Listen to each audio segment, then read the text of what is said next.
Bazza. Bazza.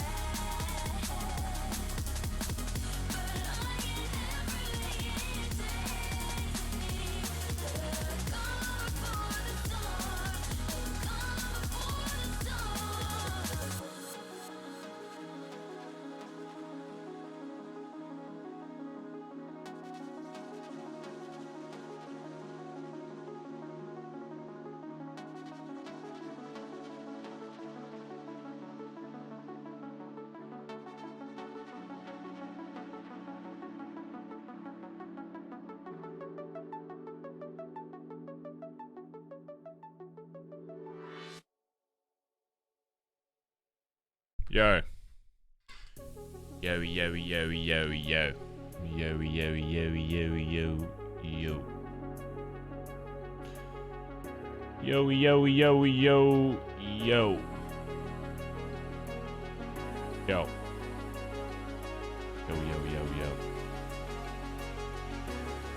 Hello, we are live again, Smile. We are live again. Hopefully you've been enjoying the roleplay chat room. Go back. Big Crazy, thanks for the first sub of the day, gifting a sub to Beast Mode Art Gaming. Appreciate it. How cooked are you? Not too bad. I'm a little tired, but my voice is a little fucked up. Grand Crest, thank you for the 27 months and just did a colon close parentheses. Thank you.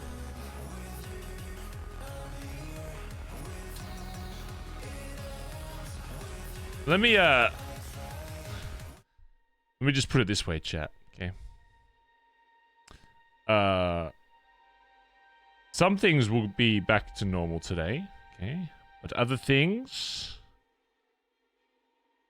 will not be back to normal. Let's just say I don't think the intense roleplay is going to stop at, you know, at what happened yesterday. Okay? So strap in. Anyway.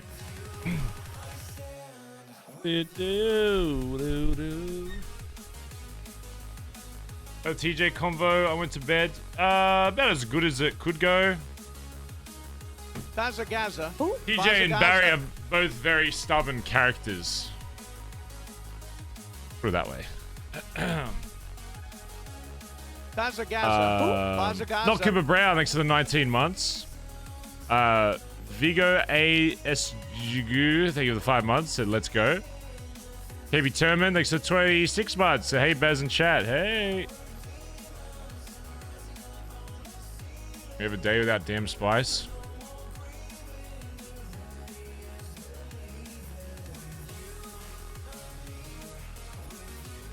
So I was wondering, right? I was wondering last night. I was like, how is Barry going to play? Like, pretty much just rocking back up the Billabong. And I feel like most people would like go out of their way and have like 50 more conversations, and they'd go like, oh, no. They talk to everybody.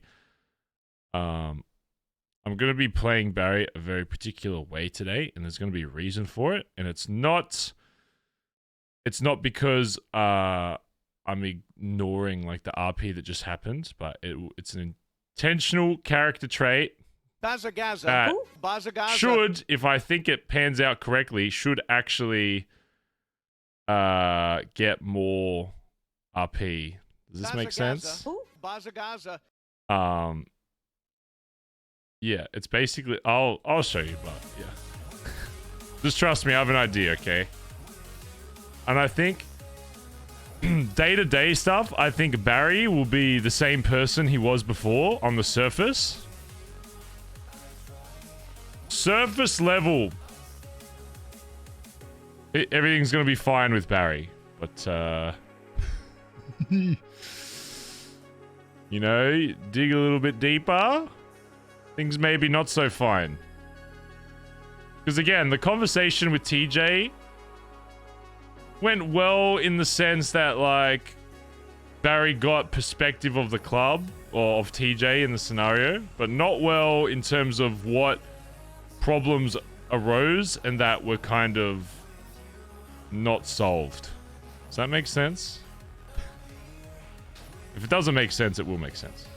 Eventually. All I'm going to say is I hope Flops or Benny is awake today. That's all I'm going to say. Eli, thanks for the gifted sub to Rowan. Appreciate it. Minty Green Delight, thanks for the 25 months. Hold on, I'm swallowing my fish oil. Gaza. Bazza Gaza.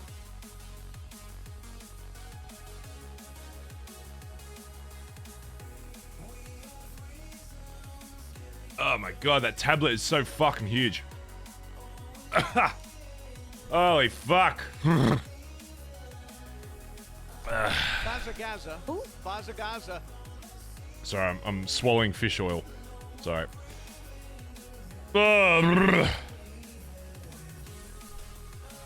Anyway. God, it's such a huge fucking pill.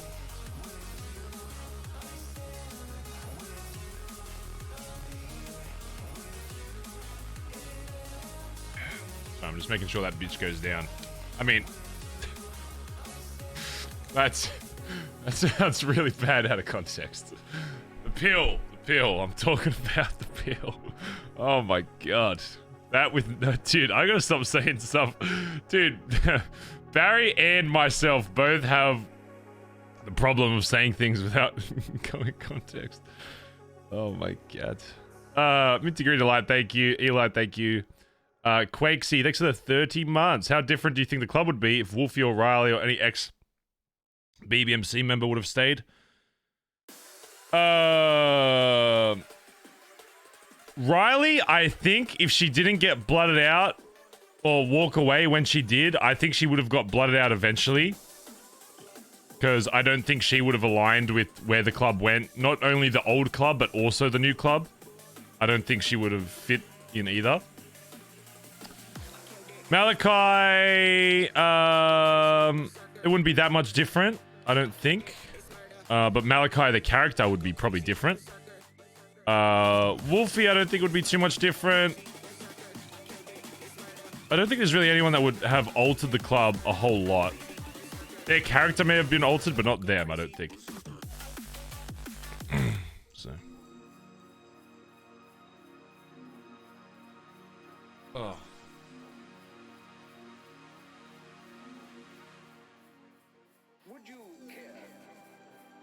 Sorry, chat. I can still feel this pill fucking going down. So I'm just drinking a lot of water. Give me a sec. No, I don't do the oil. I do the tablet thing. Whatever it's called, capsule. KB Terminix gifting another sub to Finesse King. Appreciate it, dude. What about Derwin Dundee?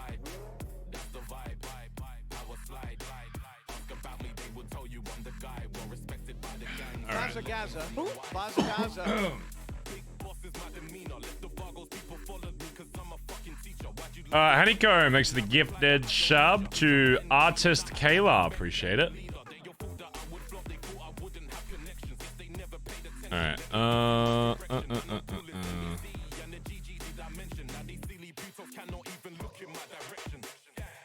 Yeah. Oh, fuck. Has Barry thought about Chain being back? Not really yet, no. But I would be very surprised if after the way he came back, he wants anything to do with BBMC, to be honest. And if he doesn't, I think we all know what that means. Let's put it that way. Because you need to remember, he was still a blooded member of this club. So, we'll see. Honeycomb next to the gifted sub. I feel like he's probably... If I had to predict what's going to happen, he's probably what's going to happen. Does Barry think anything will change from this arc? Does Barry... I mean, me, like, both myself and the character probably do, yeah, to be honest. And there will... Like, I know out of character that there will be.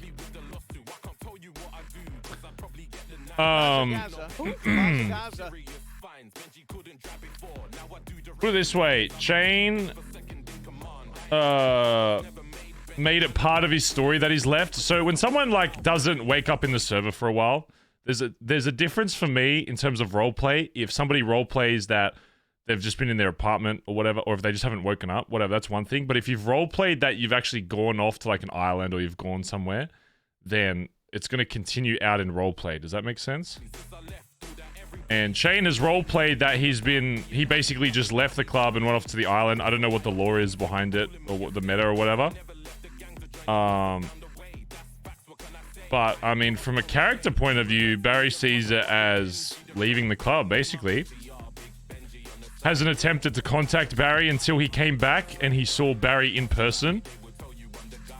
If Chain contacted Barry and was like, this, even before he met in person...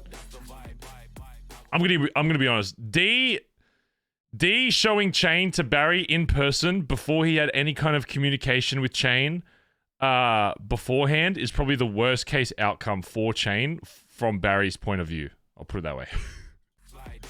It's bad.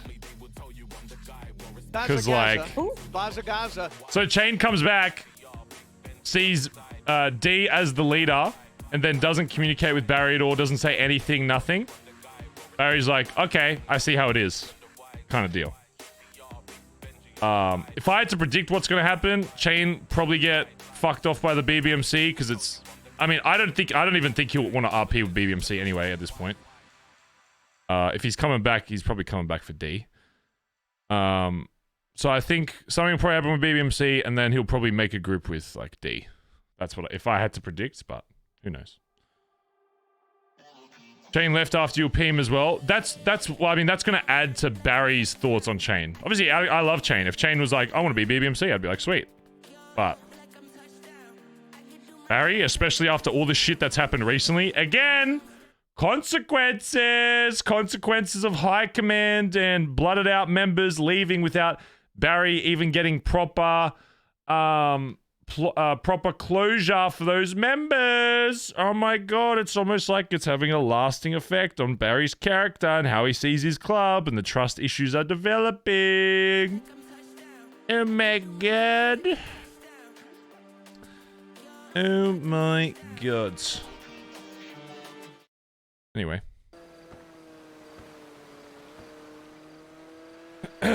Okay, I think this pill's finally fucking going down. Fuck that.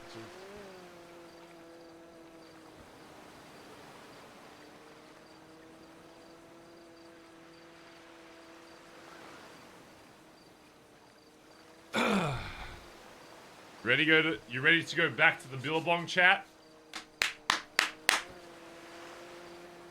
think Barry's ready. I have a pretty good idea of what I want to do.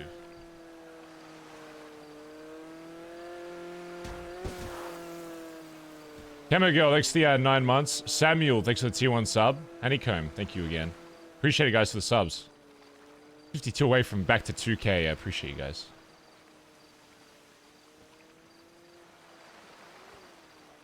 The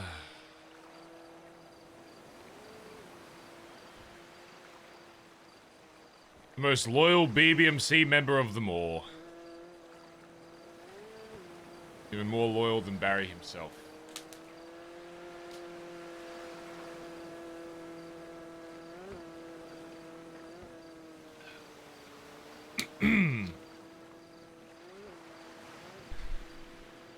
Alright, let's go, Copper.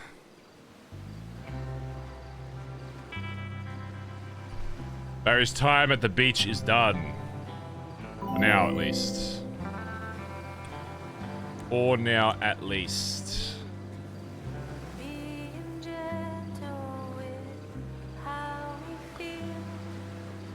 Kufax, thanks for the 10-man raid, dude. Appreciate it. I'm gonna miss not Wilson. What did I? Reggie.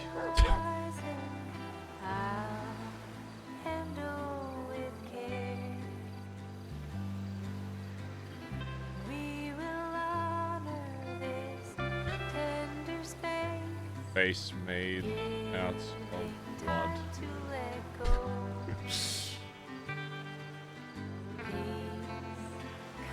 Yeah, Reggie, our ball friend. Or Paulie. No, sorry, his name's Paulie, that's right.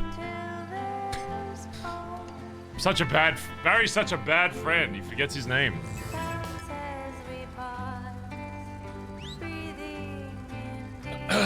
Alright, Copper.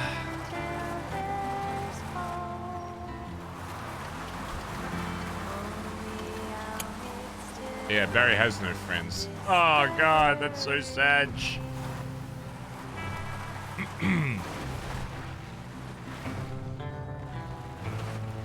I'm gonna miss this arc chat of Barry being like, I literally kept the character. I haven't been back to the city since we came out here. Like it felt like I was playing a different game. That's how long, like even just 2 days of not going in the city, it feels so different. It's so weird.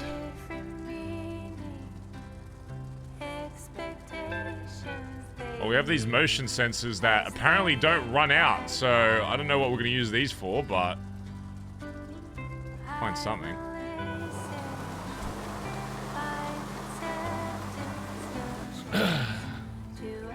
What is that emote? That is horrible. RP Supervisor. What is that? That's a... No fan. That's a horrible... What is that? That's the wicked emote. It's a terrible emote. No offense.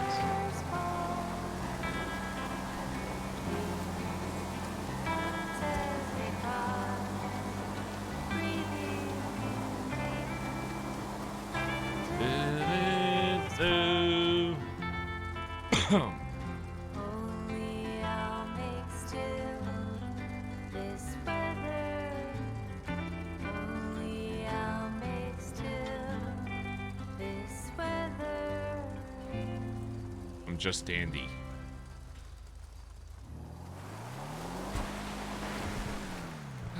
Bazza, Bazza.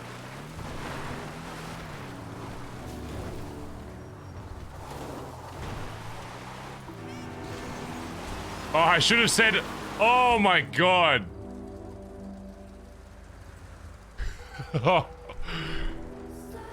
I'm okie dokie. Oh, fuck. I wish I started with that. Damn. God damn. No shot, he does that. Oh my god, and Nancy's not gonna know what that means. Oh wow. That's some movie quote type shit right there. Nancy just thinking like, it's like, oh, he's okay. Like, oh, that's good. Oh, fuck, that's funny. Vigo, thanks for the gifted sub to VS Dark and Kufax. Thanks for the raid, dude. Appreciate it.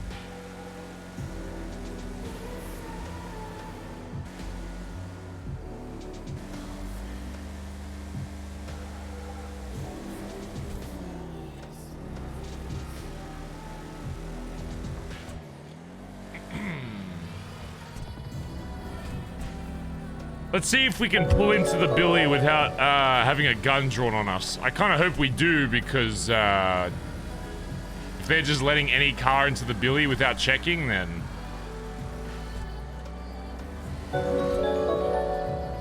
Vigo, thanks for the 5 gifted subs as well. Appreciate it, dude. Can we get some love in chat? Vigo dropping a firebomb. Thank you, mate. Appreciate that. Helping us claw our way back to 2K. Honeycomb, thanks for the gifted sub to Gurami. Appreciate it. Guys. I haven't... Dude, it's so weird being in the city. I legit haven't, like, driven down here for, like 2 or 3 days. A Snow with the 5 gifted subs as well. What the fuck? Thank you, dude. Thank you so much.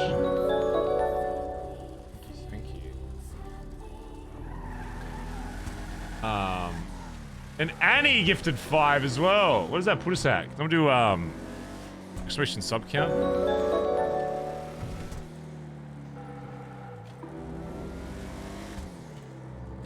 my god, that puts us 30 away. Fallen Angel with the 5 bombers. Whoa, whoa, whoa, whoa. 30. We're at 1969.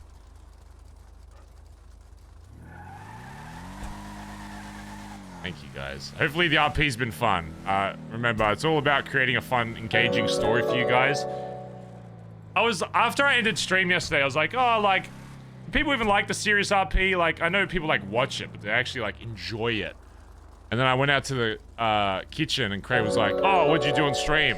And no joke, I sat there for an hour and explained to Cray what has happened in the last 2 days. And I was like, oh my god, this story is so intricate. As I was like, he sat down and he was just like literally listening to the whole thing. It was so great. I explained I started with like, okay, so Barry's waking up. He gets kidnapped.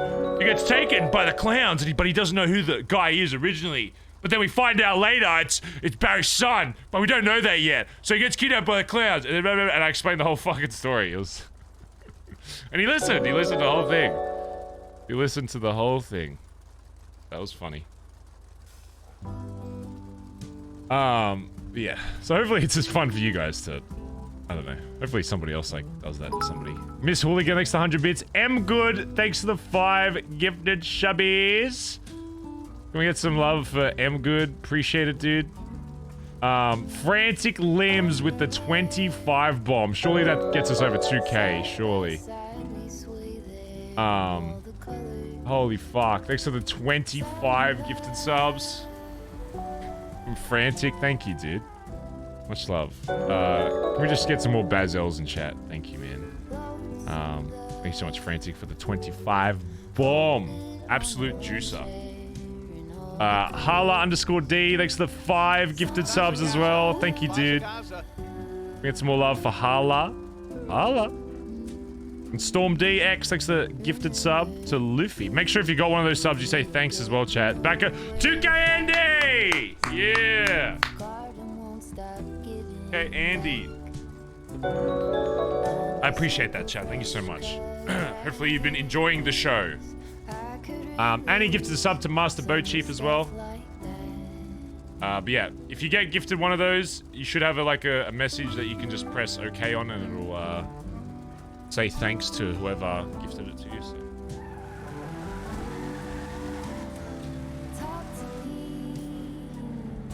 Tell me all that you've seen, all the colors. Summer love. Barry's been out of the city so long, he's following road rules. So you know he's been gone for a while. Washed in every shade of green. What are you doing? Don't put your head through the seat, copper. You're gonna hurt yourself. Alright, that's good, I guess. The lazy river day canoe, bathing in the turquoise blue, losing track of time with you. Is that James Randall? Another peach pie sunset view. I want to go say hello to James Randall, but come on, it's too serious right now. I can't. Not yet, at least. I gotta go back to the Billy first.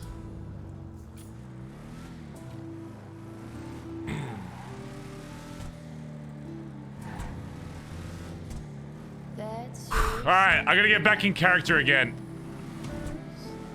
Oh, fuck. Okay, I gotta... a cure for the air conditioning. Okay, Barry Benson. I am Barry Benson. I've been out on basically an island for the last 2 days. I am angry, deep down, but surface level, I will be normal. Surface level, I will be normal, but deep down, things have changed with Barry.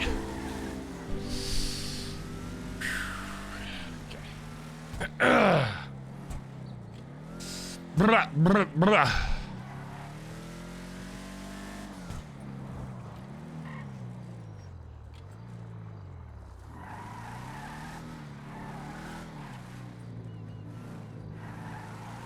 That feels weird driving down here. It's only been 2 days, but it feels so weird coming back here.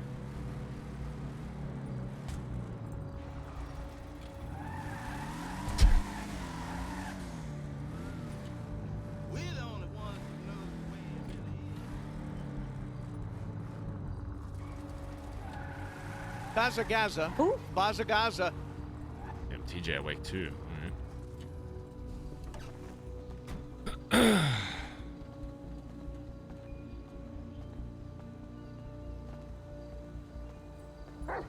Go see he's awake, huh?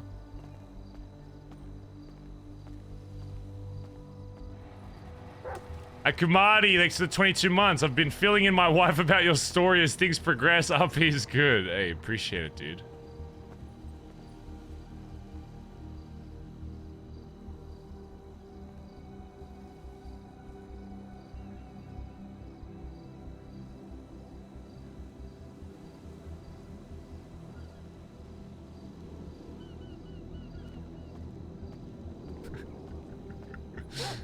Everybody's saying 07 flops.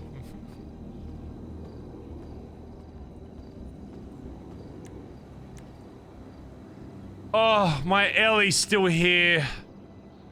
Oh, I've missed you. Oh.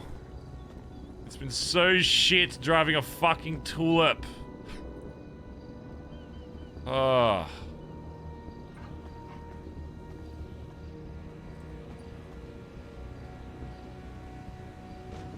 Oh, man. This car is the only thing... This is the only thing that Barry would probably hug. And Copper. Copper and the Ellie. Those are the two things. Fucking anything else.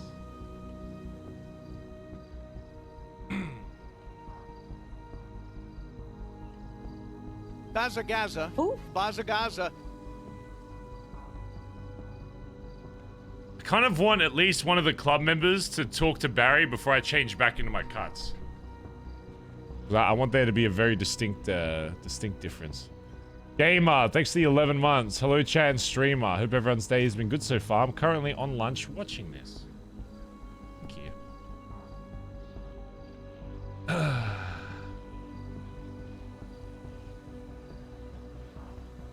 I I found a really good quote yesterday, chat, that I think actually very heavily applies to what's been happening.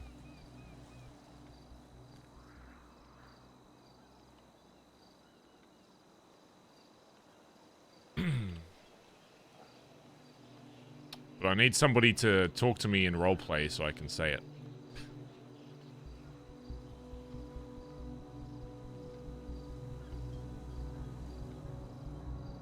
I can't get on. I don't want to get on radio just yet.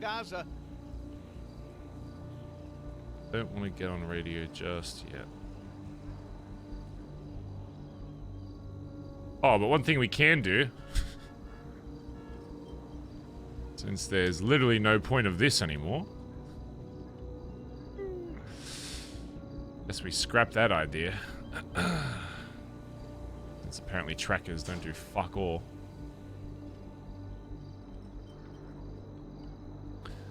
It's a good idea while it lasted, chap.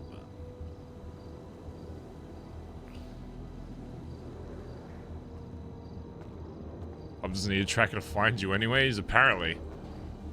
Apparently they don't. Get on and say nothing. Bazza. Bazza. Well, I don't even have a radio, so...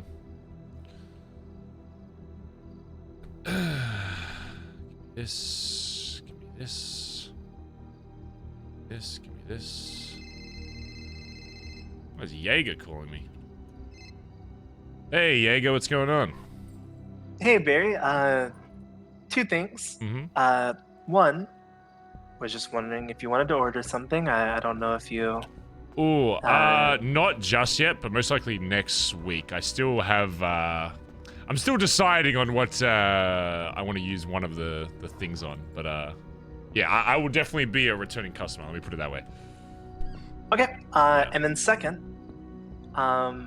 just, and really, not any of my business, okay? But is Dundee back in BBMC? No, and he will never be in BBMC. I'm gonna text you a picture, okay? Okay. Perfect. Alright.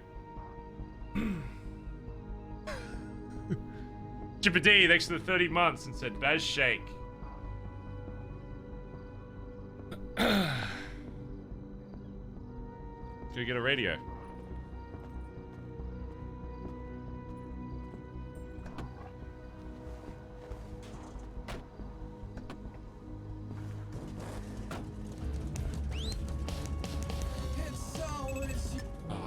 I have missed this fucking Ellie.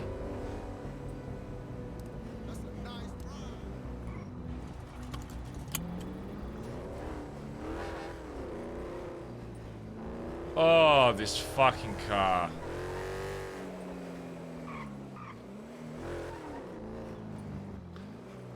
How is it that Dundee's name is already getting brought up again? Dude, I can't. Barry cannot stay away from Dundee. He cannot. Fucking hell. Everyone's like, oh, Barry, you gotta stay away from him. Every person just calls Barry about Dundee. It's not his fault. Don't know if Chip is BBMC. You don't know if Chip is BBMC. Dundee with Chip, they were lying about knowing each other.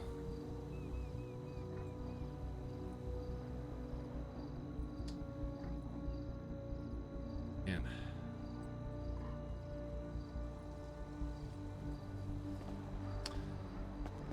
Interesting. Interesting. Ah, but of course it will be Barry that everybody discusses why he's been talking to Dundee, when Barry has made it clear that Dundee is not a friend. And everyone's like, oh, Barry's getting manipulated by D. He's getting manipulated. He can't handle himself. Surely.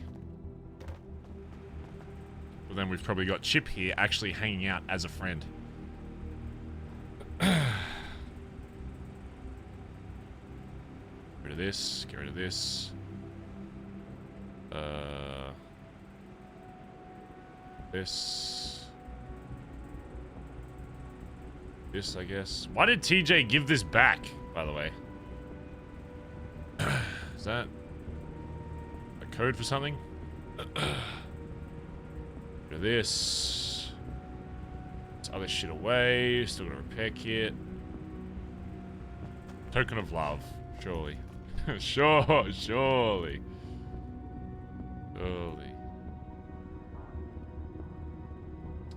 What am I carrying that's so fucking heavy? Oh, like 50 first aid kits.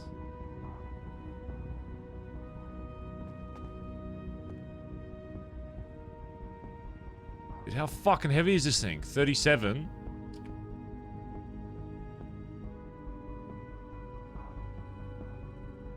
Does this have any... Why do I have so much coke on me? Oh, we'll just drink some shit.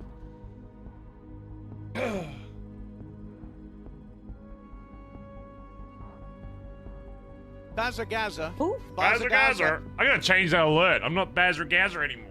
I still am on YouTube, but I'm not Bazza on Twitch. I'm good. Thanks for the 19 months. Keep up the awesome RP, my friend Baz L. Appreciate it. Thanks, dude. Been enjoying. Need a ride? Thanks for the converted Prime Gaming sub to normal tier 1 sub. Appreciate it. Thank you. And Chipper, thanks again for the 30 months. Thanks for getting us back to 2K Andy chat room. Edited to Bazza? No. They were fleeing from us, had weapons, unsure what they wanted, but we disabled their car. It was 100% Chip and Dundee, just unsure. Appreciate the...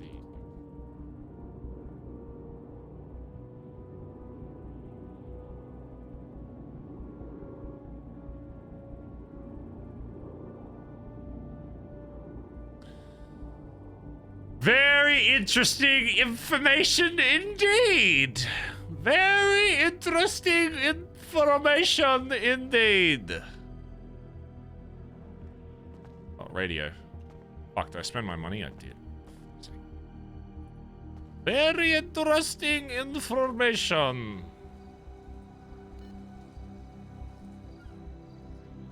We're gonna keep that one in our back pocket, chat, okay? In case we ever need it. Well, you know, the good thing about this arc, chat, despite everything, at the very least, Barry got 700k back from his 4 million that he gave. If nothing else. If nothing else from this, we at least have some money in our account for once in our lives. Which I'm sure will last fucking day, but... Oh, for fuck's sake, you are kidding. What the fuck is... Eat some more food? You mean 6 million? What do you mean 6 million? You mean from BBM? I mean, that's just from people. That has nothing to do with Barry going missing, though. That money would have been made if Barry was here or wasn't here. It's 5, yeah.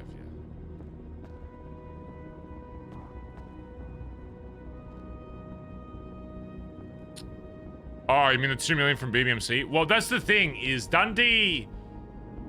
Here's where D is in Barry's mind. Dundee... Barry has seen enough from Dundee to make it up in his brain that he's no longer an enemy. Okay? Is he a friend of Barry? No. Is there really any chance of him ever being a friend? Jesus Christ, 10 million. Fuck me. Unlikely. Will he ever be a friend of the BBMC as a whole? No. He's done too much. I don't think there is anything he can do to fix that relationship with the BBMC as a whole. Will he be able to be on mutual terms with individual people in the club? Potentially. But...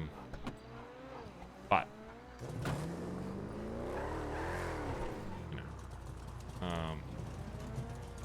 As a club... I don't think there's anything he can do to save his image. He's gone too far. Too far. Too far, man.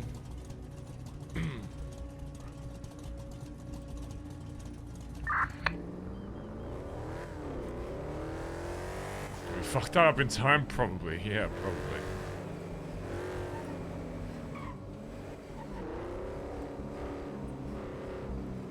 What the hell is that?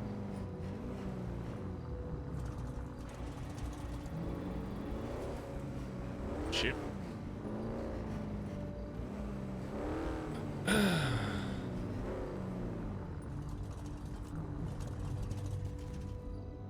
Trying to bait someone to approach Barry before I switch back into my cuts.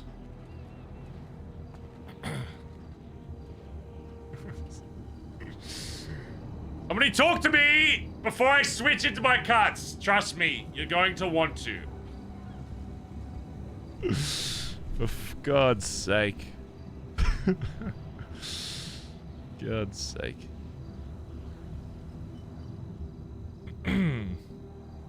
Give me attention! I've been missing for 2 days. Give me attention! Not really about attention, it's more so I can continue the RP.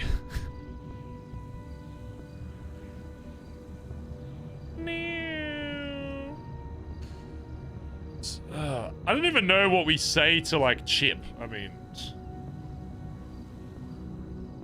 I think Chip got a text as well, but... I want to say what Barry's thoughts are on certain members, but I kind of want it to come out in RP, so...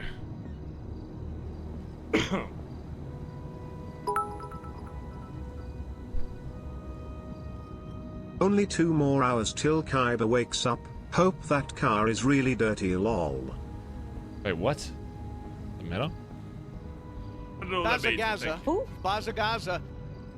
What's Kaiba have to do with it? Kiwi Kylie, thanks for the 5 months. While Barry waits for attention, can you give a quick recap of what happened? Oh, God. A quick recap. Oh, Jesus Christ. How do I give a quick recap of 13 hours of, like, VOD? Oh, like, actually, probably like 14 hours. Okay. Barry wakes up. Gets kidnapped by TJ. Doesn't know it's TJ at that point. Is masked man. Gets handed off to clowns. Clowns take Barry to do a vault, which we find out later was a plan by TJ to get Barry to have a quote-unquote fun day with the clowns, because he said he wanted adrenaline, even though this was a while ago and this was before the meth run shit, and Barry kind of got that satisfied recently. Kaiba will be the first to actually check on you and the Billy Pepega. Okay. What was I saying? Yep. We don't end up doing a vault with the clowns. Get held at gunpoint. They make us change into a clown. They say, you know what? Instead of doing that, let's go yuck with Mr. K. Barry's like, you know, don't really want to do that. Don't really want to do that. Now they're like, yeah, let's go. You know what? Let's go steal a spray from Mr. K's cubby. Barry's like, oh, fuck. They end up doing it. Barry ends up getting shot. All the clowns, whatever. Barry's like, okay, didn't fire a bullet, thank fuck. They haven't robbed me or demasked me, thank fuck. There's no reason they should know who I am. This is fucking horrible. Obviously, if you don't know, BBMC and CG share a lab. So it would be very bad if the leader of the club is seen with Mr. K, the clowns, taking a spray. They drop us off at Grandma's. They don't even know who's what, where, whatever. They don't know BBMC's involved. But apparently during that, TJ calls and says that Barry was involved. Oh, before that, I missed the biggest part. Barry had a tracker on him the entire time. Flops calls Barry and says something about BBM. Barry says the code word that he's not okay, basically on radio, because the clowns are right next to him. So he uses a word to represent that okie dokie, which means I'm not okay. Flops hangs up. He knows what the code word means. Not everybody in the club does, but he does. Tells Betty, Barry just used a code word to say he's not safe. Benny and that, the last thing we hear on radio before it gets turned off was, let's get the boys and meet out front of the Billy. Barry's like, sweet, I'm gonna get saved.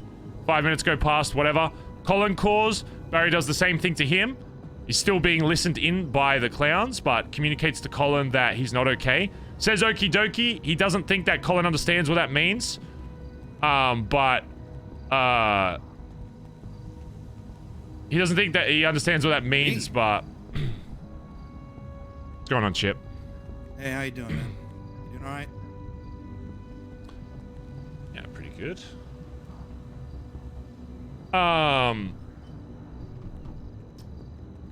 Colin flops. I'll explain after. Hey, I just got yelled at by TJ. What? He says I ruined everything he's ever built. Oh, it sucks. What, you mean BBMC? No, you won't believe what I just went through. When you guys are done, I have money I need to give to one of you to get By put into way, the account. Are you okay? You good, B? You need anything? You all right? I'm good. Let's go food and shit. Yeah, good to see you. Yeah, likewise. Feeling good? Feeling all right? Yeah, great. You look cool as fuck. You look cool as fuck. Thanks. I mean, I've been wearing these for like the last 3 days, so I should probably swap out I of was them. gonna say, kind of a little stench to you, like a smell Okay, like a yeah. fucking burning tree, let me go like a get burning changed. campfire. Okay. Were you hanging out on the campfire? Were you like a campfire guy? Oh, I was hanging out on a beach somewhere. Oh, that's cool. Be back. Catch any fish? No, I did buy a rod though. Oh, you're a cringe fisherman. Just never used it. Chip not know? No, Chip knows. Chip. Barry's assuming that TJ probably told them to like, when you see Barry, to be like relaxed. Did all this change how Barry feels about Chatty? No, Barry, listen. Barry has always known that Chatterbox is a maniac. No, none of this really has a change on Barry is like, yeah, he talks to Chatterbox, and like, he maybe would at one point call him a friend, right? He's on good terms with Chatty, but he knows that he's a fucking clown, and that at any point he could just completely switch up and fuck Barry over, you know? And I guess Barry's a bit more aware of that, but it doesn't stop him from like seeing him. He just sees him how he sees him, you know? Chatter's gonna be Chatter. So.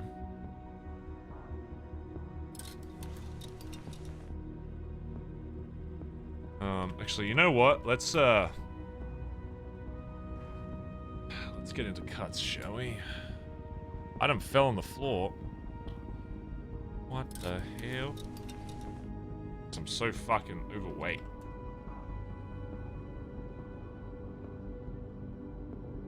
I'm so fat. Oh, God.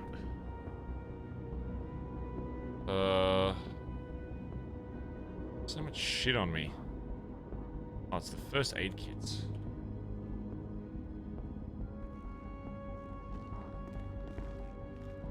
What happened after giving out the code word out of curiosity? Okay, sorry. Oh, you know what? I'm gonna carry the shotgun around just for dramatic effect. Okay. Barry gives out code word. It is recognized by the club. However, we find out later that TJ told the club, not just the prospects, the VP as well, that they should not go and help Barry because what is happening right now is an organized thing that TJ set up with the clowns to go rob a vault. And instead of fact-checking that, verifying that, whatever, they go, okay, that probably kind of checks out. That makes sense. They never come. Nobody comes for Barry. The one person that Barry put in a place to help him when he needed it did not come. It should be Colin. Obviously, the rest of the club he's annoyed at for that as well, but he's probably most annoyed at Colin for that because that's literally Colin's position, is to make sure that Barry's okay, you know? I've always seen VP to the PM as like, you know, your fucking boy, your bodyguard, basically. Like what Barry was to Dundee. any point in the old version of BBMC, if D called Barry, Barry's there no matter what. No matter if it's something silly, something not silly. If D was like, I need help, he's coming. What did I say? BMMC? What's that? Did I say? There's no way I said BMMC. I mean BBMC. There's no way I said that. Anyway. Let's put these away as well. Fuck. Oh, I have a repair kit. Oopsies. Doesn't come, whatever. Barry's freaking out. Bunch of shit happens with CG. They take a spray. Barry still has to call Mr. K to this day because he still has to resolve that shit. That's a whole different thing. Barry doom spirals, says, leave me the fuck alone. Realizes that he can't call the club after all this has happened. Thinks about calling his sis first just to talk it out and vent. But doesn't want to get sis involved. So he calls Dundee because at this point he thinks he's being hunted by CG. And BBMC is basically nowhere to be found. They're not answering his fucking calls, whatever.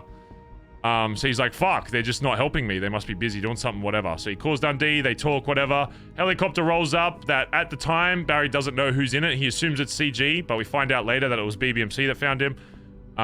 Points a gun at the chopper for like a second, and then he's like, D, we gotta go. They get in the fucking chopper, whatever. We get another chopper fly away. You gotta just watch the VOD. There is so... I can't even give you a TLDR without doing it justice. I physically cannot. It is like, the last 2 days have been like a fucking, like the fuck, it's like been like 2 Marvel movies combined. I can't TLDR, you gotta have to watch the VOD. There is so... I tried to give Cray a TLDR last night. It took like an hour and a half. Like, it was... That's the basic rundown of why Barry's, like, in a piss state. But there's a lot more context, but yeah. Basically, summary, Barry's annoyed that... If you cut all the other shit out, if you cut absolutely everything else out... Barry's still pissed that he gave a word to come help him and the club didn't. That's basically... That's the biggest thing. There's a lot more to it. But that's basically the rundown. And then when Barry said he wanted to be left alone for a day, a lot of people in the club showed up. So...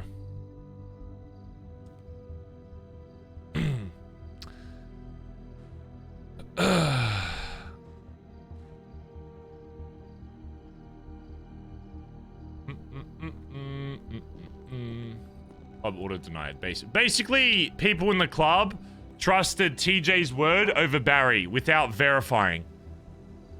Without verifying if it was a true story or not. Which, you know, makes sense in the regard of, oh, trusting your club. Bazza. But that doesn't mean you should, you know. Scared for Life, thanks to 18 months. Kizza vs. Madness, thanks to 11 months. Appreciate it as well. Thank you, guys.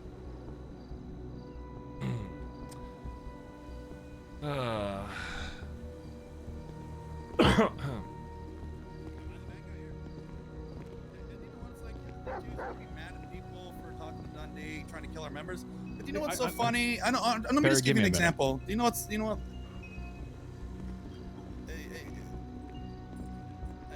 Honestly, I don't feel like Barry needs to walk away from this at all. I don't think Barry needs to walk. I'm just gonna Barry. You can come back. Barry, come back. No, have your chat. I'm sick of talking about Dundee. I'm gonna be honest. I'm so sick of talking about Dundee.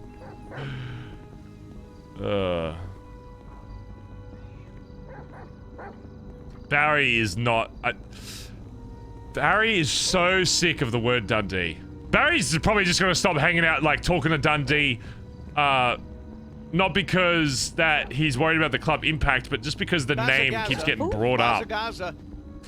He wants to be able to do a job with Dundee without the entire fucking world being like, this. Lana, thanks for the 3 months. Because I don't know how many times Barry has to outline that Dundee is not his friend. I think that's what the club still thinks, that Barry is hanging out with D because he has an emotional connection to him of some kind. Which is just not the case. I kind of want to talk to Flops. I know Flops is awake as well. Maybe we should do that.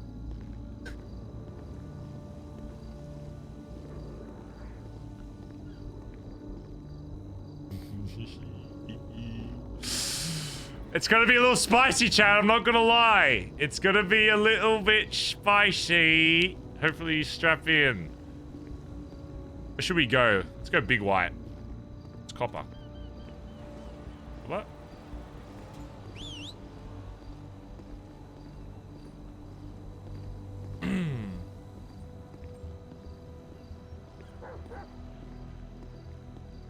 This is just a question. Didn't Barry preach there is no just Barry? Barry is always BBMC. And when Barry is with someone, so is BBMC. Do they mix that up?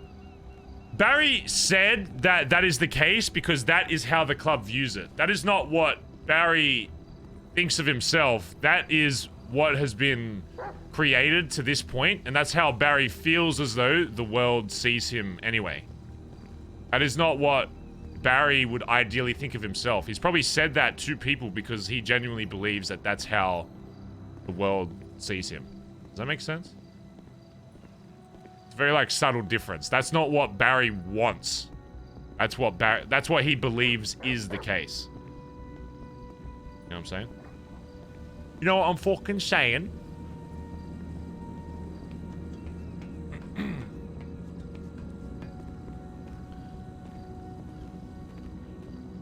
Should I just radio Flops like nothing's happened? I need to lure him into a sense of security. Or Barry rips him a new one.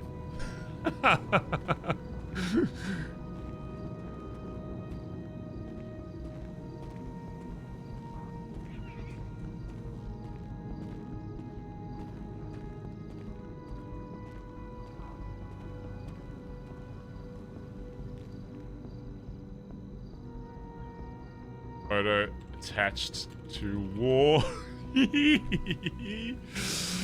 Oh god. Alright, strap in, boys. I gotta get the image again, hold on. Control print screen. Oh, I don't have Share X open. Share X. Where is it? Okay, chat. I downloaded an app, right? I installed it, whatever. I extracted the file. How do I find where that file got extracted? All I can see is the original download file. And if I reopen that, it's gonna reset my keybind. And I don't want to do that. Wait, can I just view all my applications? How do I find like no, recently downloaded only shows the zip file. And if I reinstall that, I think I don't want it to reset my key because the app is installed. I just don't know where the fuck it is. The app data?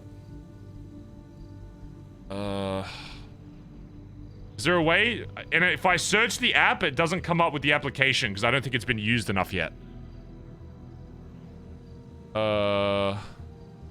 If I just go add or remove apps, and I go down to S.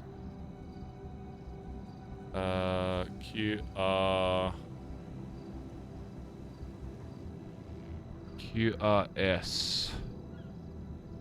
Okay, it's not show. Oh, fuck. It's not showing as an installed app, but I definitely extracted it. I just don't know where I extracted it. Just search Windows Explorer file name. It's not coming up. It's only showing the original. It's definitely been extracted, but it's only showing the. Oh, wait. No, this should be it.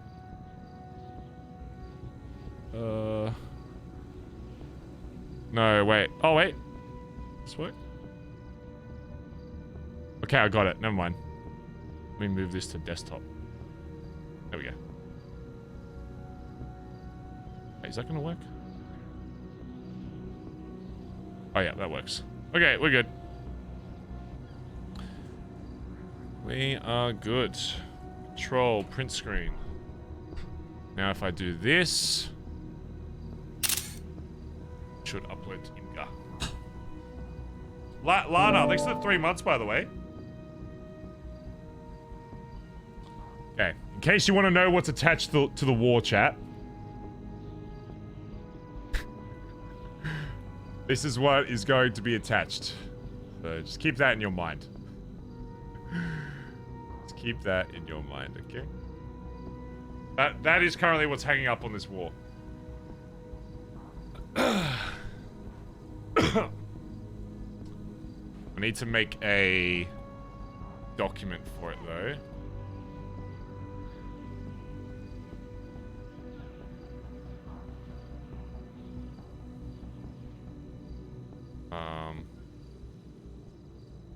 F.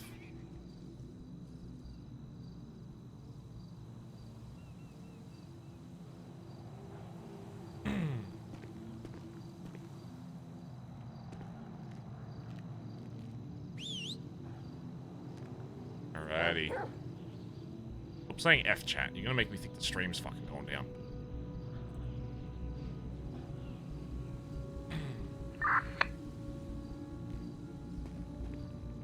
F is for flops.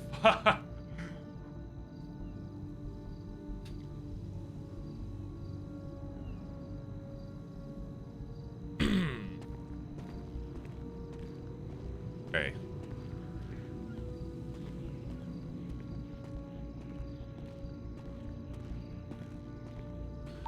Yo, is Flops on radio? Yeah, hey. Yo, can you meet me up at Big White? Yeah, I'm at Otto's getting the Sultan repaired. I'll be right there. I appreciate it.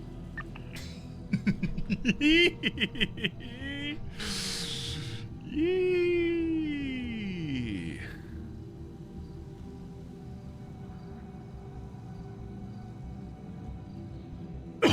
You sound so happy. What was the photo?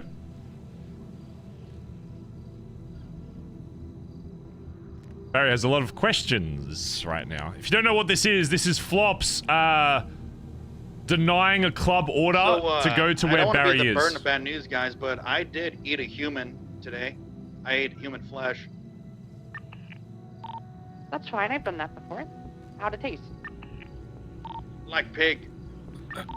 Yeah, no, it's pretty. Tasted like a roast. Stretchy, you know. Who is that? Tender, not tendy. Loin, a tender loin. Yeah. Wait, who's on this radio? Jesse. It's Benji. Benny's hanging around, not Benji. He's in Seaside. That's Benny's hanging around. He's in the club. I don't know how I feel about like brand new hangarounds being on radio immediately. I feel like that's a little odd.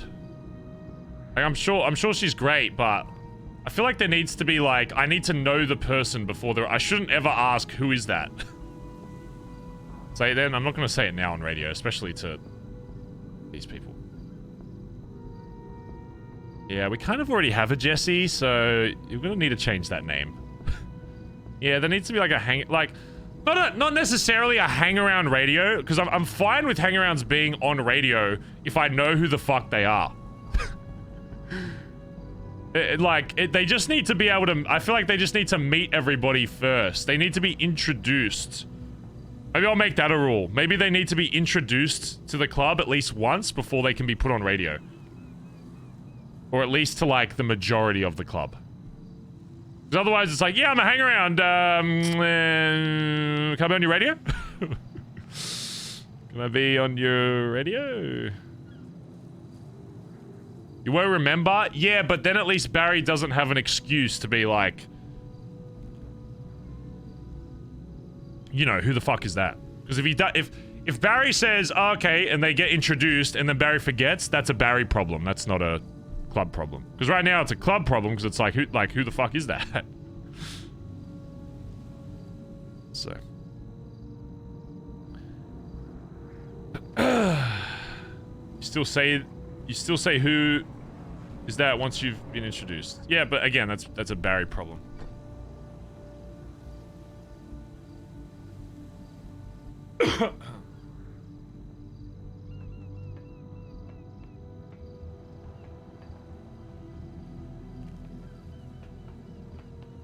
Bob's probably thinks he's about to get shot.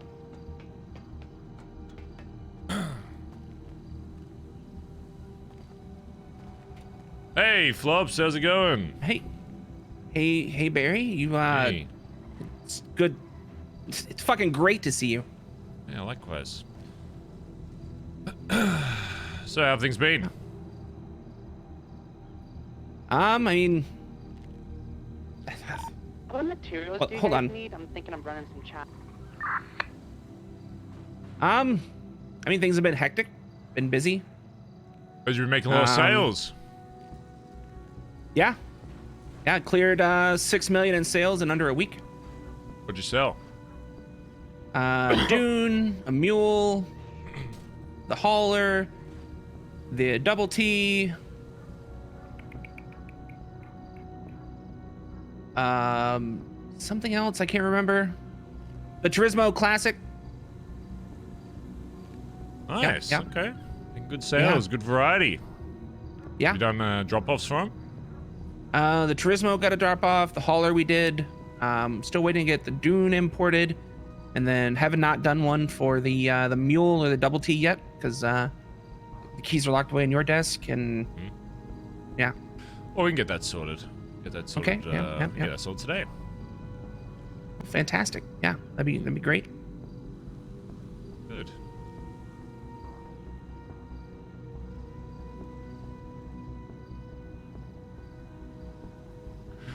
It's great. It's fucking Barry. It's great to see you. Yeah, welcome me, Flops.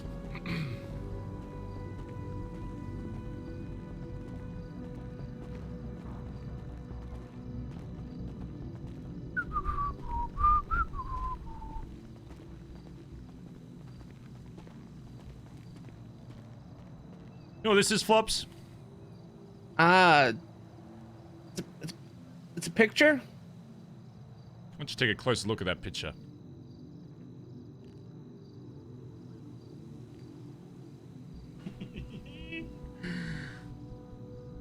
That's what he's looking at, by the way, chat. Tell me what you see in that photo. I see me. See you. I see a your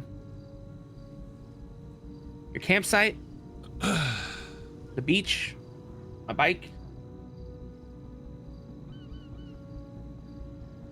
Okay, and what are you doing on that beach?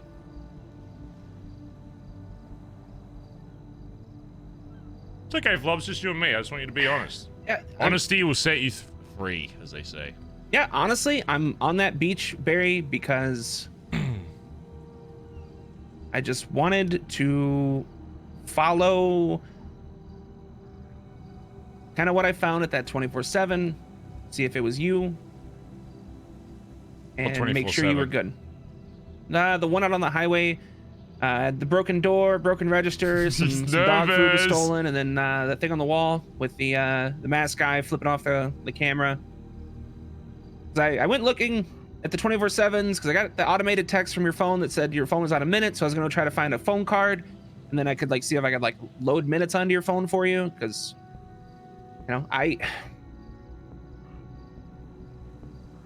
Oh yeah, apparently my phone was sending out messages. yeah had like a automated, you know, I spelled prepaid, Andy your wrong. minutes Sorry, were I up, and- spelled Andy. Sorry. yeah, I knew you were away, and I was just trying to help. So you were trying to find me. In a general sense, I knew you wanted your space, and if you wanted to talk with me, you would have reached out to me. So And let me ask, what do you think you would have done if you did find me? If I was at that campsite and not posted up on a hill? What would you even said? What would your opening line have been?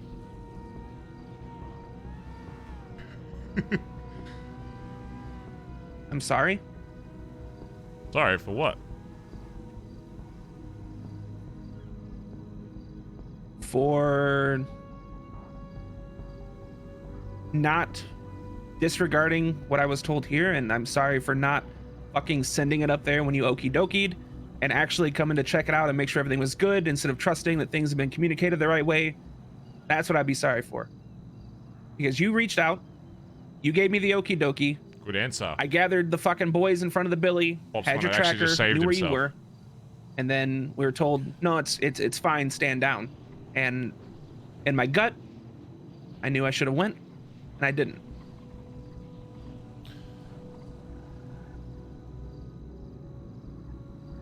So, PM tells you on radio, okie dokie, you know, clearly very obviously on radio, not free to speak. I know I'm sounding probably pretty casual. Come back, and then TJ gives you the story that... What does TJ actually say to you after, you know, because...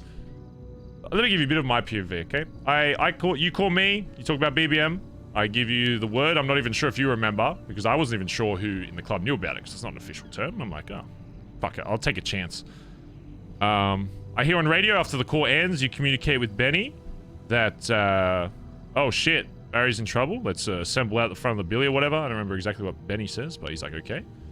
And then I'm forced to turn my radio off because, you know, the clowns are hearing it. I don't want them to hear anything, you know, any radio chatter, so it gets turned off.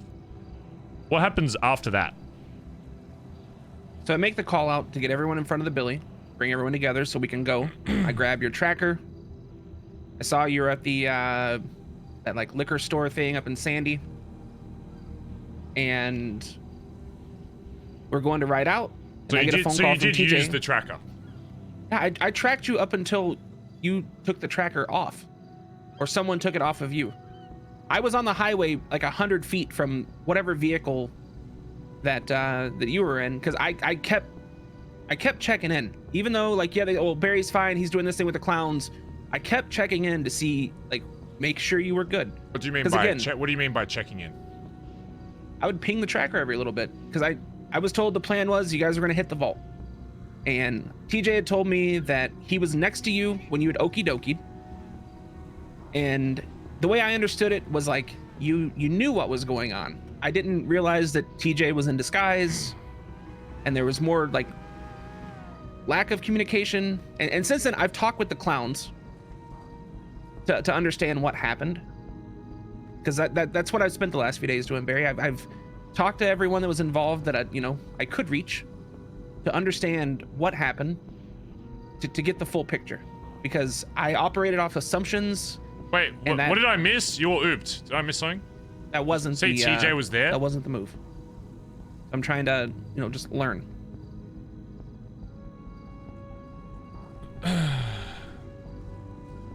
And TJ had said he was right next to you, and then I assumed that meant you knew what was going on. And One moment. Yeah. Hey Chip, what's going on? Nada, to seeing what you're up to there, boss. I was having a little chat with Flops about some BBM stuff. Okay, cool. Yeah, I saw the accounts pretty up good. 10 mil. Gee, isn't that crazy? Yeah, and by the way, I scratched a caddy today too, so we have another caddy to sell. Oh shit, you got a caddy? Alright, say less. Yeah. Are you gonna be around for a bit or what? Yeah, I'll be around for a bit. On? Yeah. Oh, I'm just having a chat with Flops, and then I'm good to go. We'll get some shit done. Cool. Yeah, I'll be around for like another hour or so. So just give me a jing when you're done. Yeah, I'll be on radio in a sec. All right, cool. Catch you, bro.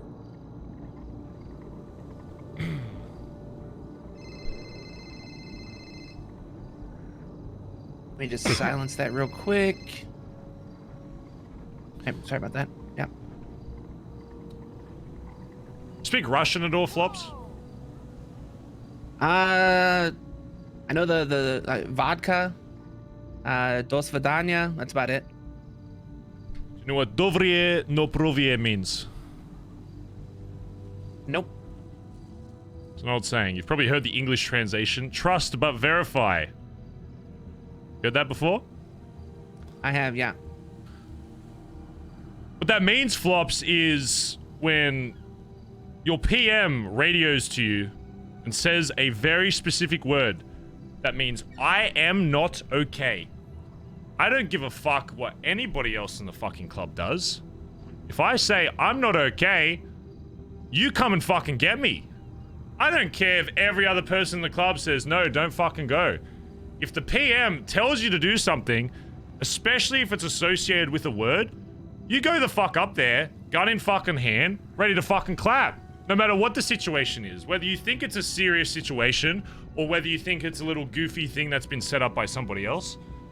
You need to understand, and again, why I say dovie no provie, okay? It's not to disregard the ranks and the people in this club. You are trusting what TJ is telling you. Absolutely. He's a club member, a patched member, a blooded-in member of this club. You should trust what he says.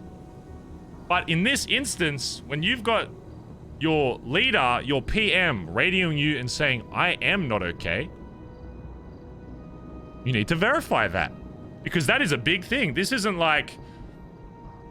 This isn't, you know, oh, your PM saying, oh, like I'm going for a bike ride and the color of my bike is red, and then TJ tells you it's blue. Okay, who gives a fuck about, you know, verifying what color of a bike is on a fucking bike ride? But when your leader tells you, I'm not fucking okay, I don't care who else in the club or anyone else in the city says, he's alright, don't worry about him. I'm not answering my phone calls anymore, any of this. You go the fuck up there, ready to fucking bust, and you go check. You trust your fucking gut. And again, thank God that it was... Actually, well, I say thank God like nothing happened, but let's just say it evolved into a lot more than what was planned, because that's how this city goes. You may plan for something small, but especially if you plan something with the wrong group of people, it very easily grows into something else. And it did. It did grow into something else. It wasn't just a funny little vault with the clowns. Which, by the way, if I wanted to do a vault with the clowns, I call up Chatter, it's done like that. I don't need somebody in the club kidnapping my ass, taking me up to fucking Grapeseed, blindfolded, handcuffed, take the rag off my head, and get guns pointed at my fucking face. Because what have I said in the club that when you pull out your gun? Right? If I pull out my gun, it means I'm gonna fucking use it. Or at the very least, I plan on using it. So what happens? I go up to Grapeseed, get this rag put off my fucking head. Sure, I recognize Chatter's face when I get the rag put off. Just because I'm on talking terms and I'm friendly with Chatter does not mean he's not a fucking clown. And we've dealt with clowns in the past before. These mother yuckers will change the second that they want to. The second they think it's funny, they'll snitch on ya. They'll snitch on me, they'll snitch on you, they'll snitch on Dundee, they'll snitch on everybody in this fucking city. They'll blow up at a fucking RPG if they get enough of a laugh out of it. Because they're clowns, they're wacky, they're crazy. So when I radio to my boys and I have this plan set up for months in advance for this one exact occasion, and I don't care that not everybody went along with the tracking thing and have trackers on them, whatever, that's their decision. I didn't want to force that shit on people. If people don't want to have trackers on them, great, don't have them. But you knew, Benny knew, TJ knew, Colin knew that I did have that tracker on me because, as you said, you were tracking me. You at least knew my location. That is not verifying my safety. Knowing where I am is not the same as knowing if I'm safe or not. I can track anybody. I can go track you right now. Even if you're on Big White, that doesn't mean you're safe. Your fucking bloodied corpse could be spilled all over the fucking roof. So when I radio and say, I'm not okay, right? And if I wasn't, if I wasn't on radio and I didn't hear you verify that you knew what that meant, I would have been like, fuck, okay. I guess I didn't know the word. It's my own fault for not making it an official thing. But I heard you on radio communicate to Benny and say, the PM's not okay. He used the one word that says, he's not okay. In front of the Billy, let's go. So before I turn off my radio, I'm like, thank fuck. Flops is really about to step the fuck up. I'm about to see Flops as the fucking hero of this fucking story. He called me up at the perfect time, has everything set up to find my ass. I'm still strapped at this point, by the way. They don't rob me because of course they want me to do shit with them. I still have my piece on me. You guys roll up. I'm ready to bust with ya. The problem is that there's 5 of them and 1 of me. I pull my piece out, I get fucking blasted before I can do anything. I might take 1 or 2 clowns down, but at what cost? Then I'm dead. And it's all over. So I'm like, you know what's gonna happen? I'm gonna wait for my fucking boys. And I'm looking out the window the entire time, waiting for Bondi blue fucking cars to roll around the corner. Bam, bam, bam, the annoying fucking siren. Bam, bam, bam. Boys fucking pulling out, 6 fucking deep. Guns on the fucking lap, ready to go. You guys stop popping off. I hide around a fucking corner. I start popping too. We clear the entire fucking clowns. We all go home happy fucking dandy. I talked to TJ about how it was a fucking shit move to set that up. It all gets sorted. It stops there. But what do you think happens next, Flops? I've heard from the clowns what happened next, but No, I before we even get to the cubby, what happens next? we fail you. Here's what happens next, Flops. Here's what happens immediately after I radio. Okay? Colin calls me, same thing. I communicate with him. One thing I need to know, what did Colin say in all of this? Did he have any say? Was he on radio at all? Did he call to anybody? What did you say when you brought to his attention that, you know, Barry said, okie dokie, he's not okay? He was waking up. I was running past him with the tracker, and I told him that you were in trouble. He talked with TJ, and him and TJ both went with Barry's good, like Barry's fine. Like so Colin said Barry's good as well. To Colin, yeah, they both said, you know, to stand down essentially because we were ready to ride.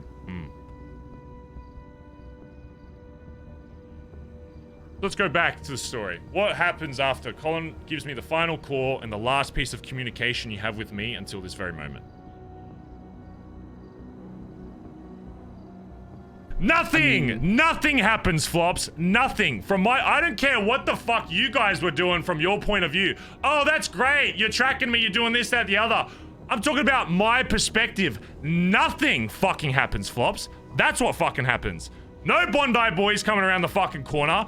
I'm there. This is going to be the greatest fucking moment. This is going to be a moment this is going to be an opportunity for people to show their fucking selves in this club and show how well organized they can be, how much of a fucking leader they can be. Nothing fucking happens. I don't hear a car. I'm looking in the fucking mountains around me constantly for any shimmer of a blue fucking car. Maybe in the distance, a blue heli, a fucking sniper from Mount Chiliad, anything. And what do I see? Nothing. It is dead fucking silent. There was every opportunity for boys to roll straight the fuck up, right at the fucking door, and start fucking busting. But nothing happens. I don't care what was going on from your POVs, you guys scrambling around, tracking, waiting in your fucking car, whatever. From my point of view, nothing fucking happens. So, where does it go from there? You already know the rest of the story. I get told, hey, by the way, Vault's not gonna work.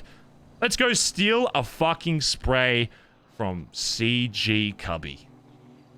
What do you think I'm saying to the clowns at that point when they tell me that's the next idea? Probably a lot of nope, or probably that's a dumb fucking no. idea. That's right, Flops. Ding, ding, ding. I'm saying, hey, I can't say.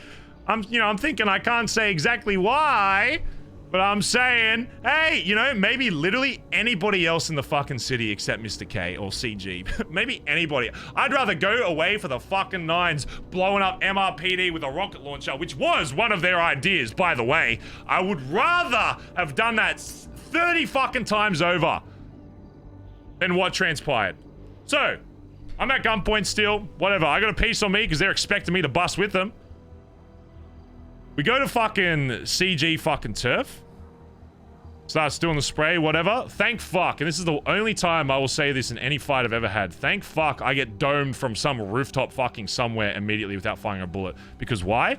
Because if I make it through this fucking wound and I survive, you know what I'm gonna say to Mr. K? Hey, I got held up.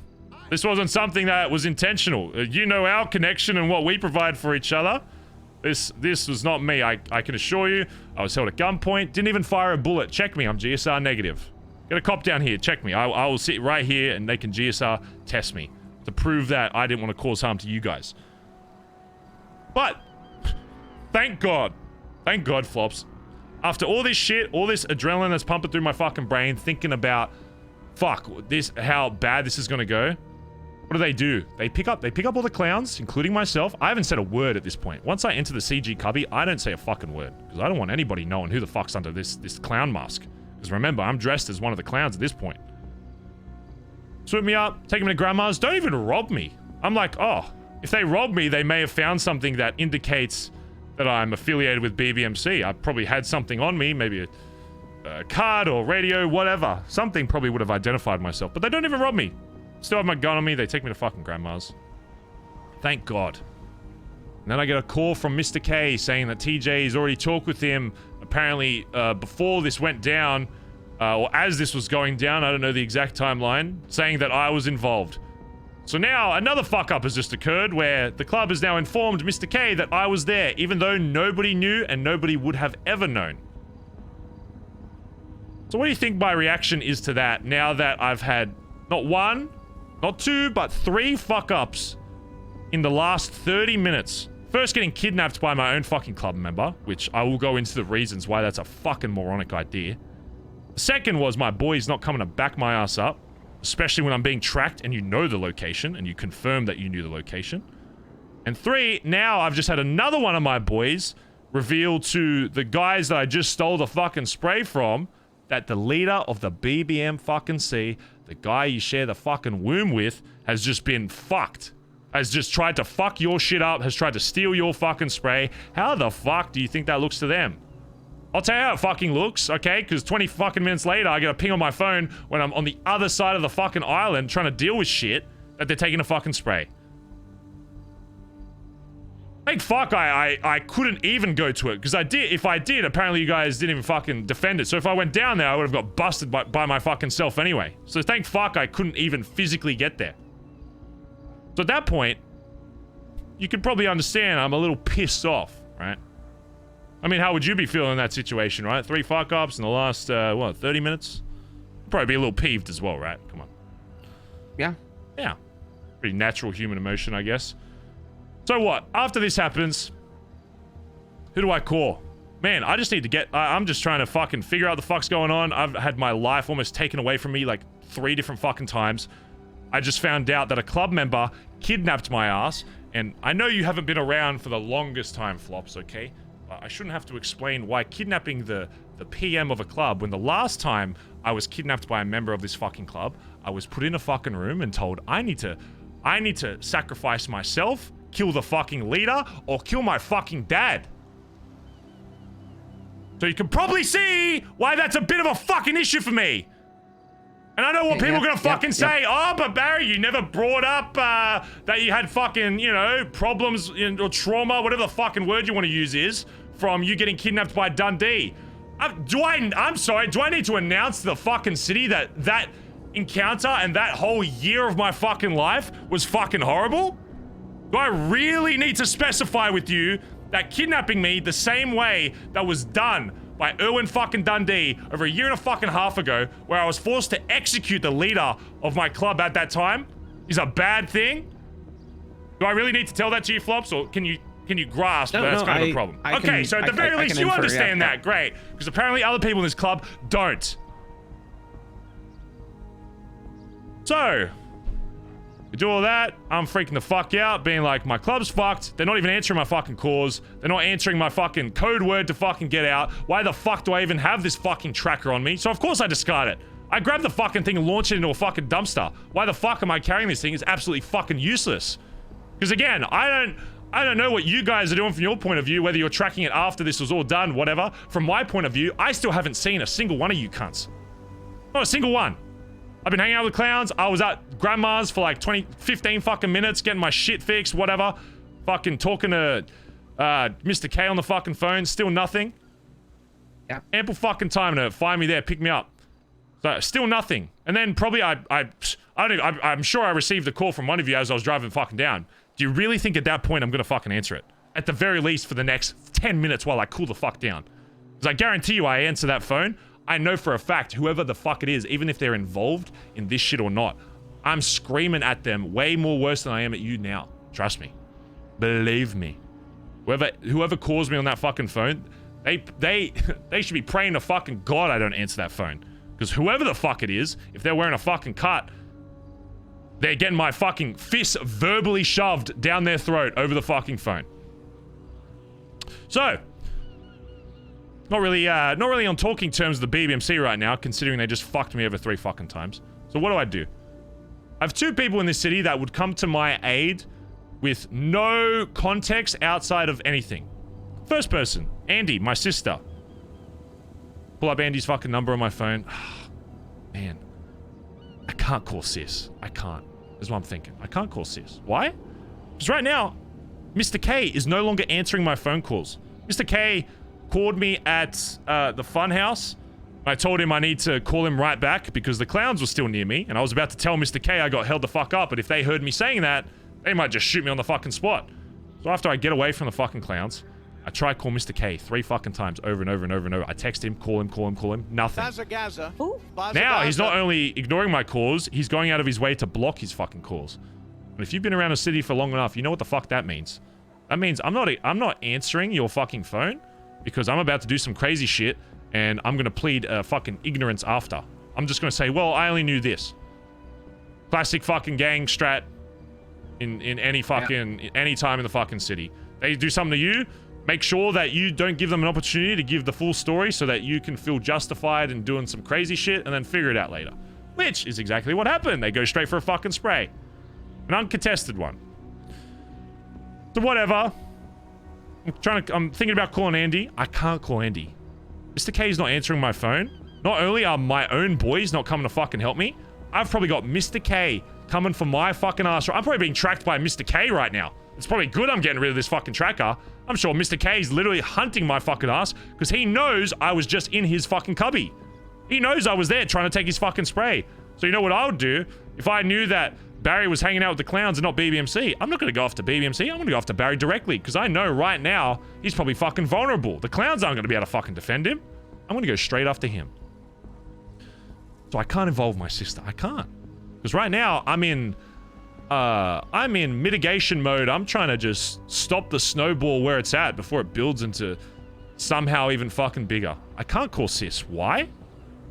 Why do you think I don't call my sis? I mean, that would put her straight in harm's way, too. Put her in harm's way. Put her entire club in harm's way. She gets shot while not only is her life put in danger by hanging out with me at this point, she gets shot. It brings the whole HOA in. And your first instinct might be like, oh, well, HOA got shot by CG, so HOA is going to be mad at CG. No, they might just be like, you know, Barry, why did you involve sis in something that didn't need her fucking attention? It's a big what if, and you may say, oh yeah, whatever. At that point, I'm not exactly thinking rationally. At that point, I'm thinking, if I get her in danger, yeah, sure, they're going to be mad at CG, but they may also come back at BBMC and be like, why the fuck did you involve her when you knew you were being hunted? So I'm like, okay. I can't call sis. I can't risk that. I can't risk my club already getting more fucked than it already fucking is. So who's the one person left in this city that, after all the shit I have done to them, I have fucked them over. They have fucked me over more than anybody in this fucking city. More than anybody. They have fucked my club over more than anybody. Even being the ex-leader of the club. Who else can I fucking call? I mean, you have D.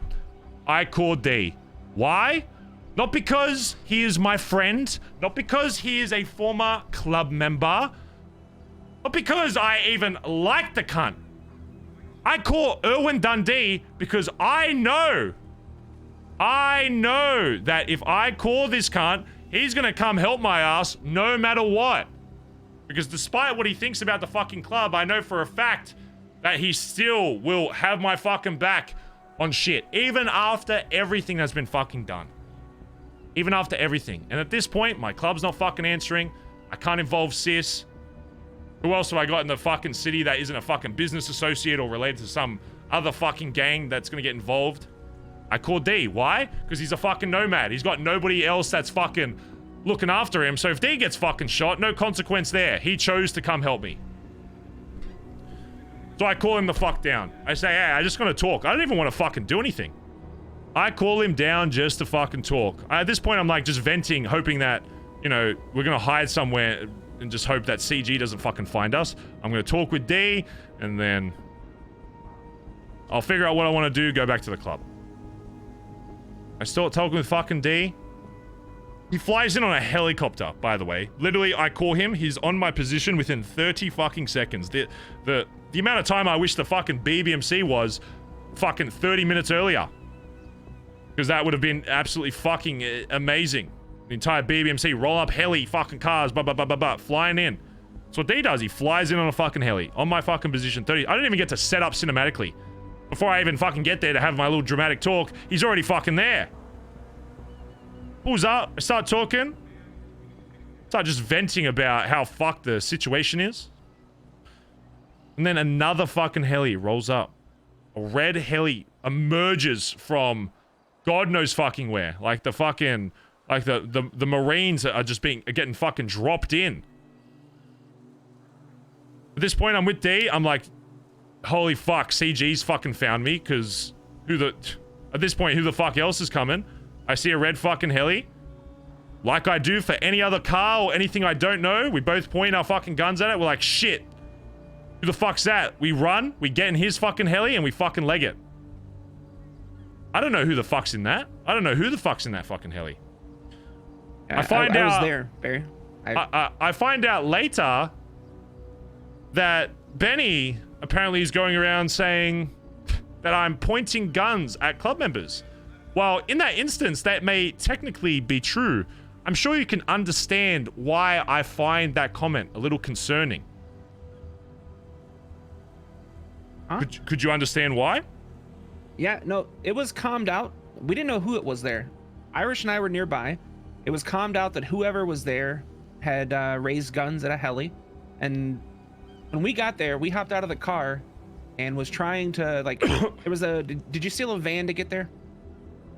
I couldn't even fucking tell you, Flops. I had 50 billion other things on my fucking mind. I couldn't even I couldn't tell you what the fuck I was wearing, what I came from, where the fuck I am, barely who the fuck I was, because I've got 50 other fucking things that I'm prioritizing, thinking about, i.e. the fucking club. I'm thinking about, I'm not thinking about the people, I'm thinking about how the fuck do I stop BBMC from getting more fucked than it already is at this very moment. No, that makes sense. Like, I was there when you two hopped in the heli and flew off. We didn't know who it was. Like, there was no identifying anything, didn't know who the fuck, you know, we had rolled up on.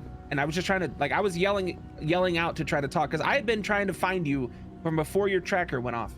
I was blacked out on a bike, trying to find, like, track you down. That's how I knew where you were and tracking you on the highway. I was heading up to Grapeseed and you had passed me and I had to, like, double back. TJ said he was up north looking for you. I was on the highway and then the tracker went dead. And then I kept looking because the vehicle you were kind of in was being chased by cops, or at least the last vehicle I seen in that area. And I chased a cop chase. I got ran over by fucking Hydra and CG, I think. Trying to follow the chase of a vehicle. I don't know. I was looking, but I was there when you guys hopped in the heli and took off. Great. We go away. You know the rest of the story. You re-find us.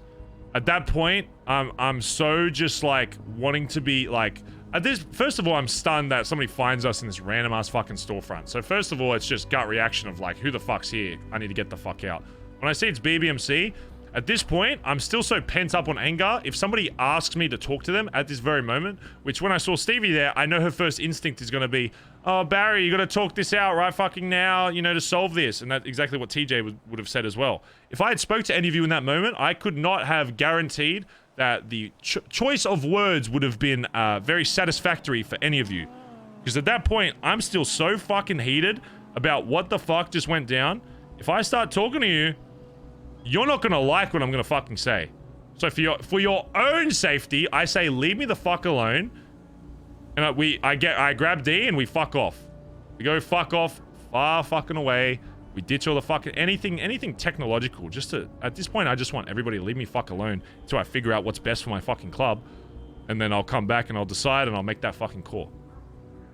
That's what I do, because we've had experiences in the past where leaders don't do that and they don't take time to think about a big, possibly detrimental decision for their club, and they make it in the exact moment, especially when it's not a time-sensitive thing. At this point, everything's already built up to that. The spray's already been fucking taking. There's not really much that could go much worse in the next 24 to 48 hours. So at this point, I'm like, I just need to make sure that before I come back to this club, that I have the right fucking decision, because I have confidence in my leadership ability, but that doesn't mean that I need to not take time to think. So I go away, I make it very clear, leave me the fuck alone, I don't talk to anybody. Find out later that people have been rocking up to my spot, which you weren't the only person. TJ and Andy found the spot as well. That's the only reason why I have a photo of you, because I have a photo of them. Because I checked out my spot and saw that people had been there, so I'm gonna go wait on the side of the hill and see who else comes, because I don't know who TJ's told at this point. I don't know who Sis is told at this point. I have one area in the fucking city that I'm just like, I just want to be left the fuck alone, and I can't even have that. So Flops, you need to tell me, and again, you need to be honest with me. What is said here, you are saying to me, your PM, okay? And after everything, there's only one thing that can redeem yourself, and that is honesty. Before you went down to that spot, did either TJ or Colin or anybody else say not to go and find Barry? Said afterwards. They said after you went to that spot. Yeah, I'd already been to the spot when that order came down. I want you to think very carefully, Flops, because this is going to be very important. Were you told before you went to that spot not to go there? So when let's not even talk about the spot specifically. Yeah. Because this is a day after, because I know the exact timeline of when you were there, again, because I have the photo. So you're telling me the 24 hours before that point, nobody said to not follow or try and find Barry and leave him alone? Nobody in the club said that. If that's the case, I'll trust your opinion, but if that's what you want to go with, but if I find out otherwise... It had been said, Barry, make his own decisions. Don't try to reach out to him. And I saw the automated thing, and I went looking because I didn't show up the time that you needed it, and I wanted to just make sure you were good. Okay, so that's the answer. So that's the answer then. So don't tell me that. Don't tell me that. It wasn't a club order until after. What does reach out mean to you? Somebody tells you don't reach out to somebody, you go looking for them. Call them, like directly try to talk to them. Like I didn't directly try. So when you went down to that spot, you weren't anticipating on finding me at all. That's what you want to lock. You want to lock in. I'm telling you, Flops, it is in your best interest just to give me your honest opinion and validate why you did certain things. If that's really what you want to go with, that's fine. If that's what you truly believe happened, that's fine. But if I find out otherwise, that will be a whole different story. I had hoped to see you and make sure you were upright and good. Is that not what reaching out is? What does reaching out mean to you? Like directly communicating with. That to me, that's what that means. But you just said that I was hoping to find you and talk to you. No, it's just see you. No, I didn't care about talking to you or not. I understand. After learning more and more about what happened, I understand you taking your time away because we systematically failed you. So what does see you mean then? You wanted to look at me, say nothing, and walk away. Is that what you're saying? Because the location you're at, Flops, if I was at and I saw you there, and if I was in a worse state of mind, there would be no fucking seeing. You have to remember what I went through that fucking day. If I wasn't able to control, if I went down the Dundee fucking route and went fucking crazy and fucking loopy and thought you guys were coming to fucking attack me, there'd be no seeing. The position you are in that photo is meters away from where I would have been laying in bed if I wasn't away from that spot earlier. If you were any closer, you would have seen me in spot, you would have been unable to avoid a conversation, and who fucking knows where that may have gone. If I was in the wrong state of mind, Flops, your life could have been on the fucking line. I've just told the rest of the fucking club to leave me the fuck alone. I wake up out of a fucking daze, already distraught out of my fucking mind, not thinking clearly, and I see your motherfucking prospected fucking face in front of me. God forbid you found me there, Flops, in that instance. I'm not going to say that it would have evolved into that. But I'm also not going to say that there haven't been previous leaders of this club that if you did that, it could have gone a lot worse for you. I'm sure if you actually found me there, sure, maybe we would have just spoke. I would have probably told you to still fuck off and leave me alone. But if I was in the wrong state of mind, that could have been an absolutely a lot worse for you.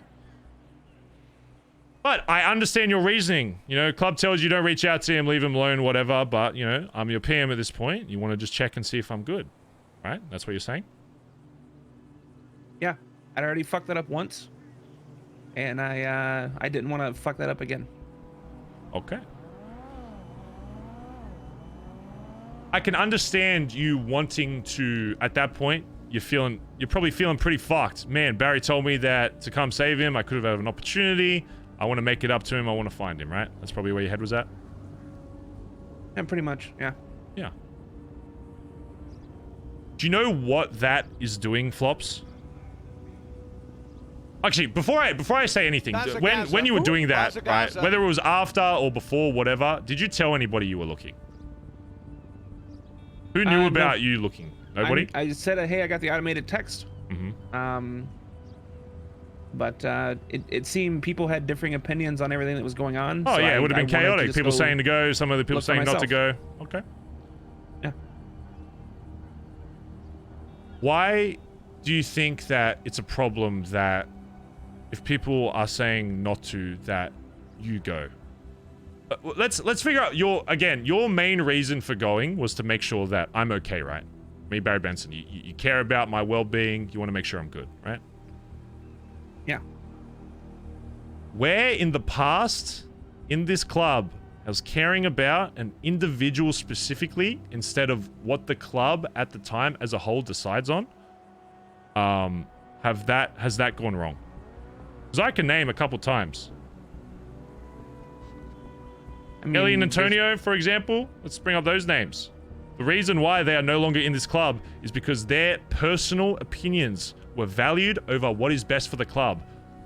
Ellie and Antonio were not on, I would say, friendly terms towards the end. A lot of the biggest beefs that happened in this club were between those two and the fucking meth shit and people not being able to decide who runs what. The reason why Antonio was pissed, and I honestly think one of the reasons that contributed to him wanting to fucking leave, was because, you know what I did when Ellie told me she hated all the meth stuff, whatever, I wasn't being treated, whatever? I valued her personal opinion over Antonio's and what the club wanted as a whole, because before that, I had already set up for Antonio to be running that whole operation. So I had to dismantle Antonio's authority to make sure that Ellie was okay, and because I didn't want her to fucking leave, I didn't want any kind of issues with that. I personally just wanted to make sure she was okay. So what did I do? I threw Antonio's fucking authority to the side to look after Ellie. And you know what that led to? It led to not only Ellie leaving, but also Antonio. Because that's what happens in this club when you try to lead Flops. It's spinning plates. It truly fucking is. And I've used this analogy before. You put too much attention to one of those fucking plates, the rest of them fucking fall.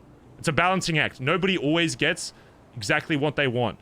You wanted closure for feeling the way you did because of your ability to act in that time correctly, but now knowing that from my point of view, an incorrect act. And you also wanted to make sure that my personal feelings were okay. That is not something that you need to be worrying about, at least for me. Sure, maybe other people in the fucking club. I don't know how many times I need to make it clearer that I am not the person that you need to be caring for and making sure that I'm okay. I'm great, Flops. I'm okie fucking dokie. I've been Bondi before, while you were still in fucking little fucking baby fucking, what do babies wear? Nappies. And I've been BBMC since you've been in fucking nappies, Flops, okay, at this point. At least that's what it feels like. You do not need to worry about me or what the club's done to me. I have been put through so much shit that you will never be able to truly understand or imagine by this club. Not even just individual people in this club. By BBMC. People want to talk about getting fucked over by the club. I have been fucked over more than anybody by this club. Not even just individual people in this club. By the BBMC as a whole. I have had the club try to execute my fucking son. and then just wipe it off like it was fucking nothing. I have gone through more shit with this fucking club, which is why when people ask me about my position in this club, I am so confident about it. Because I have gone through so much shit by this club, there is really nothing that you can do in this club that is going to surprise me. Walk away tomorrow, done before. High command, get blooded out without me being there or anybody else in the club knowing about it, done before. Leaving the last remnants of your legacy in this club, you leave a fucking note, done before. Execute the previous leader of the club, done before. Execute people that were in this club that were also my fucking friend above all else, done before. I have sacrificed everything that I have in this city for this fucking club. I don't need prospects looking for me when I say leave me the fuck alone to make sure that I'm okay. That is not your job. That is not anybody's job in this club. I understand you had the right intention and morally you are in the right. You want to go look after your fucking PM, make sure he's all good. I don't need that. I don't need anybody doing that for me. Understand? Again, this isn't about me. This is, if I was in the wrong state of mind, Flops, and again, if I actually went down the Dundee route, which by the way, I'm hearing whispers about people thinking that after me being gone for a fucking day, people talking about fucking being manipulated like I'm a stormtrooper. Like Dundee's gonna wave his fucking hand over me and just wipe away the last 3 years of my fucking life. I don't need people to make sure that I'm okay. The reason why I am telling you this and the reason why I'm going off at you is because if I was in the wrong state of mind, which it is very possible, and I want to hear this what if shit, because the amount of me being a what if fucking Andy is very fucking valid in this club of all fucking clubs, because there has been a lot crazier shit than you looking for somebody that has happened in this club. I won't even go into the fucking crazy. I'm sure you've heard some of it. I can guarantee it's probably tip of the fucking iceberg. The reason why I'm telling you is because if I did actually go fucking loopy, and I did go fucking schizo, and I did go fucking crazy, you would be dead. If you rolled up to me while I'm sleeping in a spot that I believe is safe and that nobody else has found and that I think, finally, I've got my own space, and then I see that blue fucking mullet in my fucking face when I'm trying to fucking rest, I'm not thinking about my actions. I'm pulling out my fucking shotgun and I'm blasting your fucking head! But thank God I'm not fucking Dundee. Thank God. Thank whatever God you fucking pray to, Flops, that I am not Dundee. Because if I was, I can guarantee you, you would not be standing in front of me right now. Get on radio, tell them that they're okay. Get on radio, tell them that we're okay. Everything's good. That was a demonstrated shotgun blast.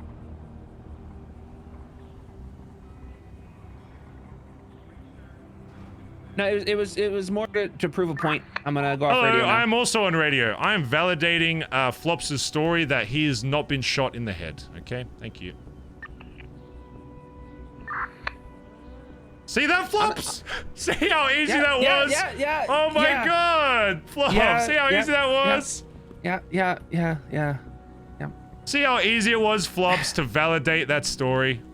Yeah. All it took was one little check. If somebody came up, oh, man, did you hear that car screeching around the corner, Flops? You heard that? You know what that was? That was somebody checking to make sure that your fucking brains weren't splattered over the fucking concrete wall behind us. Yeah. A little bit more than what I got 70 fucking 2 hours ago, or whatever the fuck it was. Feels like a month at this point. Been living on the beach for 3 fucking days. It feels like I've been out of Vespucci for a fucking year. That's how much of an attachment I have to this area, this part of the city. So now, Flops, do you understand a bit more of my POV of the events of the other day? I've spent the last few days trying to piece together every angle that I could, and I hadn't had yours yet. And I get it, Barry. And I don't know who the fuck is saying they doubt you. Everything you did it makes sense. It's valid. And you know, you say yes, you could have fucking shot me. You could have fucking beat me down on the beach. You know, whether you are in any state of mind, I have trust in you. Good. Right. And that third angle that, you know, there is a part of what's best for the club is ensuring that the PM's alive. Like that was, you know, that was part of the goal there. And also, as soon as I left there, I got held up on the beach. Not, I don't know, maybe a quarter mile, probably down the hill from that angle Barry where needs you to took take that his picture. reins back. What the fuck do you think I'm doing? So I stuck around and for a who little bit. asked? That's how I knew Andy was out there. I saw her come down the tracks. What do you think I'm doing? You think because I haven't executed executed my club that's not taking reins back? Had a gun pointed at me. Barry's about to scare the living fuck out of his entire club. It's not always about shooting hung people in the around, 'cause head. I was like, you know what? If someone's out here doing that shit, pulling a gun You on can me, take reins back if from a Barry club is out without firing a bullet, mate. maybe use some backup. And I hung around for a bit, didn't see nothing. Whoever it was took off, and I left it at that. And since then, I've talked to the clowns, and they said straight up, you heard you're doing a vault, and in Chatter's words, you sound somewhere between depressed and disappointed. So, the clowns are the fucking clowns. They do what they're gonna do. Right? They go off book, and turns out that was their getaway plan from the vault, was to go to the cubby to wipe the spray. So then CG has to come there, but then CG has to fight the cops, and the cops fight CG, and then the clowns sneak out the fucking back exit. That was their plan, which is 100% on brand for the fucking clowns. Sure is. They also told me clowns that- are crazy. Yeah, I remember I spent time with them. They also told me that you never even raised a gun. Their words, Barry had a deagle and he didn't even shoot. And that told me at a time where you were mad at this club and frustrated with us failing you, you still cared enough to not risk the club. Because the clowns didn't fucking get it. They didn't understand why you shooting in the cubby at CG was a bad idea. I do. I respect that. They said that you were there, you dipped out, you left. You were gonna though? Irrelevant. I talked with D a little bit. Irrelevant to the story. I just want to make sure you were safe. But I get why you would turn to D. He's resourceful, he survives. And in a situation where, you know, if you didn't want to be around the club, hell, Dundee's not a bad pick. And I don't even blame Dundee for this. If anything, it is not the prime pick, but that's probably the best fucking person in that situation to come get you. Like I agree with everything you did. I'll stop you right there, Flops. It's a horrible one. No offense to what I understand where you're coming from. He's a wash driver these days. Terrible fucking shooter. It's a horrible one. But you know what that says? That I'd rather call Dundee in that moment than somebody from my own fucking club. It's not about him being good at what he does. Man lived in a fucking train tunnel for the last fucking 6 months. He's not good. He was the only option I had in that moment. Then I also learned the next day that you weren't with D. What do you mean I wasn't with D? Like afterwards, he called the next day. He told me he had talked to someone in the club. He was trying to fish for information from me. I didn't give him anything, so I told him, I was like, dude, you were a prime minister of a club once. I'm not going to talk about club business with you. And he got all his, I'm not the enemy here, this and that. And then I tricked him. I asked him to, I was like, all right, yeah, since you're around Barry, will you ask him, Kappa do like the hard dog food or the wet food out of the can? I got to know what to pick up. And he's like, oh, well, Barry's not with me. I was like, yep, that's all I need to know. And I hung up. Okay, smart. You know why I wasn't with him? On that day, at least? Because I didn't need him that day, Flops. I didn't need him. If I don't need him, I'm not going to call him. It's that simple. Everybody's talking about me hanging out with D or me talking about D. I am so... Trust me, people think that like, oh, why is Barry talking to D? Why is he friends with D? He's best buddies with D. He's been manipulated by D to think about this club. I am sick of hearing the word D. When I do something with D, I'm doing it for very specific reasons that have nothing to do with the club. Let me make this very clear on my stance with Erwin Dundee. He will never be involved with the BBMC ever again. And there should be no reason from a club standpoint that you do anything for Erwin Dundee. He stole millions from the club. He's harmed people in the club before. While he was in the club, he was trying to harm people. The reason why, you know, I did what I had to do. From a club standpoint, there is absolutely no reason, when you are wearing that cut, for whatever reason, to do anything with Erwin Dundee. The only reason that I called him was because he provided something that I needed in that moment. Erwin Dundee is not my friend. I think people misunderstand. You think you talk to someone or you do a job with someone, your mates. Okay? I have made this very clear to Erwin Dundee as well. He is not my friend. The amount of shit he did in that day has turned him from once an enemy, and this isn't of BBMC, because to BBMC, I still consider him an enemy. But to Barry Benson, the person, which by the way, does exist. I don't know if you know, when I do take this off, there is flesh and bone under here. I know that's kind of hard to believe because of how much I put into this club. But there is a human being under here. And it's a human being that has been fucked over by D personally, not even related to the club. But the things that D did for me, that when I needed it, I can't just wipe off as fucking nothing. He did do a lot. He gave me money when I needed it. He got supplies for me when I needed it. Gave me a fucking car when I needed it.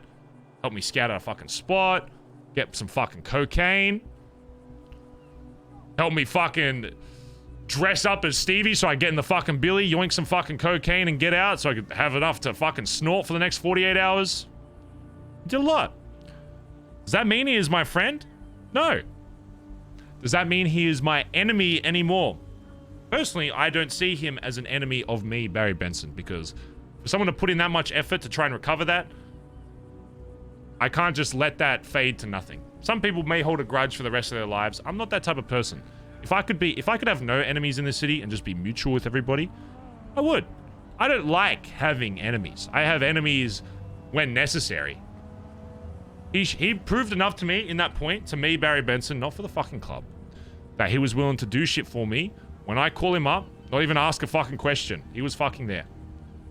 He's a mutual person to me. If he calls me up and says, I need a good driver for a fucking S+, I think I'm going to say that. Of course, I'll do it. I'm not doing anything with BBMC. I'm not getting any fucking BBMC involved unless they decide individually that they wanted part of it because they enjoy the adrenaline as well. Myself and Dundee's relationship is purely he provides something for me, sometimes when I need it, and sometimes I will choose to say yes to that. Does that mean I will ever prioritize Erwin Dundee over the club? Of course not. If I'm doing a job with D, you call me up and say, hey, GSF just fucking slow rolled the billy, we're getting shot. What do you think I'm doing?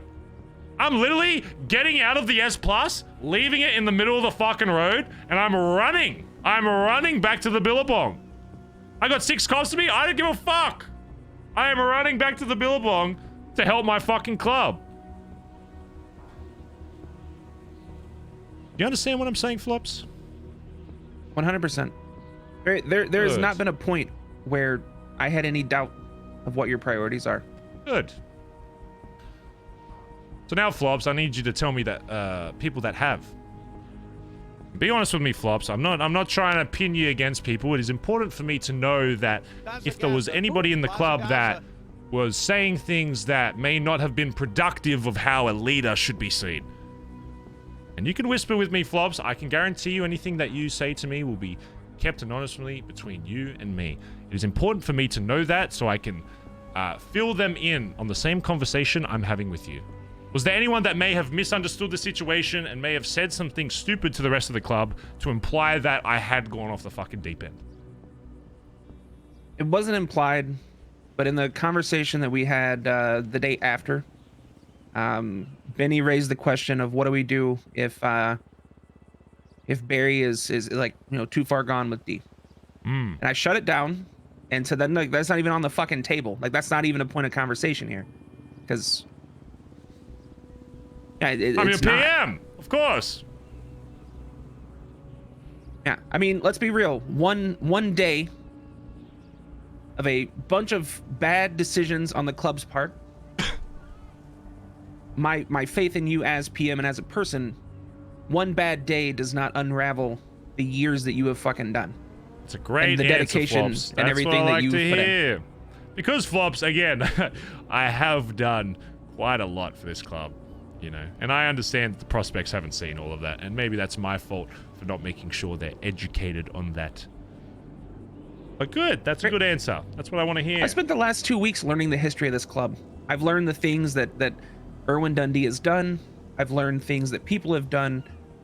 And aside from people just being frustrated with things that D has done, the other consistent thing I hear is the sacrifices, the struggles, everything that you have fucking done for this club and given up for this club. And like I've exactly, like, if you could have been gone 2-3 weeks and my answer would stay the same. Good. You're my goddamn PM. You are for this club, and it never wavers for a moment. Good. And I appreciate you telling me that. Now, I need you to think really hard. Is there anybody else that comes to mind? Even like a little comment that could be seen the wrong way, because I need to make sure that I iron those out, because again, that's how the cracks start forming, Flops. You're helping me figure out where those are forming from so that I can go to those people directly and make sure that those cracks are filled in. Is there anything else that you can remember that you've heard from anybody else implying that I had gone off the deep end or anything to do with fucking D, Bazza, manipulation, Bazza. yada, yada, yada, yada? Not that I can remember, but I know I haven't been a part of a lot of, if there's small group conversations, Barry, because I'm gonna be honest with you, I've been fucking working. Whether it's doing stuff for the club or stuff That's for what I BBM. want. That's why when I came back, I was hoping to see, you know, count up good, and it is. You've been doing well. Yeah, that was my solution to this. I had faith you know, when you came back, you'd come back. But between, you know, then what's best for the club is keep pushing forward. Put the work in. You know what's best for the club? Needs to be done. You know what's best for the club, Flops? The club. The club is what's best for the club. Maintaining the club, whether that's money, whether that's keeping people fucking busy, whether that's doing whatever. The club as a whole is what's good for the club.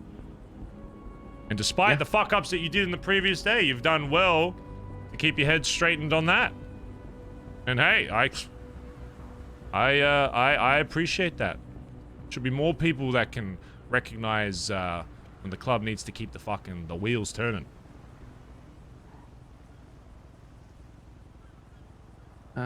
Thank you. I plan on keep doing that. Flops. Let me tell you one thing. Okay? Yeah, Barry. If I ever tell you on radio, or use a code word, or even look at you a weird fucking way, and I tell you that, and I give you even the slightest idea that I am in trouble, if I do not see your ass there within 30 seconds with the boys strapped the fuck up, helis fucking flying, convoy fucking zooming up the fucking highway to save my ass, I will make sure it's not my life that is in danger. Flops. Understand? Understood. Yeah. No, that will never happen again. I'll put a fucking vehicle through a wall like the goddamn Kool-Aid man before I let that happen again. Good. Great. That's all I want to know, Flops. Great work. You know, you've been doing well. Selling cars, you know, I think you'll make a good patch member yet. Get close. I've heard good things. So. Yeah. Thank you. Yeah. Good. Now salute me and get the fuck off my roof. Alrighty, Flops. I'll be on radio soon, okay? And we'll go do some shit, alright? Alright, hey. Alright, yeah. Hey, maybe call those customers up, see if we can do a drop today. That'd be fun, right? Yeah. It's like the old times. The old times being, you know, like 3 days ago. Times moves fast in the city, Barry. Yeah, but time does move fast, doesn't it, Flops? Alright, yeah, I'm gonna... Alright, you gotta figure out those customers are awake, alright? Yeah. You got a spider on your foot, you might want to jump as well. There you go. Alright. Good to hear, Flops.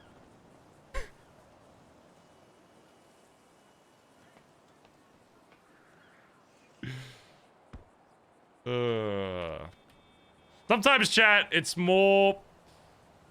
sometimes it's better to scare your club chat than it is to injure them, okay? I think Barry's doing a lot more damage. Damage is the wrong word. Barry is, showing his dominance a lot more by... Benny! I didn't hear you. I didn't hear hi, Vinny. There's a chop coming down to Vespucci. Just a heads up. Saint's coming down to do a chop. Alright, sounds good. Sorry, I'm back on radio. That's Barry, the fearless man out of the BBMC right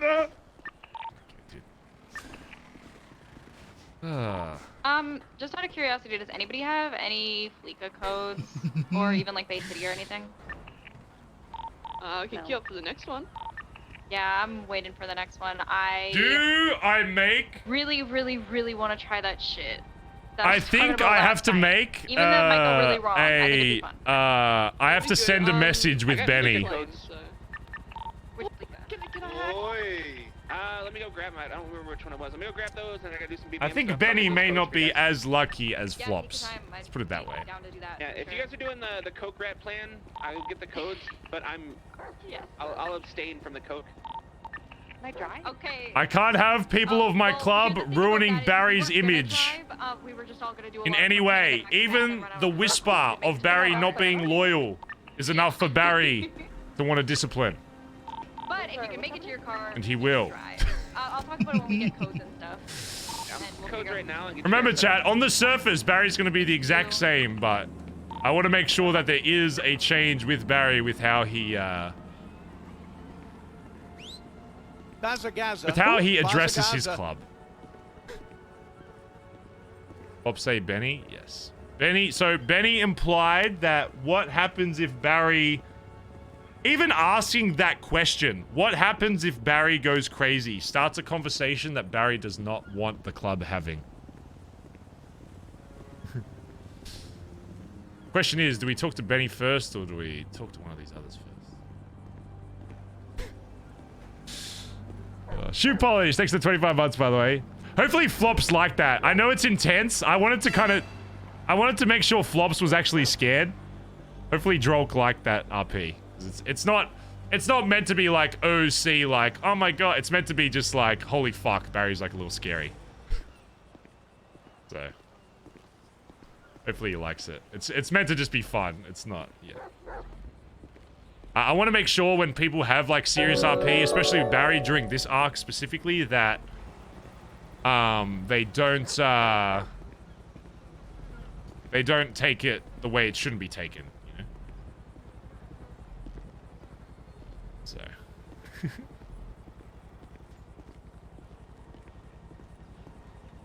Hi, Barry. hi, Stevie.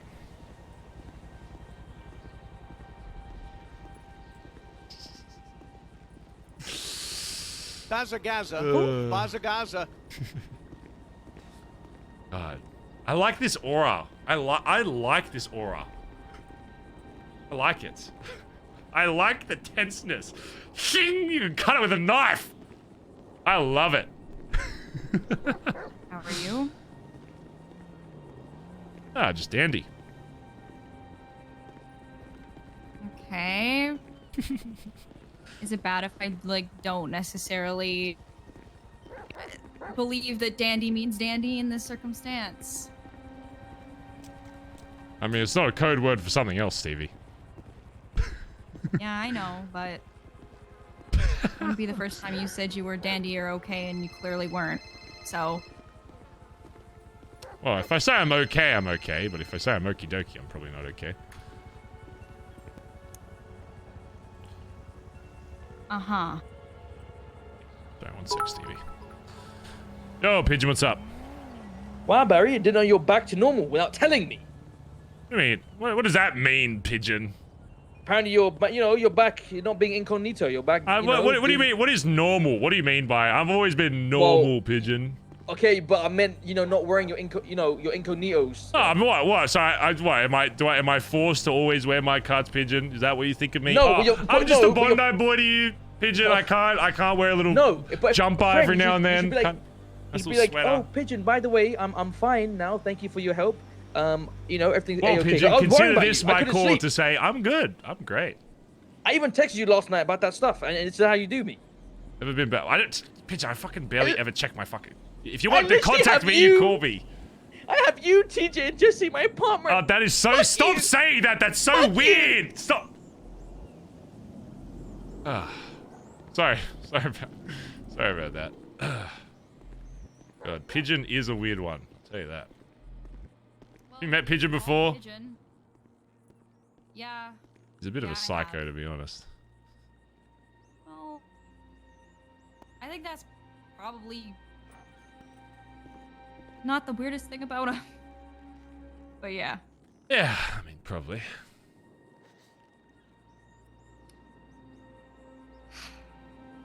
So What's like up? I Hey. missed you. Yeah, likewise. Ugh, I just I have a lot to say, but I guess in due time. I mean, I got nowhere to be. It's fair. I was just worried about you, B. And Shh, I'm the PM. They're gonna be worried about me. very I'm a pretty cool, capable guy at this point, right? Yeah, I know you're capable, but fucking everybody's capable in some way. Maybe some are less capable than others, but to hear... Oh, there's definitely some people less capable, that's for sure. Not everyone's as capable as you, Stevie. Let's put it that way, okay?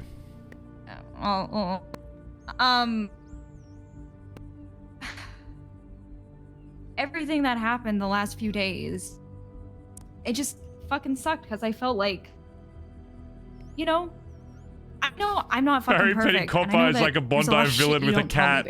Oh my god, it is. Need you to be a fucking open book with me. I know you have people. I can't force that or anything, and I wouldn't want to. But like, You made a decision on your chickens, Chip. with everything that was going on and what people were fucking saying, it just felt like I was like, well, was there literally nothing that I could do? What could have done? What were people saying? People were saying that they were worried about you, that you were, well, people noted a lot of cocaine use specifically, and Is that? I mean, that's not out of the ordinary. I mean, no, but I also know historically when I've done a lot of cocaine, it was Speaking of after I which- murdered 4 people.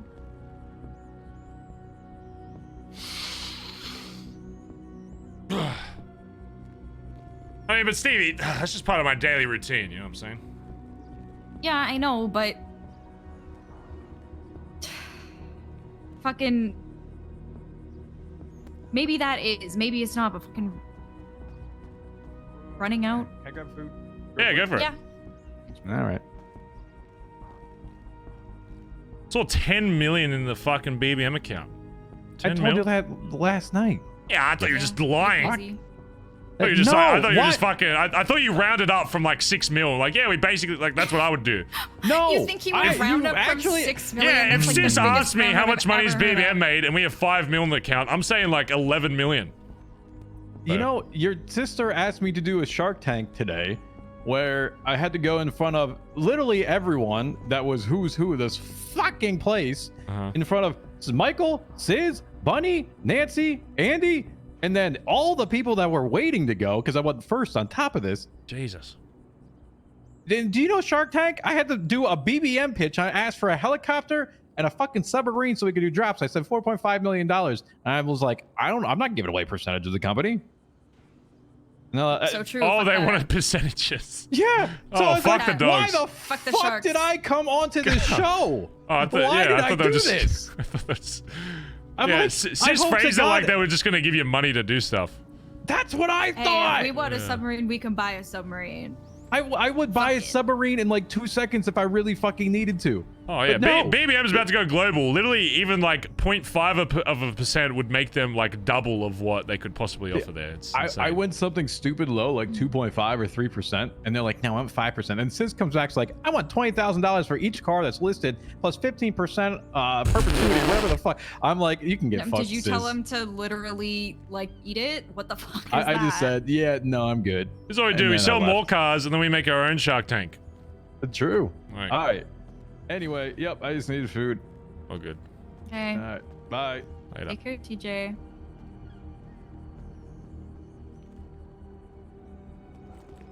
I cannot. Sorry, guys. I'll get out of here. Oh, you're good. Yeah, no, you got it's out fine. of it. Look at those suntans. I cannot Chip. believe Yeah, I'm you burnt. gave TJ dildos to say sorry. I thought you were joking. No, I did. Okay. You know what, Stevie? You know what I learned in school? Uh-huh. The fastest way to somebody's heart is through their butt. Okay. And that's what I want to try to do. School taught you that? School? Yeah, college. What? Yeah, I was college. Okay. It was butt school. College butt school. And they taught me Majored that. an asshole? I did. And look at. Hey, did he tell you about it? No. He didn't. What did he get? Did he seem mad? I'm Come not on, getting. please, Stevie. I'm not Just getting involved with that Steve, right now. Just tell me. Did he seem mad, Stevie? I'm just trying to. I'm trying to fix it. I'm trying to fix everything. Okay, well, if you, this shit that's happening between you and TJ right now, I can be there, but right now, give him some space and think about maybe why he said the things that he did or why he felt the way. And it's not because you were stuck on an island. Should I stop texting him? I texted him like Give him- 15 times. Yes, stop. Give him a second. Aussie for life, thanks for the 7 months. Dizzy, RT Wishin, Louis, thanks for the 24 months. Immortal Sin. Mrs. Landers, thanks for gifting sub to Bucket. Just Stacks Okay, the Boat. best thing you could do right Thank you for now- the prime sub. Sugar Socks, Shoe Polish, wonderful. Then- I text him. I'm gonna leave him alone. No, just. Anonymous, give him thanks for the gifted some time, sub. But Wait, we're back below caveat of you giving him 2K! time is you do need to talk to him I eventually. fucking hate. I'm but going to kick. Give him. Anonymous, thanks for the gifted sub to Sohan. Hellish, thanks for the 5 months. Sorry, No Barry. more- I didn't want you to those. witness this. I didn't want you to come back to this, Barry. I'm sorry. No, it's I'm just a fine. fuck up. No, what? Oh, You're not a fuck. You're not. I also came. Stevie, did you tell Barry my new role? No, I thought you could be the one to break the Not- news of the new title you've come up with. So Barry, since I don't have a title anymore, I came up with a new one. I was gonna go low command for a little bit, but now I want to go for the Optimus Prime Minister. Optimus Prime Minister. Yeah. The OP. OP. OPM. Yeah, Optimus Prime. Yes, sir. Yes, sir. Damn, okay. Do you think that's something doable? Just Yeah, well, I am getting around to having convos with everybody about all that stuff, so we will. Actually, I was gonna have it the other day, but I, got interrupted with some stuff. So. yeah. It's understandable. Yeah, it was a busy It's day. understandable. Busy day. Yeah, and other things that I'm sure will catch up, but not much important shit happened. I shot my dog on accident. I shot my God. chicken. Jesus Christ. They need to take your pets away. I really care about you, but they really need to take your pets away. Senza, thanks for the 16 months as well. Appreciate I it. had to lie on the damn docket that I had to fill out. What are you gonna do with a cow? Make burgers? No, I figured what better way to go into combat than riding on the back of a cow. If we go to war, it's my war vehicle. My new club car's my cow. I could see you on the back of a cow, Chip. I put an application in. They asked me how many animals I had. I said none, and so. Isn't it better to say more? 'Cause then I don't know. I think you're meant to say like 2 because then they know you're a good pet owner. If you Yeah, say but at the none, then same it means you time- have no experience. They're not going to Well, trust you with a cow. Oh, don't worry. I fixed it. I told them I have a bunch of PTSD, SD. I need a companion. I need somebody because I'm like on the verge of just going insane. And if they don't give me this, I'll probably go crazy. I went off on it, dude. So hopefully. So you're manipulating your way. Oh, I'm Stevie. I'm working this Holy shit. B Raven. Thank you for the That's about it, 25 but bomb. I'll catch up. Sorry to interrupt. Hey, all good. Appreciate the 25 bomb, dude. Can we get some love in chat for Holy B Raven? Damn it. Thank you so much, dude. He got Thank you trapped on an 25 island subs. today. It's the suntan. All right. Yeah. Anyways, I was just saying, I know we're not the closest, I guess, but What do you think that? because even in everything that's happened, I know, and I will. It's not like a bad thing. It is what it is. But I know that when you're going through something, despite everything, I'm probably not going to be the first person you call, or even in your top 5. And it's happened before, and that's fine. Like I said, I don't need to be. But Barry, I just. Well, I mean, You know- you didn't text me. Maybe if you texted me, I would have responded. I was answering calls, that's for sure, though. Yeah, well, I got told that text messages were not even getting through to you. And you said you wanted space, and I mean, I'm gonna be honest with you. I gave it to you because I don't know. I think maybe I was really angry for a while, so I needed time to calm down. Well, Well, I mean, I appreciate you giving me that space, even if it was for you being angry. Yeah, well, you know what I try to do for people in this club, and I hope you know that, like, Barry, it goes for you too. Even if it's fucking ridiculous, and you're like, damn, I want to do X, Y, Z. That's the thing that's gonna make me happy. You don't think I'm gonna at least try? No, I mean, I wouldn't expect anything else from a chaplain.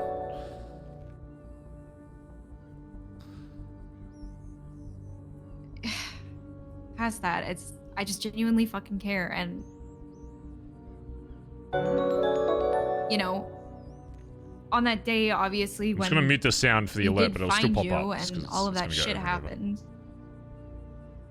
Truthfully, I was less pissed off about any of that stuff, which I think is the thing that a lot of people were upset about. And I was more just mad that, I guess, one text just, I need space, and I would have backed off. I would have been like, okay, I totally understand, I get it, because this shit's hard. But I couldn't stop because of I mean, the times you've gone missing, and it's because you've had a gun held to your head, or when Jordan was kidnapped and murdered, or when Shane went missing and everyone was like, oh, I'm sure he's fine, live and then today, I had to find Bazz? him with his half ripped out heart out of his chest at the hospital. No, not for you, but for everybody else, probably. So I don't take hints very well.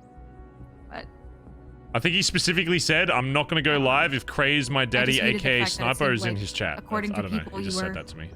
Suffering, and I couldn't have So I don't know. fucking done anything.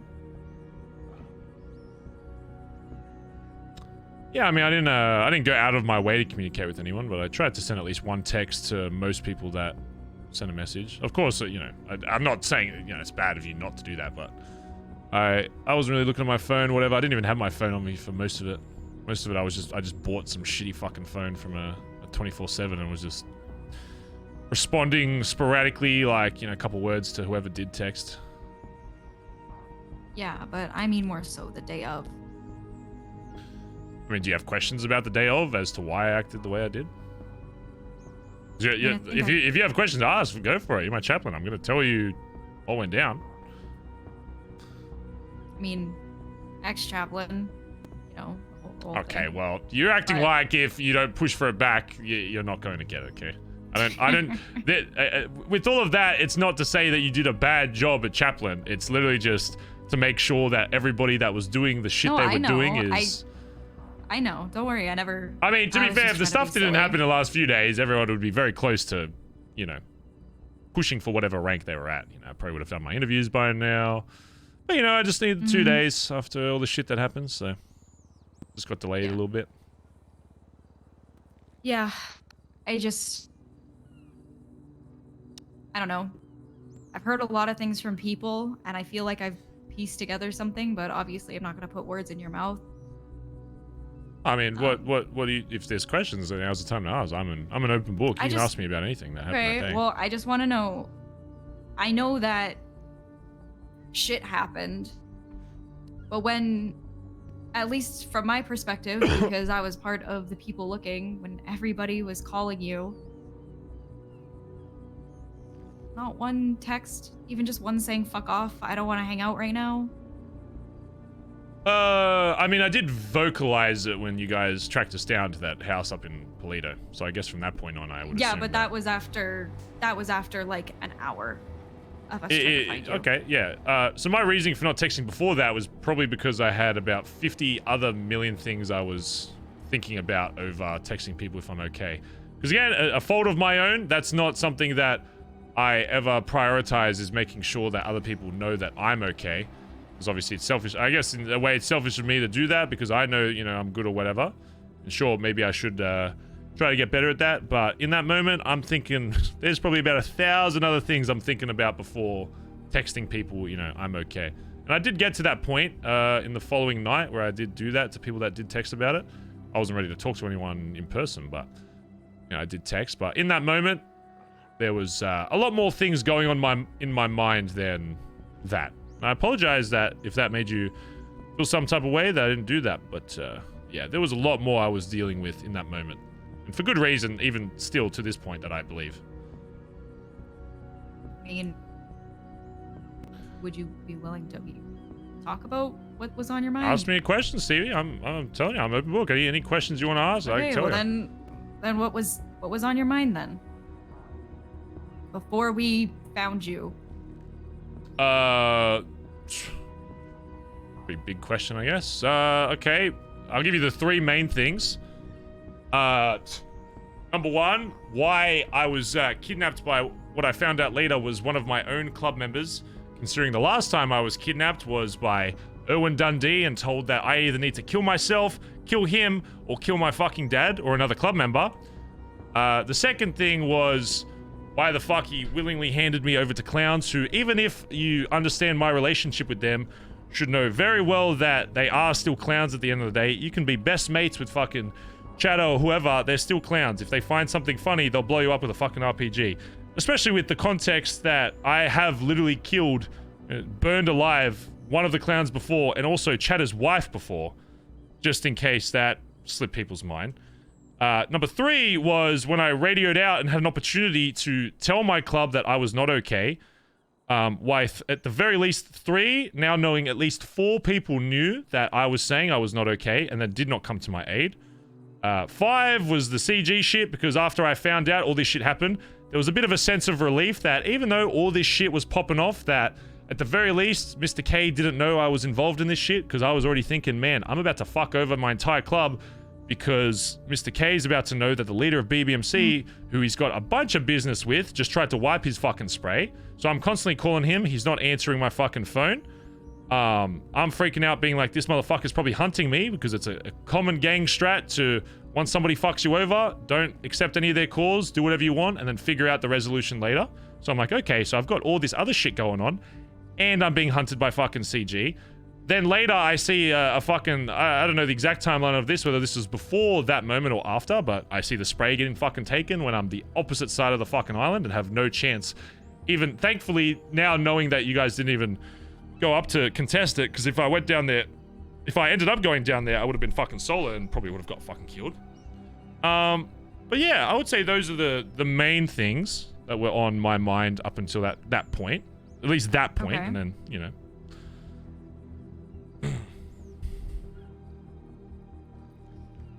Well, I can at least tell you for some of them, well, the reason we didn't contest was because of everything that had happened. There was, like, I'm going to be honest with you, I 100% thought that with my limited knowledge at the time that CG had kidnapped you and was holding you hostage and were using the spray to bait us out.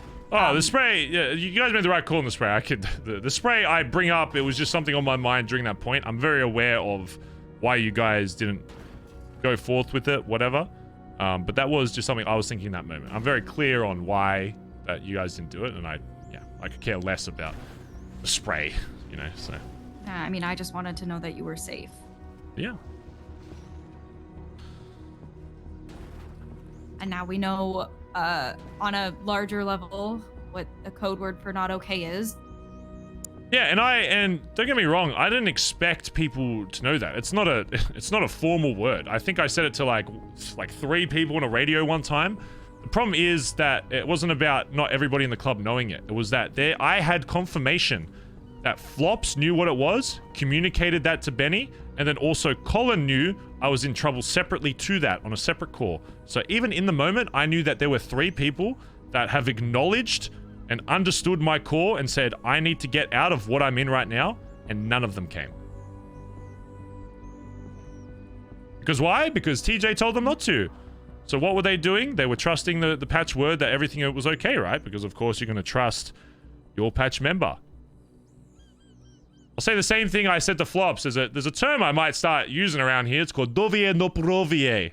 It's a Russian word. It means trust, Oh my God, but Russian, I couldn't verify. tell. It means trust That but makes verify, right? When the and this isn't for a lot of things in this club. If it was something minor, like a car's getting impounded, whatever, you know, believing, you know, a patch over the PM, no issue with, whatever. You're going to trust the guy that's there versus the guy that's on a phone somewhere and barely was able to talk, whatever. This is a very different situation from a car being impounded. This is the PM said on phone to basically three separate people at the time, I am not okay. I need help. And that was verified. Again, if they didn't verify, if I didn't have my radio on while I was on the phone and I didn't hear them confirm that they understood what that word meant, fine. You can plead fucking ignorance. You didn't know what the word was. Fair enough. It's my own fault for not solidifying that more. The problem is, I know for a fact that they knew what that word meant. They conveyed that to the rest of the club. The VP knew about it. TJ knew about it. And still, it's hard for me for that point to judge the prospects completely. Even though I said the same thing to Flops, that you should have done what your gut was telling you, not what another member was telling you in that instance, because it's a PM giving you an order versus a patch member. The thing I'm more concerned with is how my VP was able to be told otherwise and completely listened without even verifying. There was no provie. Okay, that makes sense. So you can understand why that's an issue, because in this instance, yes, TJ had good intentions. I know the full story. I had a big chat with TJ. I know he was just trying to have me a little fun, little wacky day with the clowns. Which, by the way, I don't need people setting that up for me. Or at the very least, if they set it up, there's better ways of doing that without kidnapping my fucking ass. Because, especially with people that have been here and that have been blooded into this club for a long time, they know the history of why that might be a bad idea. Especially a club member. So you can see, even from anything else, if you add nothing else to that story, that act alone is already putting me in a bad state of mind. And I understand, I don't go around the club saying, hey, by the way, guys, I've got trauma from when I got kidnapped by my PM and I had to shoot him in the head. Sorry, I forgot to tell you. But I guess that also should probably be pretty obvious. Exactly. You know? It should be pretty obvious. I shouldn't have to go around to every new hangaround in the club. Hey, by the way, I'm pretty mentally fucked up from this one time. A leader that you don't know about and will probably never interact with. I had to fucking kill him and take over the fucking club when I didn't even fucking want to. I'd love to be still be VP and just have to fucking sit on my ass and just listen to what the fucking PM says and just coast off the fucking his ideas. It's great. I'd love to go back to that. But I did what I did because I felt it was needed for this club to survive. So I did what I had to.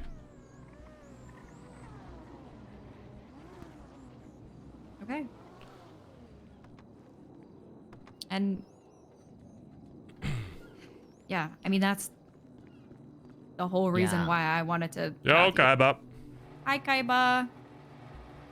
Hey, Kaiba, I'm back, by the way. It's good. Anyways, I guess my only other question is, like, Hey, you too, Kaiba. in that moment, why D, I guess? Sure. And maybe it's my fault for not making this firm enough to the club about what D is to me at this point. Dundee will never be a part of this club. Never. Will never be hang around, will never be prospect, never be patched. He has had 2 options in the past to do that. That will never occur again. I don't expect the club to ever do anything for D, because why? Because he tried to fuck the club while he was in it, while he was out of the club. He has stolen money from the club. He's tried to fuck over you. He's tried to fucking kill Kaiba.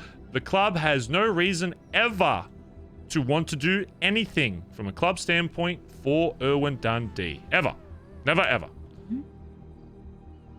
I called Dundee in that moment because with all the context you have now, I just try to communicate to my club that I need help. I'm getting radio fucking silence. I've got this tracker on me that means fuck all because I've been waiting for my club to pull up for an hour at this point to save me from the fucking clowns and nothing. So I ditched the fucking thing. My first instinct, I'm going to call Sis because I promised Sis that, you know, anytime shit pops off, I give her a call and just make sure she's okay. And she'd probably be a good person just to vent to. Because at that point, I just wanted to vent to... It could have been literally a wooden pole. But I just need someone to sit there so I could vocalize what I was thinking. So that I could rationalize if this was the right idea, whatever. But I knew that I had potentially the same thought that you had, that CG might have had me. I was thinking, fuck, CG's probably hunting my ass. I can't get Sis involved, not because well, one, because I don't want her to get hurt. Because if they shoot me, they're shooting her as well. Number 2, she's also leader HOA. And right now, my thought isn't just me being safe or me being okay. Again, which is why I didn't text you that I'm okay, because I'm not even thinking about it for myself. I'm thinking, I don't want this to snowball for BBMC any further. It's the same reason I didn't fire a fucking bullet in the fucking, in the cubby. I literally took one to my fucking chest just so I could say if they found me after that I was GSR negative. Thank fuck they didn't search me or know who I was until, well, TJ told them after, which kind of fucked everything. My first thought was, I'm just trying to mitigate this impact to any more fucking people. So, I'm ruling out people that I know that are in gangs, can't call them. If they get fucking involved, then CG is gonna clap me, clap them, clap their gang, vice versa, get all their shit involved. And maybe it even comes back on BBMC because, well, they know I'm the leader, and their gang might be like, why the fuck did you call him when you knew they were being hunted, and kind of bait them into shooting them as well. So I'm like, can't call my club, can't call family, can't call any, like, known gang people I know, business associates, whatever. There's the one person I know that if he gets fucked over, is going to have no consequence after that, because nobody I know cares about basically if he's fucking alive or dead. And somebody that will do what I say, regardless of the past that we've been in, and will do what the fuck I want and bring me what I fucking need and be at my fucking side to bust if we need to. Owen Dundee. I know despite anything, despite any relationship, we could be worse fucking enemies. If I said, hey, I need your help, just meet me here, he's going to be there. And you know what happened? I kid you not, 30 seconds after I pinged him, he was there. In a fucking chopper. Flies the fuck in. In a fucking chopper. It was like, God, I wish the club reaction was that good. I'd fucking, you know, that would be fucking, yeah. The speed that he was there was insane. We start talking, whatever. And, you know, I'm sure you know the rest. Mm-hmm. Let me make this very clear. Dundee is not my friend. I've clarified to you what he is to the club. He's an enemy of the club. There is no... You shouldn't... There is nothing that D should do to make him ever even mutual. Before this, before I would say a month ago, Dundee was also my enemy, Barry Benson. Not just the leader. I'm not even talking about Barry Benson, the PM, who represents the club. I'm talking about Barry Benson, the fucking person, because of the shit he did. However, after the shit he provided for me and showed, especially on that day, he showed that despite me fucking hating him, despite me saying how fucked he is, despite me saying, fuck you, fuck this, club fucking hates you, whatever, he still rocked up to my spot within 30 seconds, helped me escape from a chopper that we thought was CG. At this time now we know was BBMC, because I'm sure you've heard the fucking rumor that Benny's been talking about how I've been holding a fucking gun at fucking BBMC apparently, which again I would do to anybody. Let's use the Billabong as a reference. If somebody drives in, I don't know who the fuck you are, I'm pointing a gun at you until I figure that out. In that moment I'm thinking it's CG. I point a gun for literally half a fucking second. I don't get a visual on who the fuck's in that chopper. We get in a chopper and we fly away. I don't even fire a bullet. I'm like, just get the fuck out just in case, you know, it is somebody we fucking know. I just want to be left the fuck alone. Dundee is not a friend of mine. However, the shit he did in that day showed that for whatever reason, he still cares about myself or does this for whatever fucking reason, whether it's to try and use it against me later or spew it on the club and use it against like, oh, look at me, I'm D and I've got Barry on my side, and do whatever dumb shit he says to the fucking club about it. I don't care. At that point, he's giving me fucking 700 grand to make sure I'm okay, giving me car, giving me food, taking me to locations I need, help me get the fucking coke I need to survive the next fucking 48 hours. He's done everything I absolutely asked. There was nothing more that he could have done in that day, well, except get me some other shit that I asked for. Dundee is not my mate. He's not my enemy. He's a mutual person that I call or calls me to provide something. If he calls me, the same reason why I did the bank before with him, like 2 weeks ago, that I've heard people fucking hark on about and ask, oh, why is Barry hanging out with D? I'm not hanging out with D because he's my friend. I'm hanging out with him because in that moment, it's not, I wouldn't even call it hanging out. He asked me to go on a job or help him get away from cops. I'm going to do that because I don't know if you know, the reason I joined this club was for adrenaline above all else. Before I knew what BBMC was or anything, I knew what the club would bring. And does the club bring adrenaline and shit? Of course it does. Does that mean I am not going to take up opportunities to get it elsewhere? No. Of course it does. I'm going to... If fucking, I don't know, the leader of GSF calls me tomorrow and says, hey, I need a fucking crack driver for this S Plus, and I'm not doing anything with BBMC, and it's not going to interrupt anything with that, and I'm not dealing with any of that shit, I'll probably do it. Unless I can't be fucked. I'll probably do it, because I like the feeling of getting fucking chased by shit, or being put in a position that is going to be crazy. That's why I'm still in this club, that's why I run this club, and that's why I put this club into those crazy situations. And on meth runs, when we think the job's fucking done, I still try and steal the car back.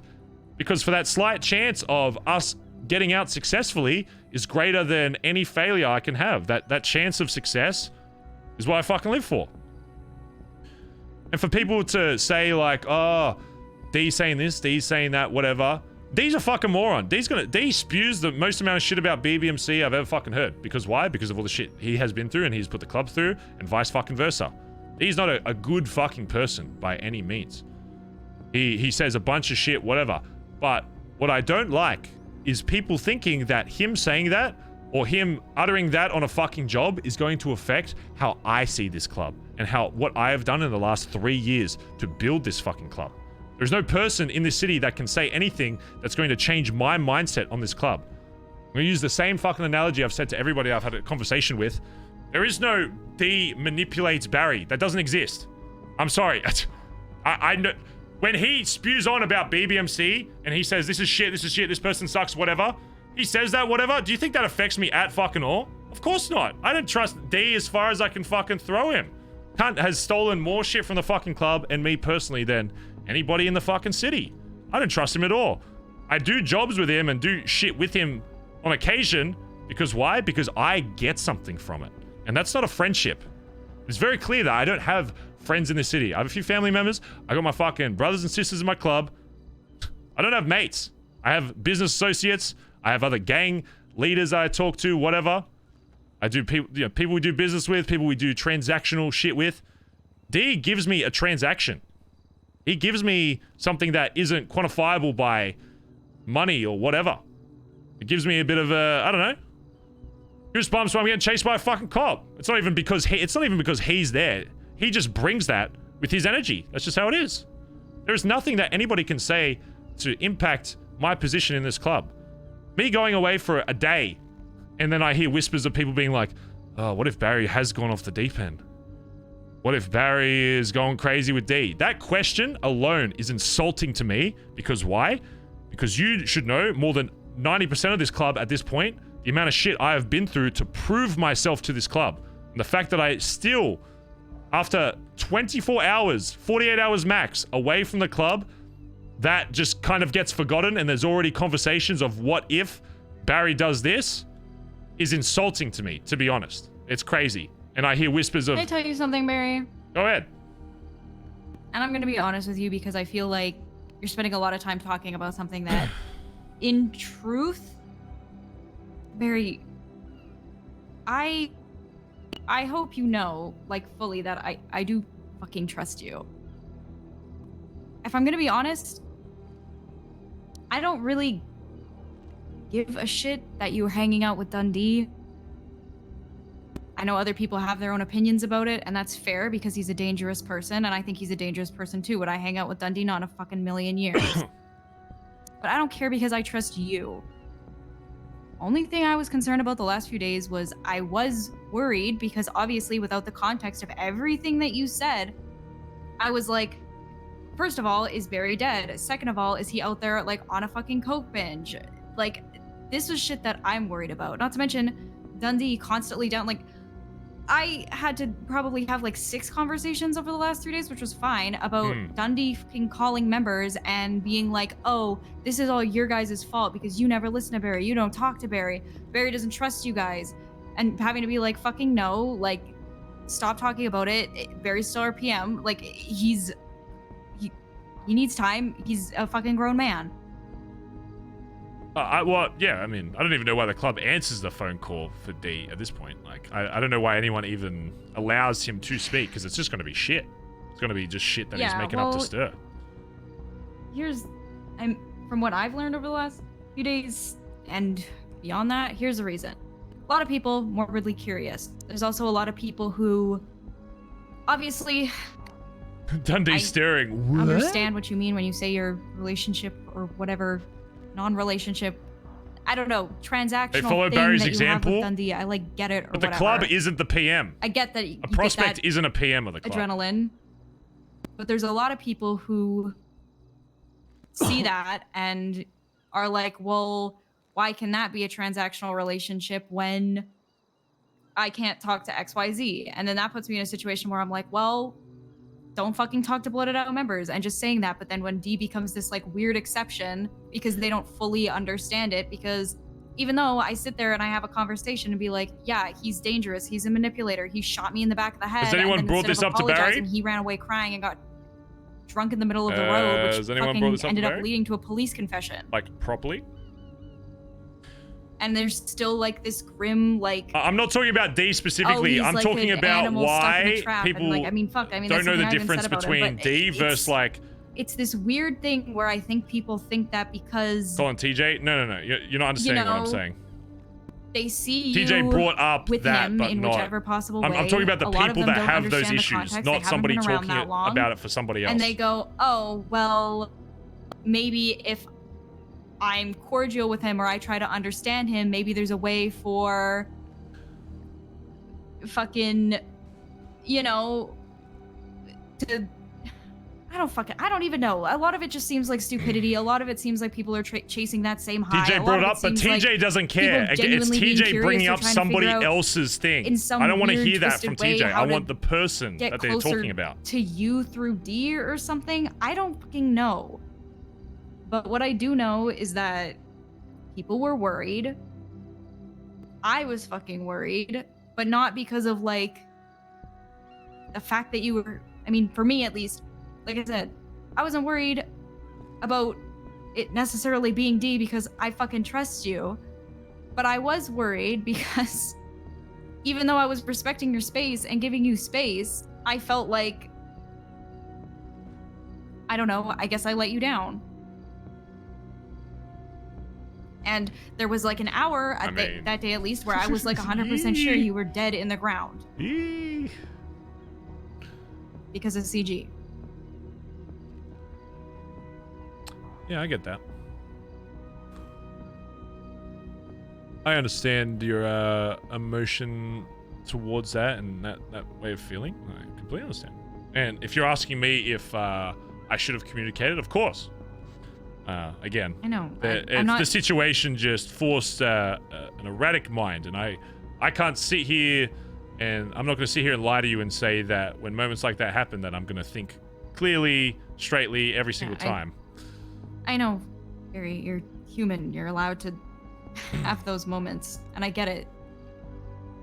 In regards to the difference between club members and the whole blooding out thing, I know that you're speaking on behalf of somebody else, but I would love for the people that, because all I hear with that kind of thing is people saying, I'm okay with this or whatever, but, you know, another person I've heard says, why can't they hang out with this person, whatever. I'd love for that person to ask me directly instead of whispering it to other people, because then I can tell them what my stance is on that. And I can tell you right now what my stance is on that. My stance with blooding out, and I will always say when somebody gets blooded out, never talk to this guy again if he somehow miraculously survives. Why? Because they're being blooded out of the club. That is a club standpoint. I'm not referring to any individual person when I say the club, that John should never talk to Alex again, because there are I speak on behalf of the club. I don't speak on behalf of individual people. So I would assuming if this is a topic, I would have to assume that people are either referring to Antonio and Ellie because of circumstances that it seems they remember a lot of things, right? So let's use Ellie as an example. Somebody being blooded out from a club standpoint a month ago is very different from somebody being blooded out a year and a half, 2 years ago. It's the same reason why Malachi has been spoken to by a lot of people in this club. People have done jobs with him before. They don't go out of their way to like talk to him. But he knows he wasn't blooded out. He got the opportunity to walk away even though he should have been fucking killed. There is a very big difference between time frames on that, because blooding out isn't a simple process. It's not like when you blood someone out, they're guaranteed to forget everything, because they're not. Especially in the circumstances that it was done. Especially when I've had people do shit without the entire club being there or even knowing about it. It allows for this shit to be done incorrectly, and it has, and it muddies the fucking waters. I don't think, from my club set, this is me, the PM, speaking, that the club should ever communicate with anybody that has been blooded out of this club ever.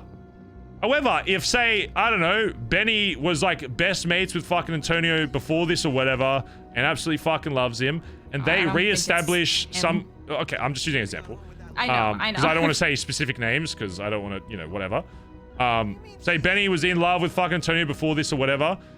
If he goes out and re-establishes a connection with this guy on his own, not as a part of the club, not wearing cuts or whatever, he's off fucking in Uwu one day and sees the guy, they start talking again, they do the odd job every now and then, you know, not related to BBMC, I don't give a fuck. That's an individual person talking to an individual that the club, from a club standpoint, does not have any relationship to anymore, and does not want anything to do with, and they will never rejoin or have any communication with the club. But if that individual person is like, do it like, I don't know, they're talking to fucking Uwu, it's the same reason why, you know, Kaiba talks to fucking Kem every now and then on the street. He doesn't go out of his way, but he still knows who he is. I don't know, or whatever. I don't know the situation with him blooding out a Rust or whatever, if it's the same process, if he's forgotten, whatever. But there isn't a club or gang in this city that doesn't have somebody that has been blooded out that they don't talk to at all anymore. Because individuals have relationships that they're not going to relinquish because the club says so. That's just the reality. But from a club standpoint, the club has nothing and will never have anything to do with that person again.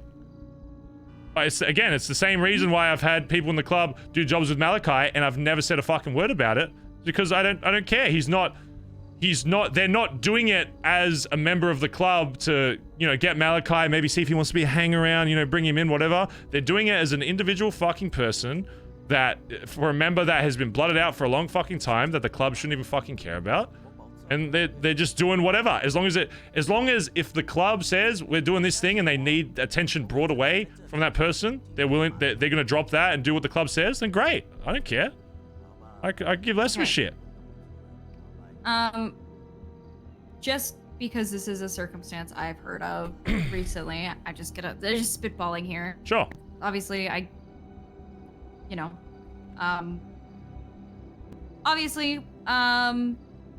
think you know this as well as I do. Even sometimes, you know, if we're just doing something casually, no cuts, XYZ, whatever, like going shooting shit with friends or running into somebody, you know, whatever.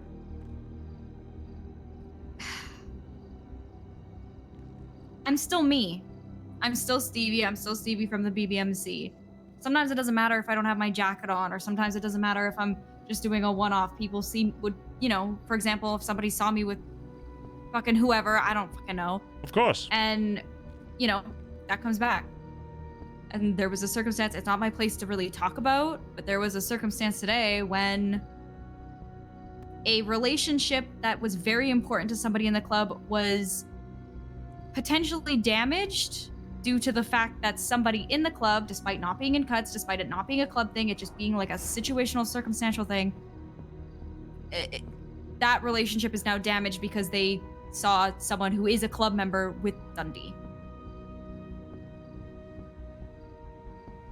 Because I get what you're saying, Barry, and I like understand that, because I mean, wait, as much as we want to, you know. Give me like the full. Just give me a name. I don't understand this like hypothetical. Like if you want to give me an example for me to address, then I can sort it. Dundee was seen with Chip today. Yeah. And that was a situation that was witnessed by a lot of people, and a lot of those people were people that were obviously operating under the assumption that the club had nothing to do with Dundee anymore, and I don't really know any details past the fact that those people are now very unhappy with the fact that there was a club member with Dundee. What, somebody in the club?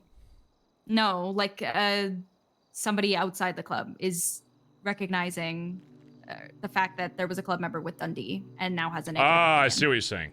I see. Again, Yeah. that's why it can't be just a firm statement of, hello Finn, what do you want?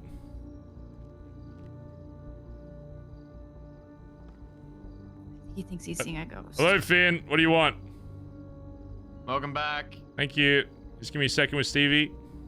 Yeah, Must you need food? Good to see you safe. Yeah, likewise. No.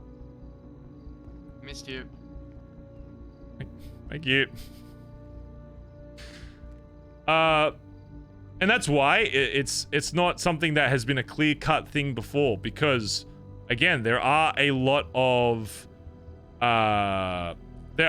things that can, outside of this club, that I can't control, that can contribute.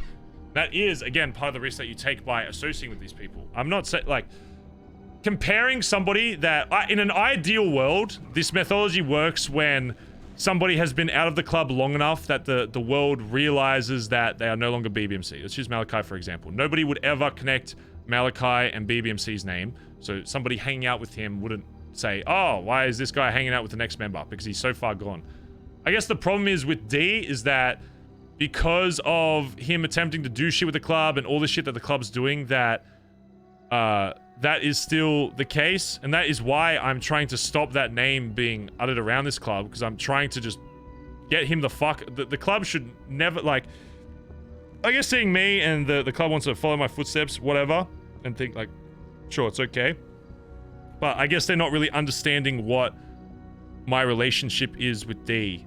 Now, the question I would have to ask, was Chip hanging out with D because he wants to reconnect a friendship, or because he has a similar instance?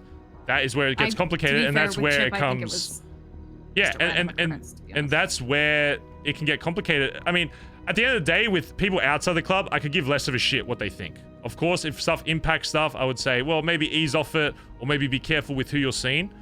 So to me, I would say, Chip, like, if there's someone of importance that is a good connection to us that is going to stop doing business because they've seen him with said person, yeah, then sure, I'd be like, hey, you need to make sure that if you're going to do this, that you need to, like, you shouldn't be involved in anything that's going to get the club fucked over.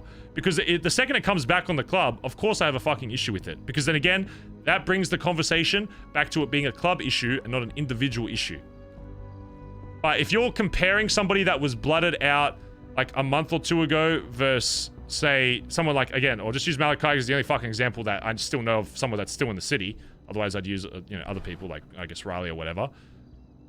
Like, it's not a finite amount of time where it's like, oh, after 6 months, you know, I'm not going to care as much if you just talk to him. But if we blood somebody out and then the next, like, you know, week, month, whatever, you're doing stuff with them immediately, even if you're outside of cuts, whatever, then I'm like a little bit concerned by that, because it's like, okay, you couldn't even, you know, push that away for whatever. With D, before this shit happened, like, he was gone for months and months and months and months, and then came back and fucked us over. And if he had just stayed away, this would all be a lot simpler, because then his name would be nowhere near associated with the club. So it's hard for me to say, like, oh, this is a different situation to this because it's based on time. It's like, you need to allow for that person to make sure they're not connected still to the club, or at the very least doesn't remember anything to do with the club, so that you're re-establishing a new relationship with them, so they don't see you as Stevie from the BBMC. They see you as Stevie, this new person. They don't really know anything, and then anytime they ask about your club shit, you don't mention it. You don't involve them in that part of your life. You need to disconnect the BBMC from that person.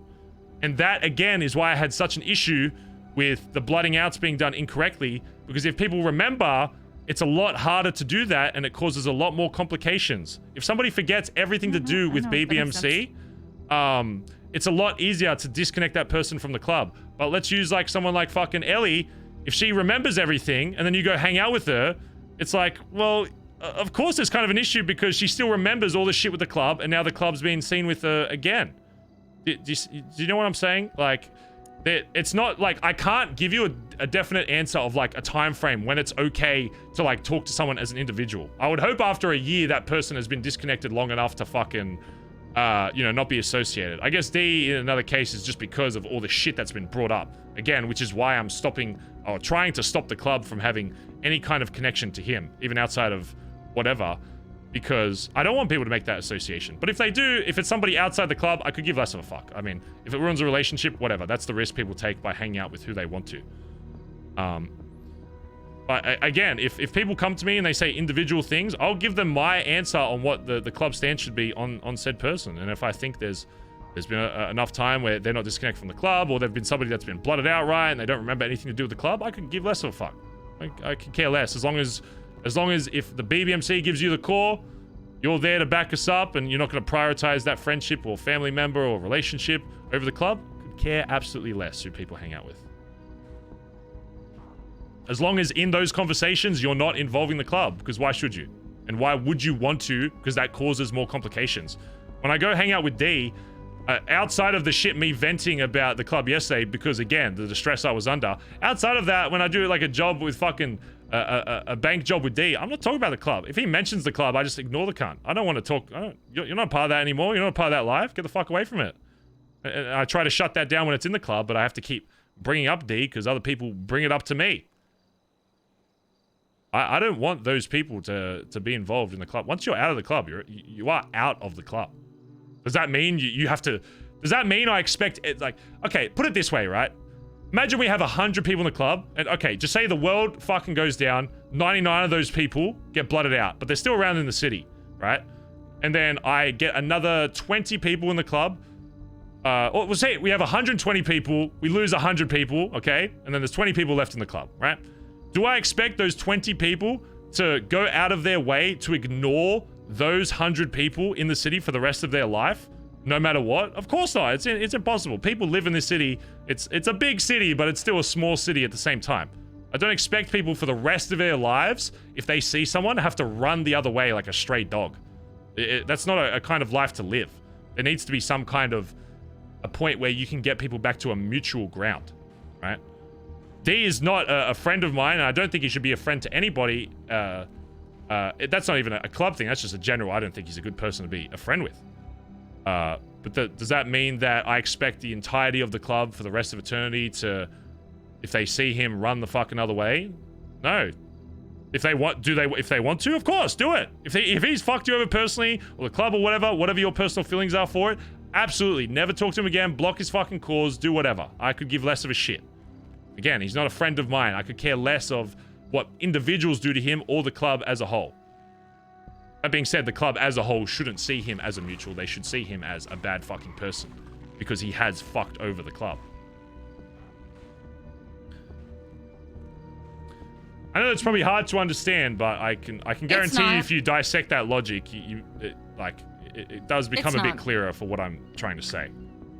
No, here's the thing, Barry. I absolutely get what you're saying. Like I said, when you're speaking to me, at least, I don't really care because I trust you. I trust everybody in this club, and I know that a lot of people might. Well, I know a lot of people in the club, just point blank period, have trust issues, but I would rather trust everybody in the club, even if it burns me 100 times or whatever, than live closed off, because I tried doing that and it almost killed me. But what are you gambling on? You know, it's all good that we can say that, like, you know, like, obviously there's a difference. I, you know, also agree with the fact that it sucks that the Bloody Goats went the way that they did, and it also, from my perspective, I've continue to push, say, like, you shouldn't hang out with blooded out members at all, especially knowing the circumstances and especially knowing the sort of connection that the people who are wanting to reach out are craving. But I guess what I'm saying, and like, you know, I don't think that in this city, as long as it exists, as long as we're breathing, I don't think there'll ever be a way to disconnect the idea of Dundee from the idea of the BBMC. He's been around too long. We've been around too long. And I mean, he makes an impact. It's Dundee. It's kind of hard for him not to make an impact wherever he goes. Sure. And I get what you're saying. I absolutely do. Because, you know, again, I mean, if fucking using Malachi as an example, like, I don't care because he's so far removed. But Dundee is not, and I can sit here and I can... That's a good point. because I have, and said to everybody at the club, like, don't fucking listen to Dundee. Like, it's not even worth it. Like, I think a lot of people think that they can, like, outsmart him or, like, get somewhere in him that... I don't know. Anyways. Fact is, like, you're telling me all of this, but, you know, you're also telling me that your relationship with him is transactional, and there's going to be times when you go and run those jobs with him. And I'm not concerned because I don't trust you, or I don't trust people within the club to not say stupid shit or do stupid things, but I am concerned about the fact that if we make this clear-cut rule being like, you shouldn't be fucking talking to Dundee and all of this shit, and even if you make it clear what your relationship with him is, doesn't stop the fact that there is going to be times when you guys are together, and there's going to be probably times where you guys have to shoot cops together, and there's probably going to be times where you guys have to have each other's back, putting yourself probably in danger, or, you know, just because he's, you know, Dundee, which is, again, fine, that's your own choice, but as much as it sucks, very, like, you are the leader of the BBMC. Dundee is the ex-leader of the BBMC. There is not a world that exists where people in this city do not stop associating Dundee with the BBMC. And I'm not here because obviously I know who the fuck I am. I can't sit here and be like, don't fucking do that. Don't. That's not who the fuck I am. But I'm just saying that as much as we want to say, oh, I don't give a fuck what anybody else outside the club says, it's already... a connection that somebody has in the club is being negatively impacted because somebody else, it wasn't even them, it wasn't Chip's connection, it was somebody else's connection. TJ's. Chip was seen with Dundee, and then now there's another connection that's fucked, and it's causing issues. And that's the issue. That's the issue.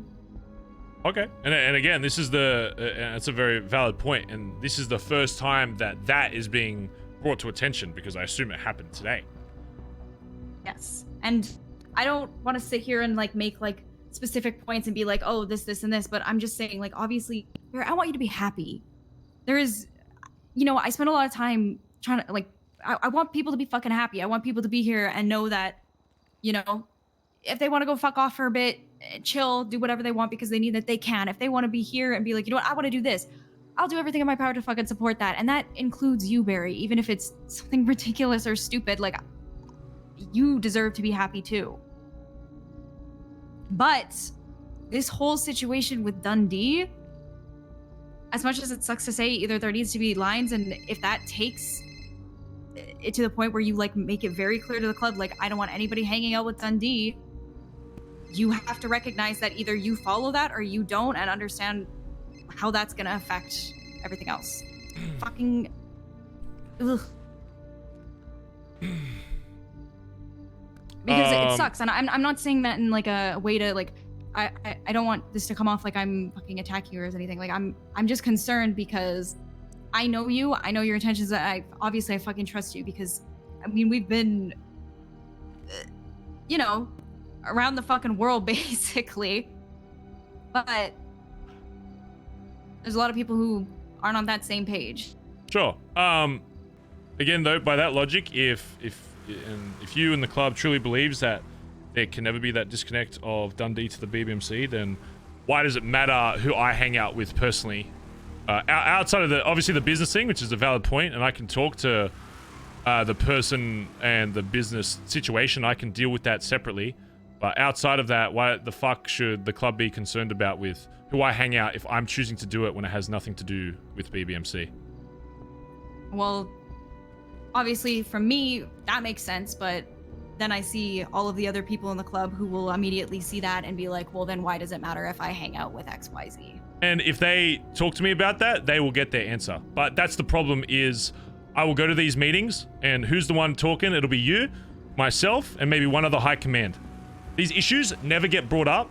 So if they want to have those issues, I am absolutely open to discussing it. But if they never bring it to okay, it's one thing if they don't want to bring it to me personally, that's one thing. I can be a pretty intimidating guy, I get it, but if they're not going to bring it up during a meeting, not my fucking problem as far as I'm concerned. If you're not going to bring that shit up and don't give me an opportunity to talk about it, go fuck yourself. I don't give a fuck. You're brave enough, Stevie, and I know some people are different about that. Great. But again, if you can't address the problem and bring it up, I don't give a fuck. If you want to hold that grudge to yourself solo, your decision. I'm sick of trying to cater for people. What's up? Most of the stuff has happened in the last 2 days, so it's not that people didn't want to. It's just this whole situation kind of exasperated, and for the first time. And again, but that's the problem as well, is that you, Flops, TJ, are really the only people I've spoken to from the club about it. And the problem is that people are having those problems because they're making assumptions. If they come to me and ask about my relationship to Dundee at this point, I will give them the exact same explanation I gave you and I gave the others. If they want a clear-cut answer, they can search for that answer and they can ask me about it. I will be an open book about it. I'm not going to be an open book about when people ask me about, you know, I care about you being a friend or whatever. They should know me by now that I don't engage with that kind of stuff. I'm your fucking leader. I'm your brother, sister, whatever of this fucking club. Outside of that, I don't want people asking about, you know, friendship status. I'm not friends with anybody here. You're part of the fucking family that is the BBMC. If they ask me about those things and they want clarification on my actions in the past 2 days, they can get them. I will clarify the same way I clarified to you every decision I made. And I guarantee you that I doubt that there's any person in this club that after seeing my point of view isn't going to be like, oh, that kind of makes sense. Unless they don't understand what, you know, what being kidnapped by a member actually means to me. In that case, you know, maybe I will explain to them. If they're inquisitive enough to ask me about it, maybe I will give them a bit more context. Even though I hate fucking bringing up that day. Literally the worst day of my fucking life. But if people really want to know about it, I'll tell them why kidnapping the PM of the BBMC is a bad fucking idea. I think...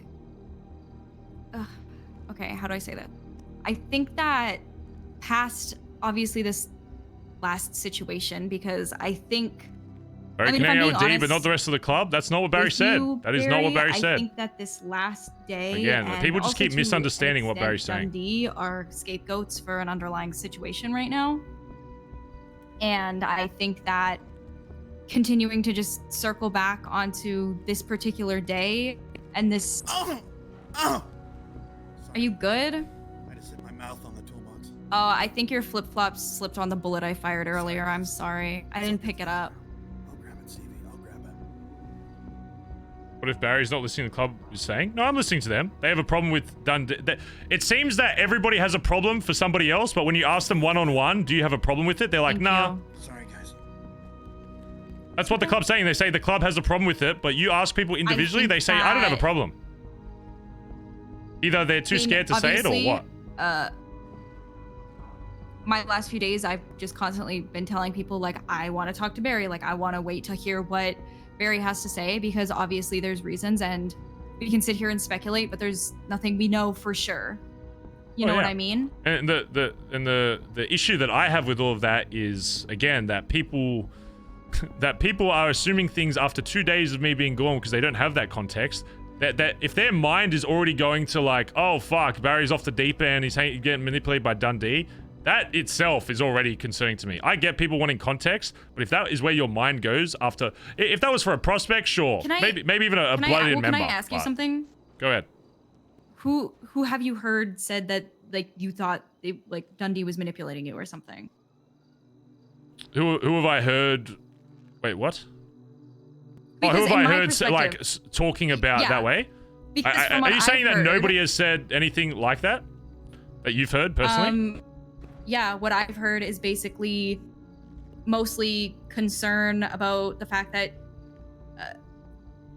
you were doing a lot of cocaine, concerned about the fact that you were probably originally dead. Obviously, people were worried about that. Worried about the fact that Dundee was reaching out to current members and trying to manipulate them. Never like, oh, we think Dundee's manipulating Barry. It was the fact that Dundee did call... who did he call? He called Benny and was being like, oh, the reason Barry didn't call you guys is because you're all shitty club members and you don't care about him and you guys suck, and like... We're not talking about what D said. We're talking about what Flop said as well. A whole other thing. I'm not going to say... You, but... yeah, I understand all that. I'm not going to say specific names about what they've said because it seems like you haven't heard it or haven't reached you or whatever. Because I'm not trying to drag their name through the dirt because I'm trying to resolve it with them personally. But there have been people that have said... or even posed questions about what if Barry is going off the deep end, what if Barry isn't capable to be leader, what if Barry is being, you know, if Dundee is doing something to Barry to make him think this. That has happened, and that has been confirmed by people in this club that I have spoken to. Okay, well, so I don't want to drag people through so. names, because again, that kind of start of a conversation can be detrimental to somebody's image. Even posing those questions or me giving you a name of somebody that has said that can potentially ruin their image, and I don't want to do that. I don't want to fuck over somebody's image within the club if I think that there can be resolution to it. But on the same vein, it's the opposite goes. It goes the same way opposite for me. If I hear that people are starting conversations after a day that I'm gone, that they're you know, people are questioning my loyalty to the club, or you know, oh, what if Barry does this? What if Barry does that? After all the shit I've done, there shouldn't be a what if with Barry and BBMC in it. Sure, it might be what, like, how long will Barry be gone for? How long for this? But the fact that I still have to even prove anything for people to stop asking those questions is, to me, it's ridiculous. It's an issue to me too, especially since I didn't hear those concerns. It makes me feel like people specifically did not speak to me about them. Oh yeah, and I mean that's the case, and I'm not blaming issue. you for not knowing, but I know for a fact that those conversations have happened, and there's probably more that I don't even know about. In the same way that the issues that you have heard about, I haven't heard about, with terms of specific people having problems with specific people not talking to who, what, wherever. It's all well and good if, like, you know, they communicate that to certain people, or they, you know, talk to people in the club they're close to. But if they don't bring it up in a group setting, or to me personally, and you can't expect any change from it. I'm glad that you have those concerns, but I don't give a fuck unless you're bringing it to the fucking table. Even if it fucking is annoying to do that, I'm sorry, that's how you solve problems. You have to talk about the problem. It's uncomfortable, but that's how you solve it. Well, so if those people, because every person I've asked individually so far they've said, oh, people in the club have an issue with it, but not, I don't personally have an issue with it. I wouldn't do stuff with D or fucking Malachi or whoever the fuck we're talking about at that point. I wouldn't personally do stuff with them, but I have no problem with you, because I don't care what you do, because whatever. But it seems like every time it's like, oh, but the club does, but I don't.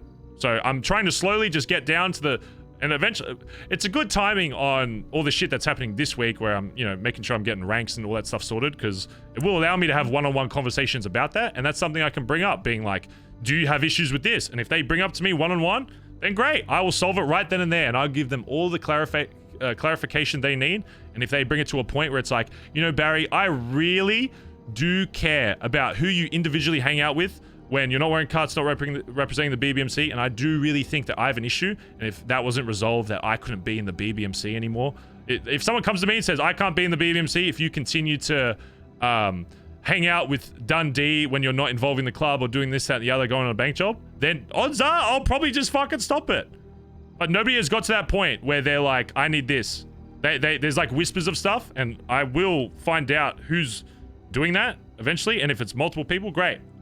This week will be a perfect opportunity for me to talk with them one-on-one, and they can express whatever they want, and then I will either give them clarification on my decision making on that, or if need be, something gets changed, because again, I'm open to change. I don't want people staying silent when they have a problem. If you had a problem with me, or you got issues, talk to me like you are now, and be vocal about it, and then it will get resolved eventually. It may take some time, and I may argue my point and my POV on things, but of course I'm going to do that, just like any human would when you judge their character, or are questioning their character, I guess. Okay.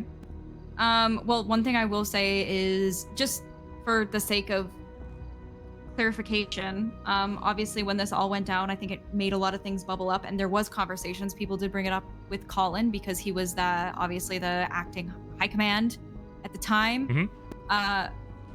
But I'm gonna be honest with you, Barry, and and this isn't like I'm just telling you what I've heard. Yeah. Because obviously. Oop. Incoming. I do think that there's obviously some issues there with the Dundee thing, just based on connections and XYZ. But for the most part, I think people are more upset with the fact that they can't hang out with who they want to if you are. Yeah. And yeah, I don't know. And I'm just telling you that because I feel like that's an important piece of the And if I confront those people, which I will The same way when we have a separate one-on-one talk, ideally about club shit and not any of this shit by that point. And if you bring up to me, hey, I have an issue with you hanging out D because I can't hang out with this person, I will go through. I can't give a blanket statement over blooding outs to the entire club, because why? People will take it and they will put their own twist on it, and they'll say, what about Malachi? What about this? Because every single person individually has a different reason as to why I think from a club standpoint they should be seen in a certain way. And again, from a club standpoint, nobody should be doing anything with fucking D. If you're asking the PM of BBMC, like, there's no reason why you should ever, you know, whatever with him. From a club point, from if you're wearing your cards, you're involving him in BBMs, like a BBMCS plus job, whatever.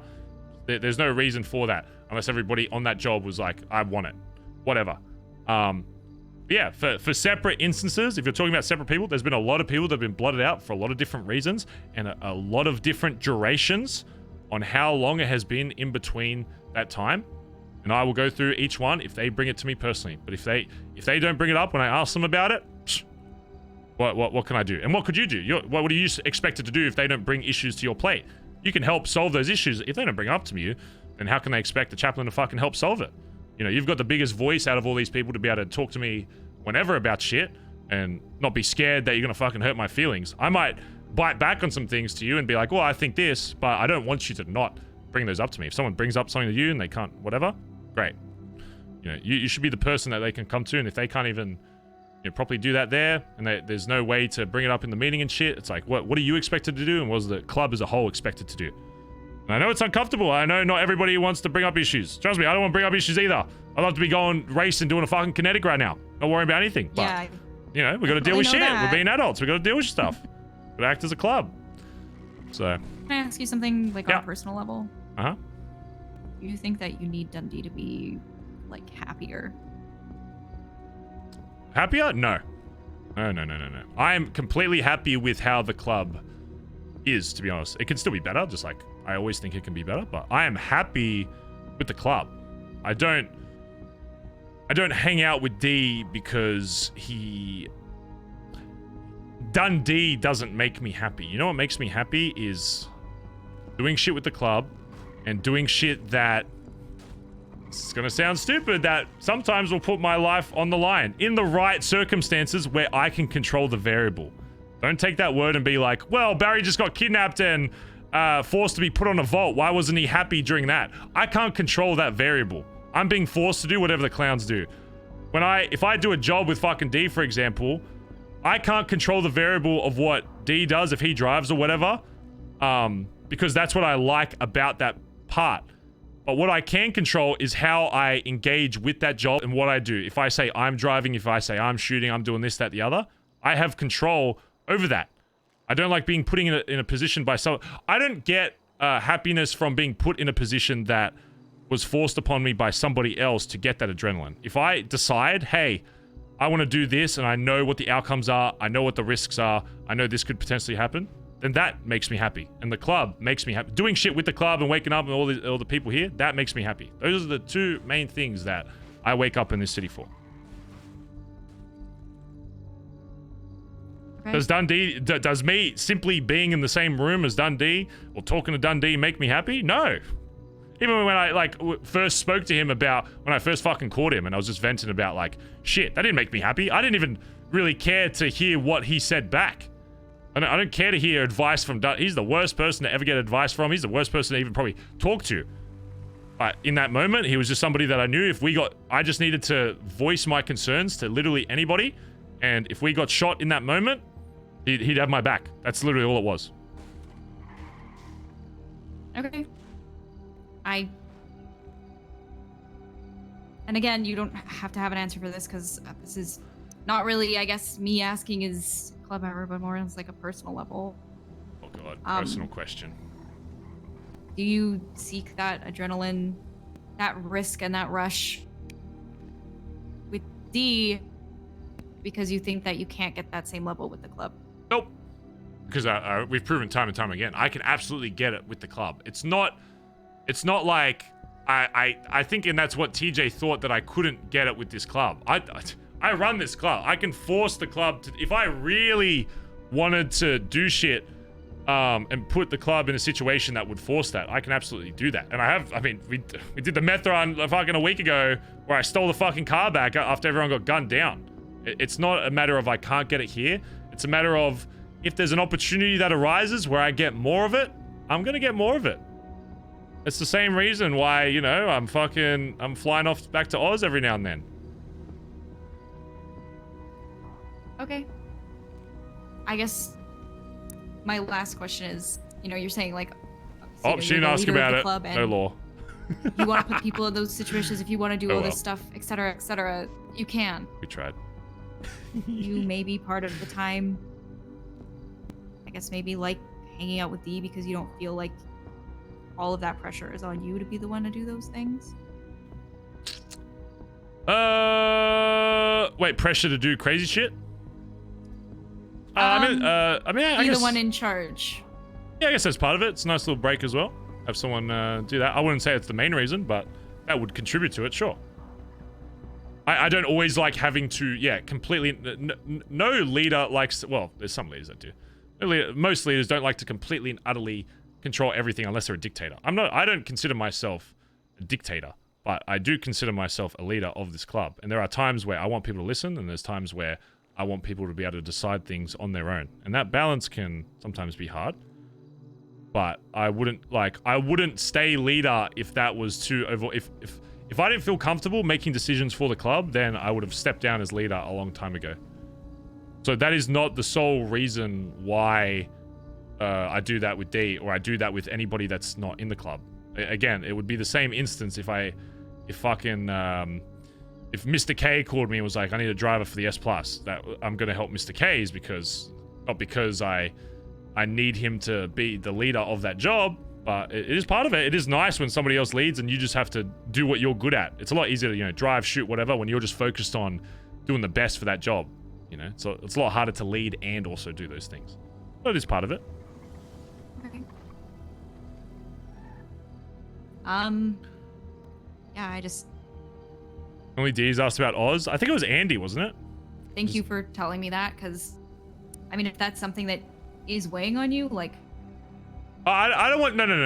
Don't... I don't want you to think... It is not weighing on me. It is okay, maybe not weighing is the right word, but... That's why I don't even want to bring that up, because it's not even like a point of contention. Even that conversation makes people think like, oh, Barry needs like weight lifted off his shoulders. I'm fine with how the club is. I think some people in this club, you know, partly for the fucking squish, could be doing things better for their suited role. Absolutely. VP included. I think there's probably more stuff the VP should be doing than he is. But that doesn't mean that it is, yeah, weighing on me. It's just, I'm saying it's a nice relief when it happens. It's not something I need though. If that didn't exist and D didn't exist, I would just get it elsewhere. It would just be a different catalyst. Okay. So, yeah. And like I said, I was obviously a part of it. I'm asking, but I really do mean it when I want you to be fucking happy, Barry. And in not a weight lifted off your shoulders way, but if I, you know, if you want to do anything and you're like, you know what, like this sounds cool, but I don't know, maybe I don't want to like deal with that shit. I hope you know that you can tell me and I'll make it happen, or at least I'll try. You know what would make me happy, Stevie, is if in a few days' time when I talk to you and you are confident into saying what role you want to push for, and you say nothing would make me happier than fulfilling this role, whether that's staying as you are or changing or whatever, or going for high command, whatever it is, and you saying this is what I really want and this would make me happy, that would make me happy. Knowing that everybody in this club is in a position where they are enjoying what they're doing in this club and they enjoy the club as a whole. That is the main thing that makes me happy, because there's no Barry without club, vice versa. I want people to be enjoying their time in BBMC above all else, and that includes any adrenaline that I may seek. Okay. I'm just glad you're back, Barry. Yeah, me too. I know you've probably had a lot of fucking conversations tonight. I've been talking a lot. It is what it is. You gotta wait for 2 days. I expect it. You know, it's like, come on. Everyone just wants to talk to Barry Benson. Yeah, I get it. my god, you're so popular. Just so popular. Oh my god. You're so Finally, popular. I can live what I wanted to do in high school and be popular. Were you not popular in high school, Barry? No, I mean, I wasn't not popular. I was just, I did a lot of different things. Let's put it that way. Okay. A lot of different things with a lot of different people. You can tell me if you were a band nerd. It's okay. I No, won't judge God you. fucking hell no. Did you play French horn? You seemed like a French horn guy. No. And maybe Jesus trombone. Christ, no. Hmm. Jesus. I mean, if trombone kid is code for selling coke out the front of fucking school, then yeah, sure. Well, in my experience, band nerds they do a lot of drugs. So I don't know. There's overlap there. Good clients, Anyways. I guess. I just wanted to kind of check on you and I have like other stuff to tell you that's like not really related to this. It's just kind of like shit that's been happening in the club the last few days. But number one being, are we keeping illegal shit in BBM? Because I've heard that some people are like, we shouldn't have anything illegal. There should and then only some be people are like, enough, so it should be temporary storage. If they don't have access to something else, put fucking bags in there for like a night, 2 nights max. There should Okay. be like 6 guns in there, like max, like that range, like 6, like a few guns where if I get raided for it, we're not going to give a shit to lose. They shouldn't, it's not like the storage for shit. It's if somebody is awake that doesn't have access to the other one, because you can only have a certain amount of keys, put it in there until tomorrow and then make it your priority to get that moved to the main storage. I need to have guns, like a couple guns in there. One, because if I'm awake and we go to war and we need to go clap someone and I don't have access to the other pub, I need to be able to at least arm 6 of my fucking guys or myself. And that's pretty much the only reason why there should be a few guns in there. Everything outside of that should be whoever the main, like the main gun guys or money guys these days. I know we haven't clarified fucking roles and shit yet, but for the time being, have them have access to the main pub. Which is whatever, Ruse pub or whatever, and then just I can spread out some other keys to people that just need a temporary storage that still get involved with that shit a lot, and then they just move it the next day. That's yeah. So because of that, what we ended up organizing, we ended up moving. I think the majority of when it comes to gun shit, it's all going to I need to pee really bad. Pub that's being organized mostly by Aubrey, but still there's some being kept in the BBM. There was just, I mean, it's all sorted out now. We sorted it out. Concerned because obviously Aubrey doesn't have keys to BBM, and BBM was being used as main gun storage for some reason. the only reason that's all Aubrey's organized keys now. got moved. yeah, no, she I haven't seen her understands for so that. long, so I haven't conveyed this to her. Yeah, but- no. She knows and she understands. She was just more so like, I can't get in there to count guns and like figure out what we need, and also we shouldn't have illegal shit in BBM anyway. So we just we just did it so that she has keys to the main place, and whoever's putting stuff in BBM just conveys that with her. The other main thing that you should be made there should be aware a of- few people that have keys to other ones, so they like we should be able to get communication between them Guns. and her to be Yeah. like, go check how many guns there are, give me that number, thanks. It should be like a 30-second fucking thing. You don't need the warehouse owner to have to rearrange shit, I would hope. Yeah, no. So that's all sorted now, but I just wanted to let you know. So because I didn't know if you wanted illegal shit in there. So if you like went in and If were I like, get why is raided, there, like, look, I've already got 6 fucking guns? What- RPGs and shit. All right, if I get raided, I'm already Okay. fucked. So the less in there, the better.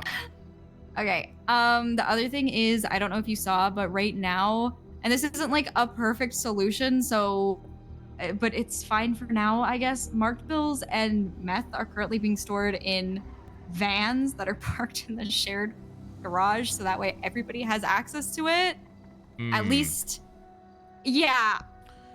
I'll say I don't know about the drug shit because I don't really know what like the purpose is that, other than I just don't think we have another like place to store them that is accessible to by the people, everybody who needs to have access to it. So I don't know what the deal that is. As far as the money one goes, it's been nice because I mean I know, and I'm just gonna say this, Rue's been like, she told me her plan and she's like cleaning 200 bills every single day, and her plan is to just have them all done all the time. So she's been going crazy with that. So I do think that having the marked bills in the more accessible place has been good, but I'm just letting you know that those things are there. If you, that's what things are doing. Oh yeah, we also have a Stan now. If you checked Twatter, I don't know who that is, but she's obsessed with us. Stan. Oh, that's nice. Yeah. In terms of money shit in the van, I don't know. Whoever's doing that the most, if they think that's the best option to have that, so people will have it available. If it means cleaning the most like the fastest way possible, then whatever. It's risky, I'd say, but if it means getting shit clean faster, then whatever. That's you know, I'd leave that up to whoever's kind of running that shit. Yeah. Yeah. Outside of that, one other thing. Oh, you go ahead. I'm sorry. It's just because this is stuff I was supposed to bring up with Colin, but I haven't seen Colin. The womb. Don't know if it is. I still have to being moved, but it's not being call. moved. I need to call Mr. K about that today. So here's a little bit of tea about that also. So Yellow Jack opening, which I'm sure you knew, apparently it's still owned by the Lost. So I think that CG and the Lost are having like a mini war over it. Right. So I don't exactly know what the fuck is going on there. Somebody told me that, you know, we were thinking about relocating, but then it didn't get relocated. So it's still there where there's going to be an active business. I don't know. Yeah, it's staying there for now because CG had like a whole thing across the road, pretty much there to like help protect it as well. So I was like, oh, free protection, I'll take that. So even though it's a business thing, I don't know. I'll talk to Kay about it. I still got to squash shit with Kay to make sure he understands what actually went down. Yeah, I think they're good from what I've heard. Yeah, but I just yeah, need to make sure he hears it you. from me since I was there. Yeah, absolutely. Yeah. Okay, that's everything. Yeah. Outside of that, apparently Chain's back, so. Yeah, so Edward talked to me about that last night. Oop. Yeah. How do you feel about that? I mean, I'm gonna be honest, Stevie. He's been gone for a year, left to go to some fucking island or whatever. Had no idea why he left. Was not communicated in any way why he left. The last conversation I remember having with him was about him wanting to push for high command, and then me saying like, I'm more than happy to help facilitate that, but you just need to be, you know, around more. Just like I'd expect, like if Colin disappeared for 6 months, I'd be like, we need a new VP. You know, he was around like once every few weeks at that point. I was like, yeah, he's got to be around more. We can help you push for that. He seemed a little like down by that, and the next thing I know, he's disappeared, and then I hear like a few months later he's on an island or some shit. When he comes back, makes no way to do any kind of communication with me until fucking D showed up with him and was like, hey, look at this. And then he like drives off away. So doesn't even talk to me. And I talked to fucking D briefly about it. Like, this is while all this other shit's going on where I don't even want to deal with that right now. Is D the one who told you that he was back? Yeah, well, D was how I found out that he was there in person. I remember Edbert saying something about an island or some shit, but I did not know Chain was in the city until D literally pulled up before I was having a chat with somebody else and was like, hey, look at this. And apparently he thought that D was still the PM, so I don't know what his fucking memory's like, because I'm pretty sure I fucking iced D before that all went down, because I remember him not really being on my side with that, so. When it comes to the Chain stuff, you should definitely bring it up with Ed. We had a long conversation last night, and the stuff with Chain is more bleak than you'd probably want it to be. Right. But I feel as if getting it from me is very secondhand information when Edward has the firsthand, and I think that's more his place to say, to be honest with you. Because, yeah. All right. But yeah. I'm glad you're back. That's everything I had for you. I'll let you do whatever else you want to do. Wait. Take care, Barry. I need a pee, chat.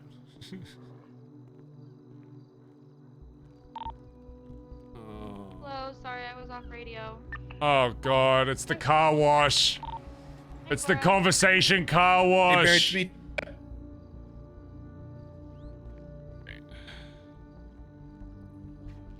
Huh? Hey, it's me, Chip. You remember me? What's up? You remember me, Barry? Yeah, yeah, we literally spoke like 10 minutes ago. Oh, that's right. We talked earlier. Hey, I just didn't know if you remember me. You know, being gone for so long, you forget people, and I just want to make sure you didn't forget about me. No, didn't forget it. It was like 2 days, Chip. Really? It was only 2 days. Wait, let me check. 48 hours, 72 hours, something like that. Shit. 2 days, 2.5 God, days. it felt like forever. Oh my God, it's terrible. Who on the So I just had a meeting with Kaiba and Mr. K. Do you remember Mr. K? Yeah. You remember him? Is He's he the awake owner right of now? CG. Yeah, he's the owner Yeah. of Chain Gang. He, what do you imply so about that? Kaiba brought up concerns to me that the M or the womb may be compromised by Okay. the Lost knowing about it and Rust knowing Now that I have Fleeca codes, I want to do that thing. So that I Kaiba was talked trying to about figure out last what we should do as far as like continuing doing our womb cooking down there. And Mr. K said just if we're going to cook during these times. Obviously they're around to help reinforce and protect that. But the concern is obviously for the next storm, it's kind of going to be a free for all. Yeah, BSK are actually looking for their own little workstation too. As in, like, they don't have one looking for one? Or they're trying to look for a spot? They're trying to take one. Okay. Yeah. So the question is, do we, Mr. K says, it's fine, don't touch it, don't worry about it, it's good where it's at. But our concern is does that work with our time schedule? And do we care that people know about that set? When he means, like, free-for-all, like, in the next storm, he means, like, he can't. Oh, CG's not there to defend and protect it or nothing. It's Gotcha. just whoever we got is there to. They said if we're Yeah. around this time, obviously they're Which gonna be. we don't have numbers. I'm half expecting. Like I have some kind of plan to use the scanners to at least see if there's motherfuckers in bushes. Mm-hmm. But yeah. I mean, I'm half expecting us finishing up. Motherfuckers gonna be blacked out, hopping out of bushes, holding some. I would say no matter where the spot is, that's going to be an issue if there's people looking for it. I would say it's as annoying as it is. Like I'd say like, yeah, that's the risk you have to take each time if you want to do it. Like if we really need it, I'd say like, yeah, maybe risk it. Otherwise, just get as many in, while it's like actually properly protected and we have the numbers to help protect it as well. Because I think even to say we move it, that's still going to be an issue just elsewhere, and then there's even less chance that, say we move it, then we don't really have full protection like either storm, right? So it's always going to come down to a numbers game anyway. So I'm just thinking like I figure like I think part of the difference would be for me is that word's already out on the street that it's there. Fuck. Okay. Well, I'm gonna talk to Mr. K anyway about the other shit that went down to make sure it's all good. So I'll double check with him just to make sure. Yeah, I mean he thinks it's fine, but that's coming from him because I mean from his perspective it is fine because they're holding it down in this storm. No one's fucking with them in this storm. Or would you rather like move it and then not have that on like either storm though? You know what I mean? Like, would you feel more confident with that? Well, that's kind of like the concern, right? If we relocate and nobody knows where it's at, we can cook. What Kaiba said 1 to 2 times during degen without having any headaches. So it's a matter of do we keep it there to please them or do we move it to kind of make it? Well, it's not even necessarily please them. It's just Garrett. Like it just means like there's still what it's 2.5 hours before the next storm. There's still a lot of time where we've got people awake to help do that. It's just a matter of it's just risk evaluation really. It's not necessarily about appeasing anyone because we could probably convince him to move it. It's just like just in my mind, it's like guaranteeing that it's safe during one storm is better than kind of having like uncertainty in both storms. You know what I mean? But again, I'm not the one cooking and all that. But, Yeah. I agree. But I don't know how we all feel about that, and I don't know how they're gonna feel about that. What's that? But Hydra are essentially the CG of the other storm, right? Yeah. Yeah. Now I know they probably cook a lot, whether or not they're using owls a lot or not. But I mean, if we were to get them to help out so that we feel more comfortable, I mean, we'd essentially be asking them to cook with us. I don't know if they'd be comfortable with that. It could be. Like, we could just say, I don't know. They just cook with us, like, who cooks the storm?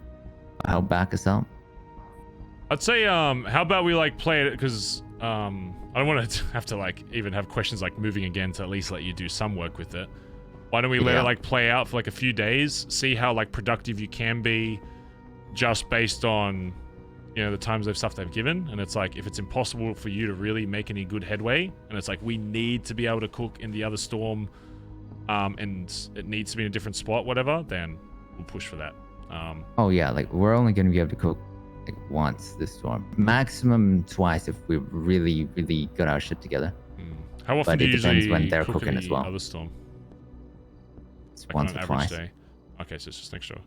It just an extra depends 1 or on 2 does availability add up when people though. are around. Yeah. Yeah, it definitely does. Okay. The other part of it is hmm. we think about like how many runs we want to do. If we just want to do like once a week, yeah. If we do like 1 to 2 cooks a day, yeah. So across both storms, that's enough. Okay. I mean, that's probably what we're It's not probably not necessarily a huge aiming ask. for more than 1 a week, right? Yeah, yeah. Trying to so get it's not 2 necessarily runs a huge week ask. is a fucking like Sure. that'd be a Ugh. fucking headache and a half. Yeah. Yeah. I don't know. I think we're making a good enough money where the M run, I'd say, obviously the money is important. I think it's more so the training that kind of comes from it, and you know, the excitement that people like doing it for. Oh, yeah. So I'd say once a week, honestly, is plenty. Since we're making so much from BBM, we've got a lot of other shit we're dealing with anyway. Yeah. Since our boosting is back on the fucking table basically and all the HNO shit. Yeah. So I'd say just give like a couple days, and then a few days tell me like, hey, like this really isn't fucking working out. It needs to move, because obviously you're the one that is in charge of all that shit. If you say like, hey, we need to be able to do the other storm, and I don't feel confident with the current layout to do that, then we'll go from there.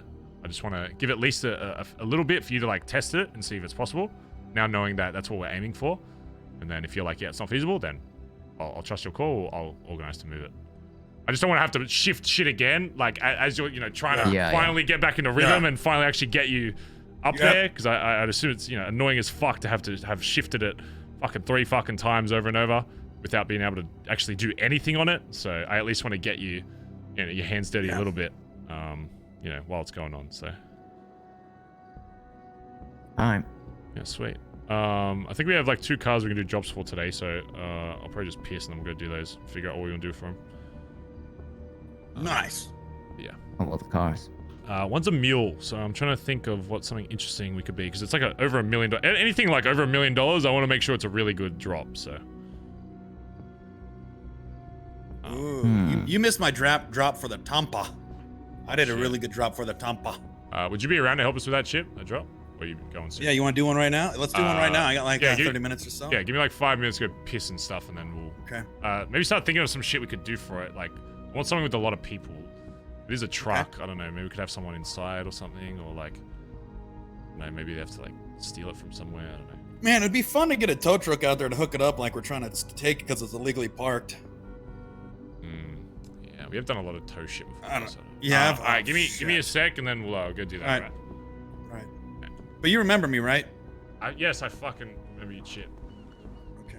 It makes me feel better. If we get like. All right, give me 1 sec, chat. All right. You have to find which one it is, because it's one of them, but. He's peeing where all our food's at. He's pissing. Kai, but he's pissing on. Where do you think the flavor comes from? Is that what that? Is that what that is? What the hell?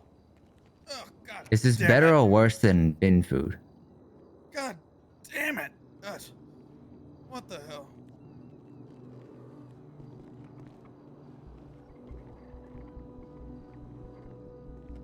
A meal drop off. A meal.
I am back.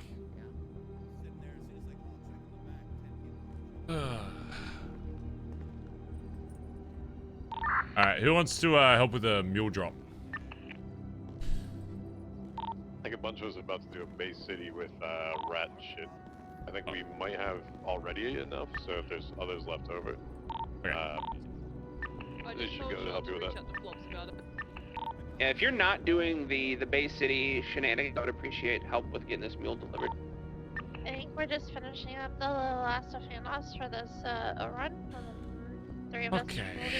What should we do for this mule drop, chat? What's something interesting we could do? What was the other vehicle you sold? The double T that's down at BBM. It's the bike, yeah. Yep. I'll go have a look at both of them and see what we'll do. Oh yeah. Let me go look at the vehicles. We'll probably do the mule first. I'm thinking we could do like some like security thing where they have to like steal it from like under our noses or some shit.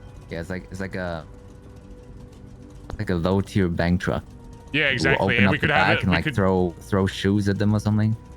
Oh yeah, we could have like the squatty and shit and be- do like army dudes again or some shit. Yeah, I could like, do, or I could be like a disgruntled owner that doesn't want to get rid of it, and then I hop in and drive away, and you guys chase me down, or vice versa. Maybe we should get like some Go on a security uniforms and just do like a, yeah, like find an area and then. Where's Bob? Oh yeah. Get Bob. I think we do the security thing, but we do like a budget version. So instead of actual military, we get like golf caddies. Okay, yeah. Do we have golf caddies though? Oh, we can steal. Oh them. wait, still so yeah, you're right. Yeah. Yeah, we could do that. Yeah, 'cause I mean, box truck isn't very fast, right? Yeah, exactly. Okay, yeah, I like that. Start figuring out. Chip, can you help get you and Kaiba get like a security outfit done, and then I'll come over and I'll dress the same. I'm just gonna look at the other bike and see what it is. Yep. All right. Pops, go to the lifeguard tower. We'll tell you what we're doing. And then anybody else that wants to help with the drop, meet us at lifeguard tower. Change. Yeah, maybe like shitty more cops or something would be funny. Yo. So talk with Ed about this as well. What are your thoughts on either removing the local payment, which we put towards BBMC account, or lessening it so we're not only relying on BBM? I still want to get some. I want to still make sure that if BBM's doing well, BBMC's. What's the current percent that we usually do? Let me look real quick. So it was supposed to be like 600 this week. I ended up doing like 350-ish, Yeah. 240. What percentage is it usually? Like 20% or something of like? I think it's like 15 or 1 sec. Let me.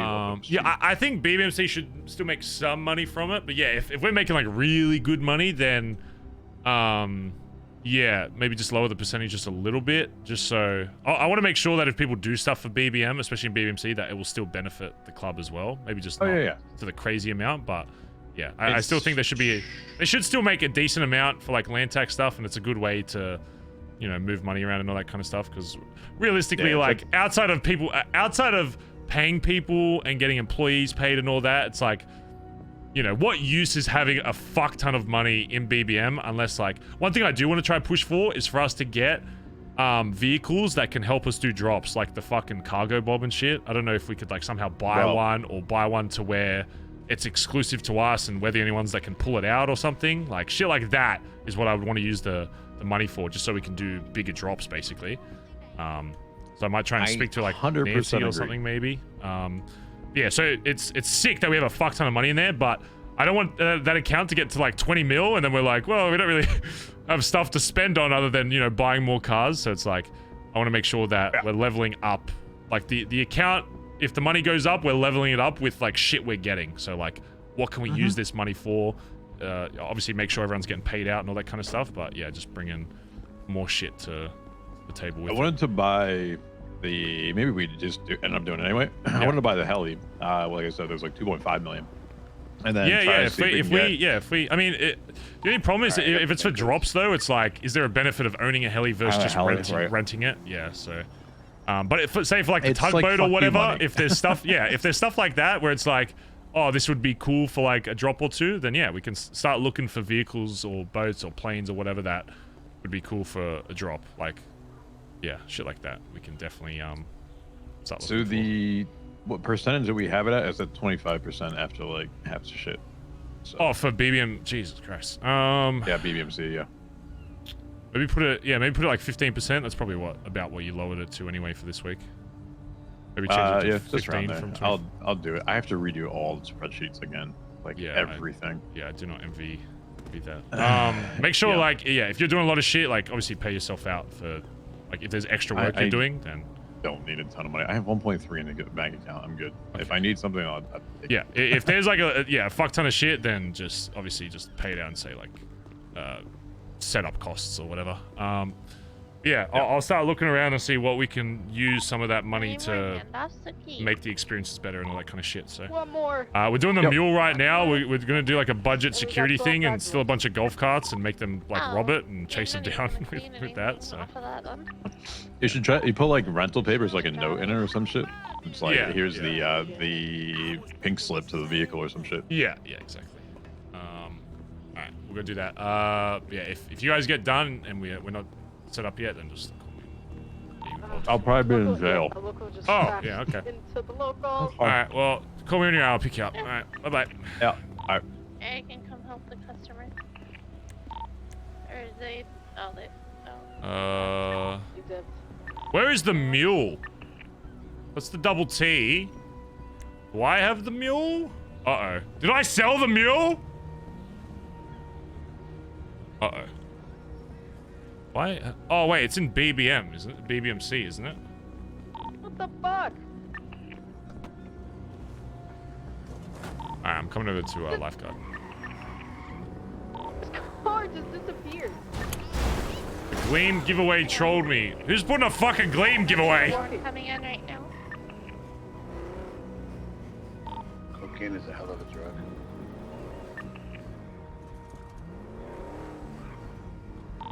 Flops, you on radio? Yep. Is your guy awake? For the mule? Yeah. I believe so. I can double check. Let me give him Call him and say it'll be ready in 30. Alright. Hey, who the fuck is this? We're gonna be on our Hello. way to, like, Hi. Oh my fucking God. I said we're doing a Jesus Christ. Yeah, I didn't know you were in the fucking Billy cunt. Do I get my allotted Barry Benson dramatic talking time today after or I tomorrow? drop off this mule, yes. Help me drop off this mule and the faster Yes, we go. I'll help you. Go to Lifeguard Tower. I'll meet you there. Bye-bye. I'm alright. Yeah, Barry, they're good for 30 minutes. Perfect. All right, let's You want me to call the Double T owner and schedule one out a little after that? Yeah, I'd say like just give him just say like roughly an hour. Yep.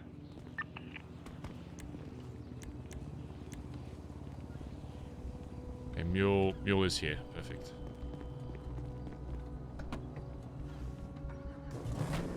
Oh, it's gonna be nice to do a nice little fun little RP drop-off chat after all the serious fucking roleplay that's going on. Oh my god. Oh fucking god. It's gonna be fucking. I'm gonna put this away.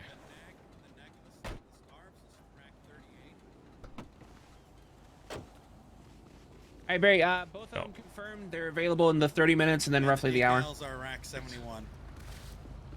It's kind of crowded over here right now. I need something where I want to have something on my head so I sound a bit more radio-fied because I feel like people recognize my voice too much. I need something that like I can justify speaking like I'm on a radio. Are we meeting to give this money to? Let's see if I can find a helmet. Everyone's at Lifeguard Tower that you would. You're gonna get a helmet. Give it to. I need something to like, you know, so I can, you know how you sounded on that army drop-off chip, like that, you know. Oh, so I can hide my voice a little bit, so I can be a little commander. Got it. What's the jacket? Here, I'll tell you. Don't mind me. I'm just 316. And you're just Infinity, you're causing a lot of environmental damage right now. Why are you littering everywhere, Guys, I just need a breathe. Are you trying to find the copium tank, Finn? Undershirt, I'm using 58. Copium anymore, Barry. Nah. Fuck you. You're a fucking Australian fucking motorcycle. Oh my god, is this what we're wearing, Stevie? Yeah, basically something along these lines. Pants 25. It's 25. Something along these lines. Shoes 51. Something giving mafia rat, you know? Decal 71. TJ thought he was gonna be unique by doing Finn, that, what and when the you all fuck? do it, I think it's fucking Oh, hilarious. there's two different jobs going on right now. I just realized how many oxygen tanks are around me right now. Snaps I fingers. just needed to breathe. Wait, so are we Why are not there so the many same, fucking or gas are we guessing tanks? the same? The rat. Mafia rat. I'm the giant Just rat so that's of the rules. Ow. And the scarf's Steve, are you 38. the big cheese? Scarf's 38. Hey, What's the scarf? Oh. Oh my god. Yeah, so Chip's got a tie. Oh I got a yeah, no, I gun. like the tie. I'm I gonna like the give this tie. money to. I have a whole bunch of money. Oh, and the. I wish I could have an oxygen tank. That's what I really want. I want an oxygen tank. I'm gonna give it to you real quick. There's a NOS tank under Bazz. Yeah, I can There might be an go- oxygen tank. Jay, I need a mask that matches this I don't think there outfit is. that I I can could probably sound like buy an I'm. oxygen tank. Need to hide my voice a bit better. Need one? I have one in my Saber Turbo. If you need one, Well, it would just be for the. For the bit. It would be for the bit. I mean, there's the mask, like the oxygen mask. You could have like a. I don't need it. It's fine. Cora, your ass is literally right in my face. Okay, and? Okay. Okay. Oh, I need to ask Finn about what Cora, if Cora's got a yes But for when I everybody. make Yeah. jokes about that, I'm not allowed. Okay, dude, shut up. Guys, listen, I'm getting complaints of people saying there's too much commotion down here. Please bring it down. Shut up, pig! Oh, sir, please, listen, we got the locals of Vespucci out here complaining about a bunch of yahoos running around here at the Mall goddamn cop looking laptop. ass. Look, Wait, I make why a don't good we just wage. get Bob for this. What do you mean? Who's Bob? He's around. Call him. He's a security I guard of call him. Vespucci. The security guard up at the Yeah, courthouse. Yeah, I called him. He didn't answer. I so keep stole hearing his about a clothes. different Bob. A guy. I don't know why, but everyone keeps talking about this Bob Sterwin guy. Headsets are in hats. Fellow cocaine users. Oh my How? god. Taking all the hang-arounds? What do you mean? Oh my god. Yeah, so far How I many know roll is bills do I need and how Oh the hell my do I god, do this? I got big overstimulation! cocaine. me, Rue, How many? I am being overstimulated. Oh, we got a cocaine rat down I here. am being Needs to be Is this one? needs to be looked at. He looks like it's a white sugar on his nose. Okay, never mind. Cora's not doing anything, so you can... This rat's high on cocaine. No, I might I need just to want to make sure euthanize that him. you were taking all the hang-arounds. A lot Okay, of us. well, yeah, Cora's not coming, so we need, if you want to be the sixth. What about this chat? no, gracias. I kind of like this. No, she's not gonna There's do a the drugs. Hellion So she cap? doesn't want to go. Yeah, there's an Annis cap. Annis. Wait, what'd you say? I need something to wear so I can do the radio voice. I got this. 125. I don't. Remember do drugs, so 125. I'm not doing the bank. Oh, maybe this actually. Maybe this. Jail. Or this. You want to go to jail? You guys are at 8. We need to bring it to a 5. Then get away. Oh. Yeah. Actually, yeah. If you Send the step most over, watch like, over guy. here, Fine. officer, you probably won't hear it. You You need guys it are more at than a anyone, 7. Benny. You guys are getting better. You literally need it more than anyone. Wait, is I it? can't are even we hear my all doing thoughts right rats? now. Fine, I'll go. What's your name, Doing Renacott? rats? Alright. You think Looks this so is bad when goofy. you also Daryl go ES Dynasty. Plus? That's the point. I'm meant to look Daryl, goofy. Deputy mask? Daryl Dynasty Triple D. If you don't want to hear it as loud, just if you back up a little bit, it'll go down Wait, you to can like wear 5. sheriff's hats now? Problem solving. 182. Wait a Oh second. my Let me check my God. ordinance. Somebody's Trying to gonna find fucking a- abuse that Oh, shit. wait a second. It says who Security cares. check. Listen, guys, we got to bring it down. Come on, bring it to a 5. This is getting too rowdy out here. Don't make me get my other cop out I'm here. using my outside voice. What if I wear night vision? You always use your outside How's voice. it going? I wear Stowe. night vision Okay, during the that's day. it. Yeah. I'm gonna have to. I'm gonna. Guys, That's it. I'm gonna have to. common I'm gonna misconception. have to get back. G'day, cut. Hey everyone, I'm talking at a. Oh my God, flops! volume That was not. that's That was not part of the gig. appropriate. No, guys, I just had to punch somebody on Oh my accident. fucking god. Jesus Christ. Yo, sorry, I need to get away from that. Cocaine. Huh? How do I roll from cocaine? How do I roll cocaine? Cocaine. Turn it into a. Have you turned it into a roll of cocaine? Just use the bill. Yeah. Use the bill, turn it into a roll, and then literally just put the cocaine on the rolled up bill. I'm not. Could you roll that for me? Oh, you're so stupid. I am. Just take that. That's not the right thing, you fuck. Just take mine. What do you mean? That's a roll of bills, not a bill rolled up. You've just got a stack of fucking bills. You need fucking you need bands to roll. You need to roll the band up. Like Jesus cash. fucking Christ. Oh. Cocaine. Just take that. Just take that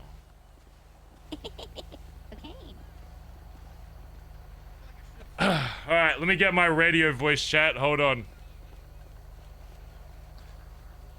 This is gonna sound fucked for a second. Just ignore me.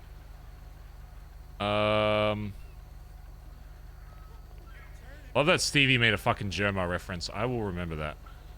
More sound settings. Recording. Listen. La la la, there's two of me. La la la, I mute this. Okay. Now I mute this. Okay, effects. Reverb, none. Okay. Wait, no. Oh, wait. Hello. Now we're talking. Okay, I need to lower it. It's a little bit loud. Is it a little bit loud? La la la la. Is it loud? Should I turn it down? Should I make the pitch hot? Copy that. Copy that. Yeah, copy that. Copy that. I have copied that. Give me a chip, let me Copy that. No, don't turn. How's this Come sound? here, I'm gonna do it. Hold on. Do it. It's coming, here it comes. Okay, is that better, chat, or is it still too loud? If it's too loud, I just need to adjust. It's, is it still loud? Ba ba ba ba ba ba ba ba ba. Is that too loud? Is that too loud? That too loud? Copy that over. Yeah, we're gonna need a 1049 in my position. I'm just gonna do American again, cause that's apparently the only way I can disguise my voice. Cause apparently, I don't watch the news.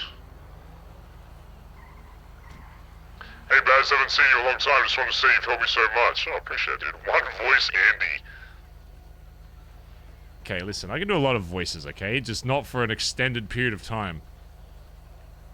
How do I, like, lower... There's a way to, like, lower... Hey, you guys better slow down. You guys better slow down. You're walking too There's fast. a way to, like, lower the overall volume. Cartoon? No. Oh, I'm gonna turn this back on for a sec.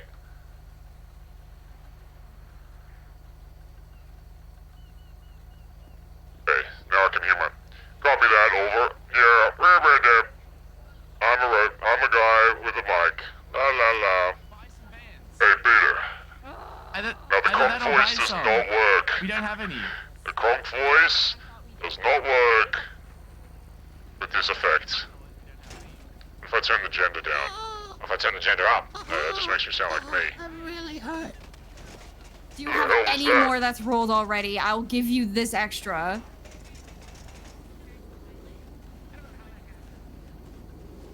There's a what?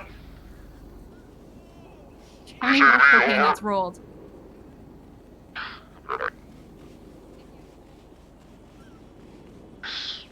God fucking damn it. Guys can't source their own fucking cocaine. Copy that, over.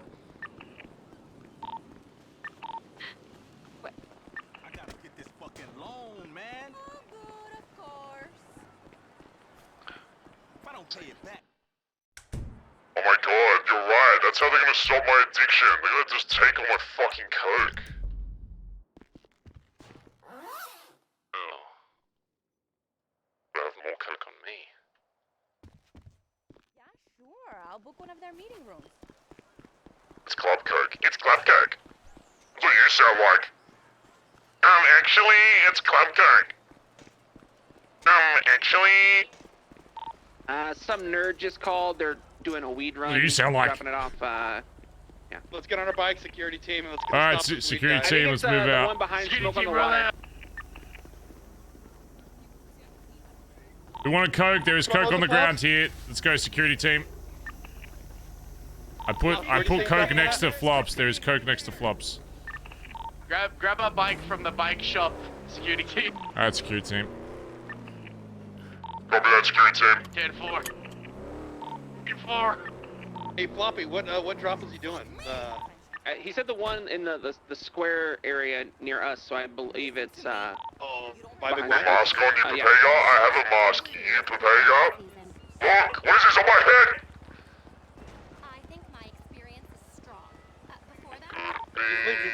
He's on. He's in a car. He just ran me over. Okay, if you guys are on the job, let's go up point 2. They ran away. Ran me over.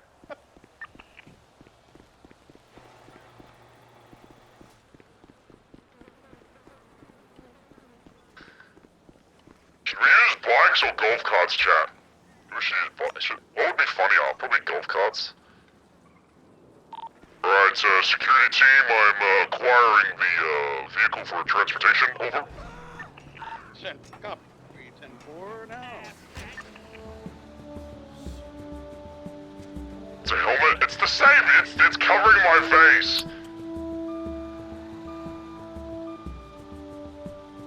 I hope they don't mind their equipment being in Bondi Blue. Over. Because for some reason this vehicle is fucking painted Bondi Tell them to Blue. change it, and if they don't change it in 2 days, if we see it, then we rob them. Well, we're not BBMC, so we would have nothing to do with that. Exactly. Alright, you guys acquire the vehicular transportation. I'm gonna find a spot to guard this vehicle at. Over.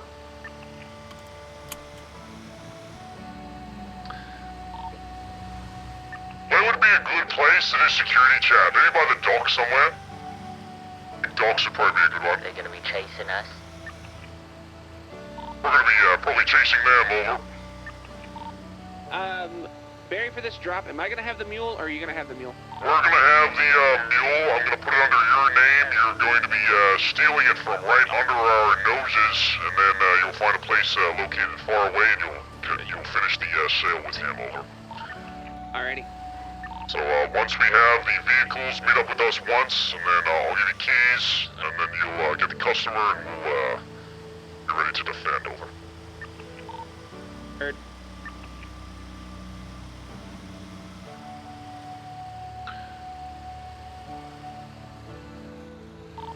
I couldn't find the green decals you guys have. I did the best I could. Do we have like bats or something to defend this thing with? I do. Can someone bring me a bat so we look more intimidating? I'll grab some sledgehammers. Yeah, thank you. Yeah, bring us some sledges. Yeah. Some in the fucking tool chest, Chip. Sketchy alley, yeah. Where are we meeting? Where? So ideally you guys need to try and find some golf carts, check the golf course and shit, see if you can steal some. Otherwise, we'll find a different vehicle if we need to, if there's none there.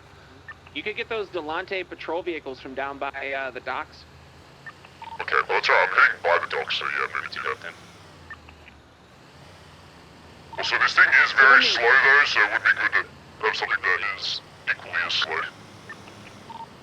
I'll have my Hellion if someone needs rides down to the docks or wherever. You guys can load in the Hellion.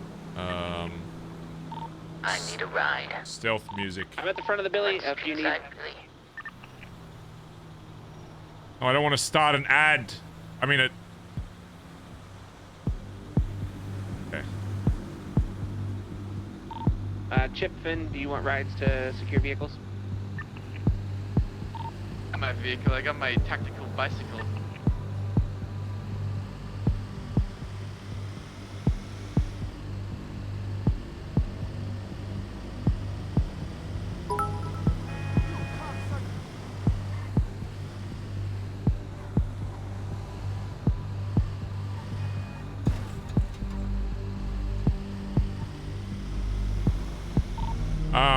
So Flops, what you're gonna need to do is you need to go to a clothing store and get like the dumbest mask possible, and as you're about to pull up, make it seem like you're just picking up the vehicle, and then give him like a shitty like sock mask and tell him, you know, put it on and that we're about to you know, pick it up. And make it seem like you're actually just getting the keys, but then once you actually pull up to the spot,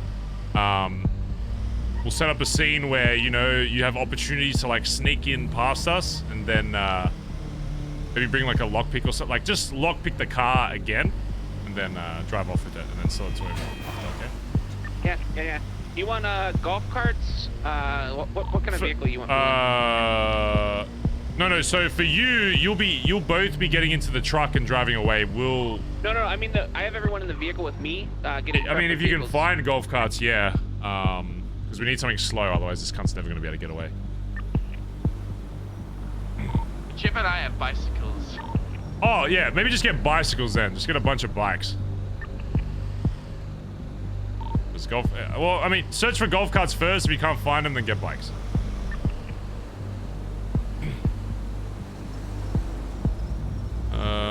Should we do it in here, chat? It's kind of an interesting spot, maybe. I even go in here. What is this for? It's a vehicle drop-off. Oh yeah, this works.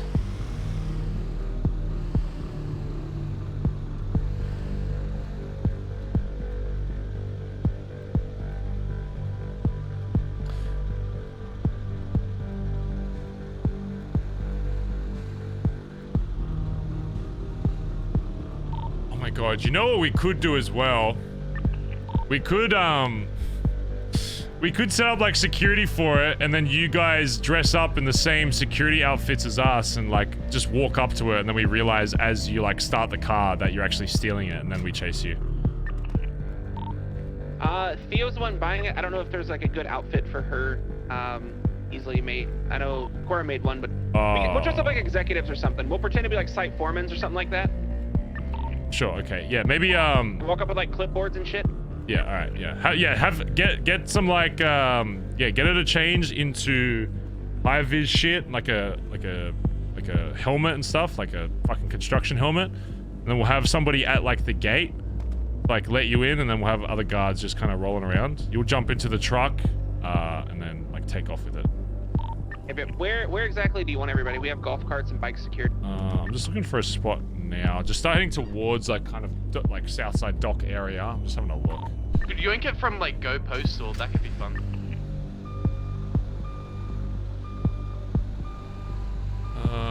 Do you think this is a good enough spot, chat? There's like a garage there as well that they can like sneak into and then drive it out of the garage. Where? Go Postal. Yeah, that's an option. Yeah, I'm just having a look. We like this spot. I kind of like it here, and then we could pretend like we're loading it up from here. Like we're loading it up with like equipment or some shit.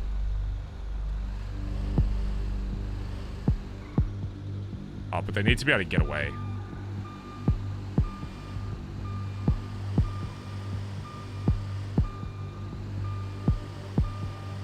Wish it was nighttime.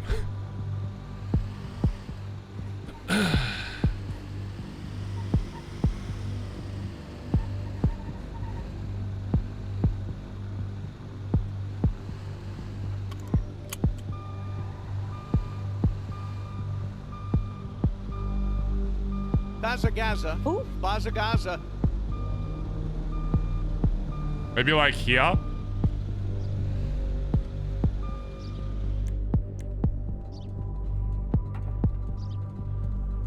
We have the back doors open. Alright, copy that, 10-4. Over.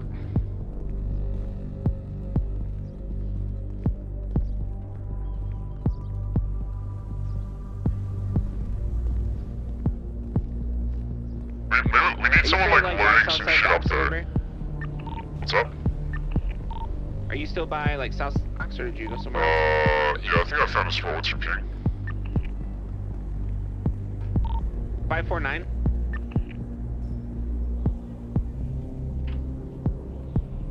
Maybe there's a better one. I don't know if this is the best one for it.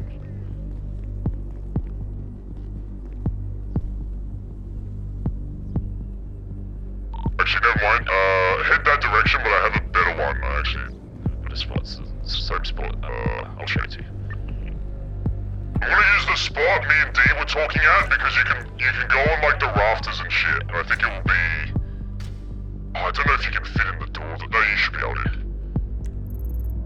Right, I'm here. So on that ping, go towards south. So start heading towards like the drift school. It's one of the docks down there. I remember.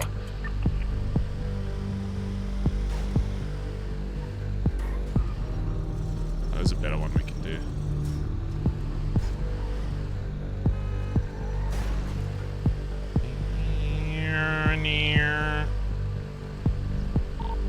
Can you repeat that? I got people arguing over bikes. Just go head towards like the drift school area. It's one of the docks down there, and I'll show you.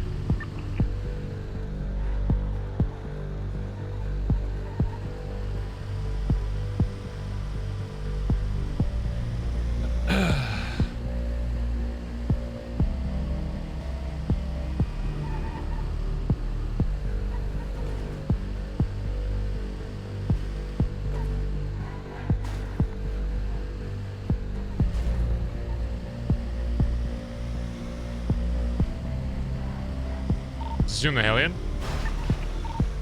Yep. We got the golf carts? I'm making my way there with my... On our way. Yeah, I'm right here, Oh, babe. yeah, or you're using bikes. You got bikes, do you? Yeah, I'm just using the Hellion to get people places. Okay, alright. Follow me. Yo, bro, how do you know if you get accepted into NoPixel?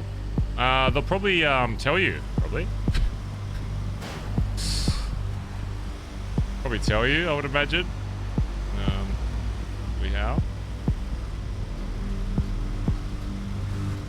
I don't know. I just messaged the owner. I was like, hey, I join. So I wouldn't recommend that, but you can try it. Oh my god, there's cars falling out of the fucking sky.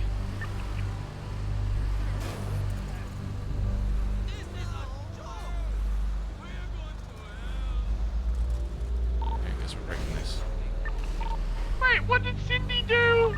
Oh no, but she hasn't been around. No, it's the unicorn court where we sold the unicorn to Siobhan, then Siobhan killed the unicorn.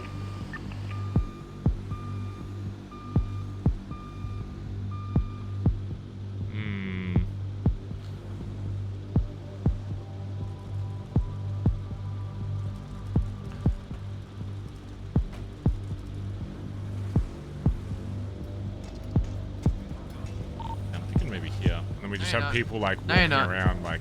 No, you're not.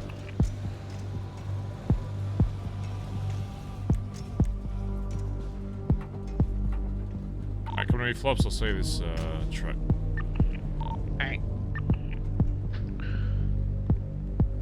Alright, security team, I'm gonna need you to lock down this area. We got precious cargo in here. I'm gonna need some security posted up. Make sure nobody comes in here that's unwelcome. Check.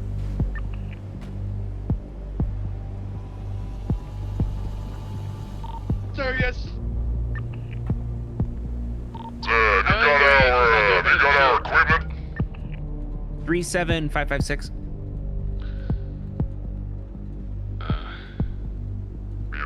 Alright, Finn, don't move. Guys, watch this. Oh my gosh. That's perfect. What was that? Alright, here's what you're gonna do. We're gonna have somebody at the gate. I'll ping you. You're gonna, come with me, come on. In your vehicle. Let's go, sir. Finn, when they pull in, let's stop them right here and ID them. Yeah, I want one or two people like at the gate here, because they're gonna be dressing as CEOs, and you're just gonna check the list. I'll come over here and make sure it's all under control, and then we'll have the others just surrounding the truck. Alright, here's what you're gonna do, Flops. You're gonna come up to this.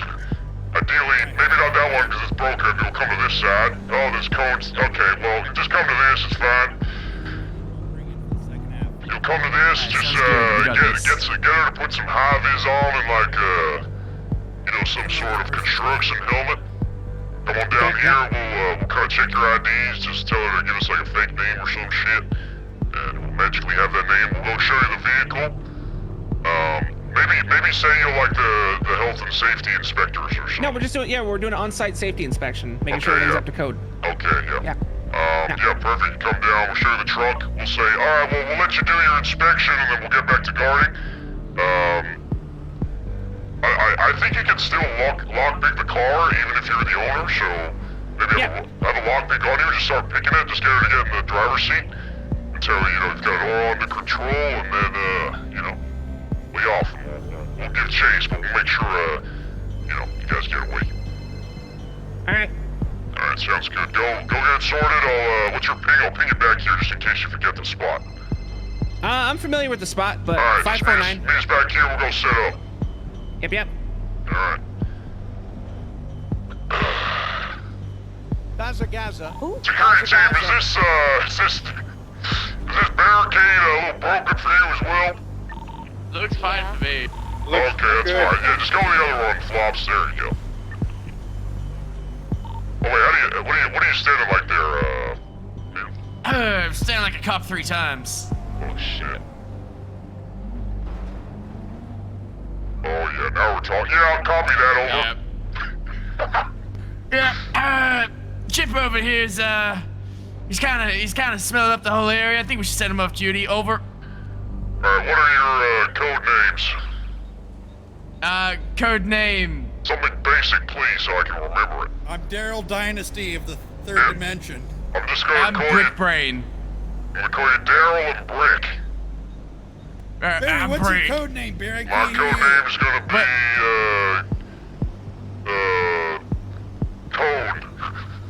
Code. Code. C-O-N-E, yeah. Code and Daryl. Code. Code Daryl and Brick. Code.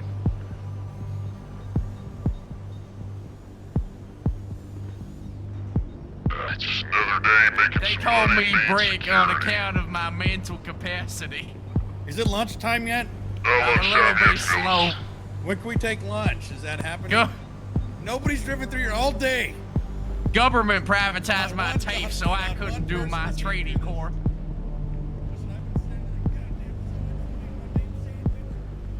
Alright, so perfect. We have the other 2 security guards here, so what's gonna happen is they're gonna be safety inspectors. They're gonna come over here, you're just gonna let them do their thing. Once they take off, maybe be alerted, whatever. We'll give chase, comment out over the radio that the truck's being stolen. We'll get to our vehicles and we'll give chase, alright? Just chase for a little and, find a way to disable yourself or whatever.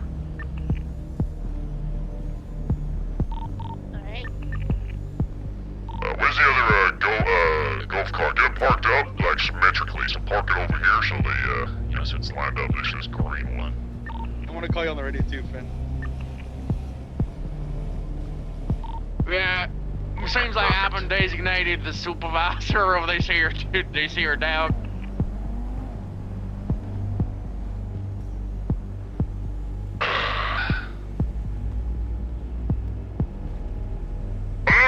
Where's my gun? Where did I put my gun?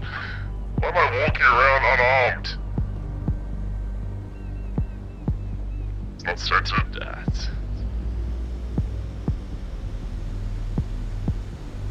Is there like a prop they can have out, chat? There's some kind of prop they can have? What is this? Ad. They fucking ad. Other ad.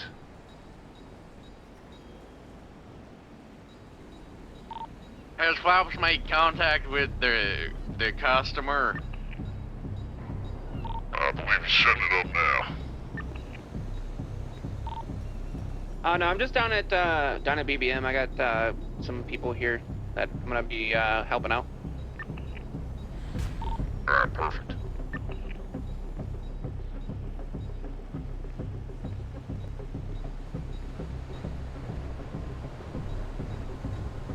Are they in their way right now? I believe he's sorting them out at BBM now, and they'll be here shortly. Oh, got it. Come forward.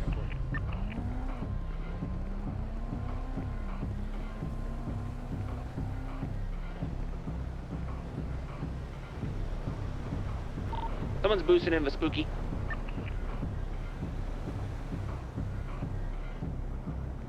Once in the daylight. Yeah, I mean, it should be night, but it's what it is.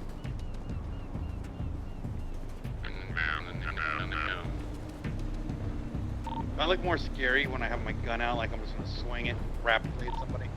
Is that your wooden gun? Oh, yeah. Yeah, it's my wooden Barry. I showed you my wooden gun. I have seen the wooden gun. It's never let me down yet. Ugh. It's so stupid that Barry's got night vision on like the clearest day possible. Alright, yeah, I'm, for those of you back at the Billy, I'm, gonna be leaving BBM. I gotta go to the clothing store with, some people, so, yeah. Alright, here's what's gonna happen, the two at the front. So when they come in, you're gonna have one person check some names, just whatever names they give you. Just say, I don't know, just say you can't read or something, so be like, oh yeah, that checks out. Then one of you's gonna say... I'm Supervisor Brick, I can't read anyway. Yeah, there you go. Finn, I was gonna call you Supervisor over. Brick, you can't Finn, read. I was gonna say I can't read, so I'm gonna get my supervisor over here. And that's what I'm I don't calling read. you. I don't read too good either. I drop down tapes. So none of us read. None of us read. Let me get my supervisor over here. My daddy got me this job. Once you like clarify, you're like, yeah, that's good enough. One of you stay here, and then one of you like come with me, and we'll like escort them over, and then we'll just kind of walk around the truck in that area, and then once they leave, then we give chase and we run back over. So I want one of you like staying at this, so when they like break through the fucking barrier, you like you start screaming out on radio, like once they start leaving, like start calming out like they're fucking leaving, like you know, as if they're actually stealing shit. Got it. All right. All right, perfect, gentlemen. How do I keep getting ads if I'm subscribed? You shouldn't be, like, at all. You shouldn't be getting any ads.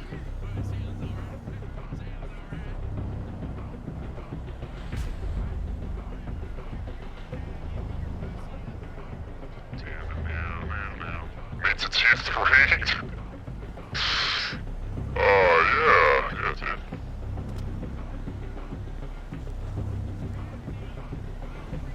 Man. Do you understand me when I'm talking in this, with this effect on chat, or is it annoying? Should I just use my, normal voice? Can you actually understand what I'm saying? 'Cause I don't know what I sound like when I have this on. Don't know if I sound stupid.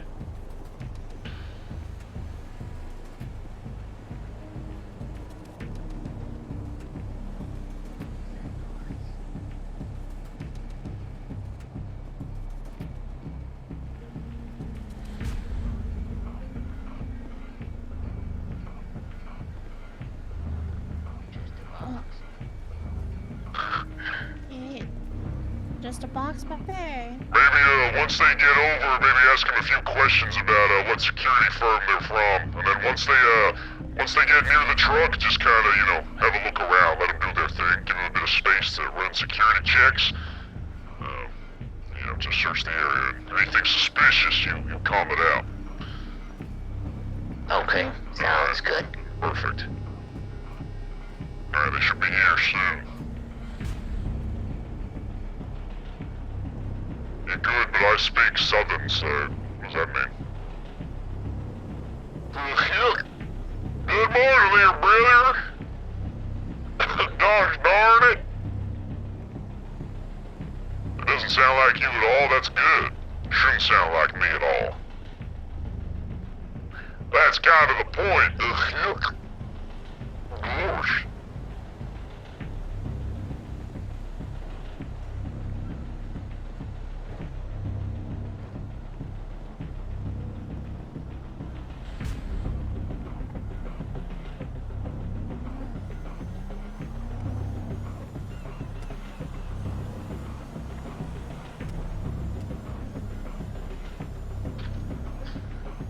Hey Chip, can you sorry, Brick. No, wait, what's your Daryl? Can you put up some I'm sorry, you're brick. Hey, can we put up some signs here that say restricted area just on this fence here and then maybe on this side?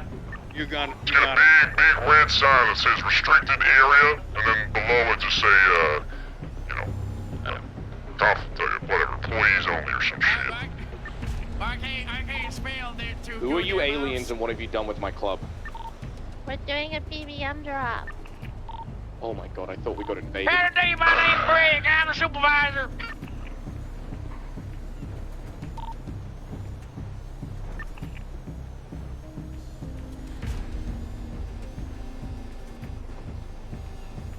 Fuck's on that boat? Oh god, I bet wait. Does that mean I have to have another conversation? Yeah.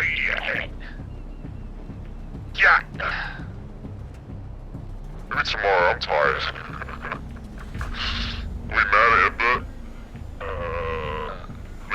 not really.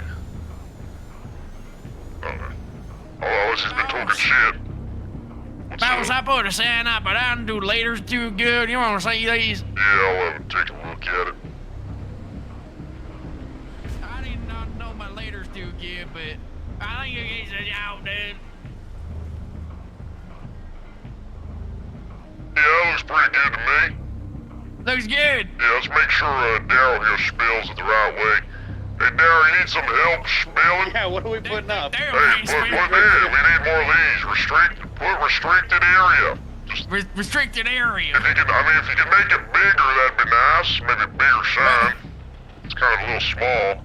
Just copy the BBM. Just copy the BBM sign, but then replace it with restricted area. It'll make it nice and big there for you. On your documents on your phone, you can see what you need to make it bigger.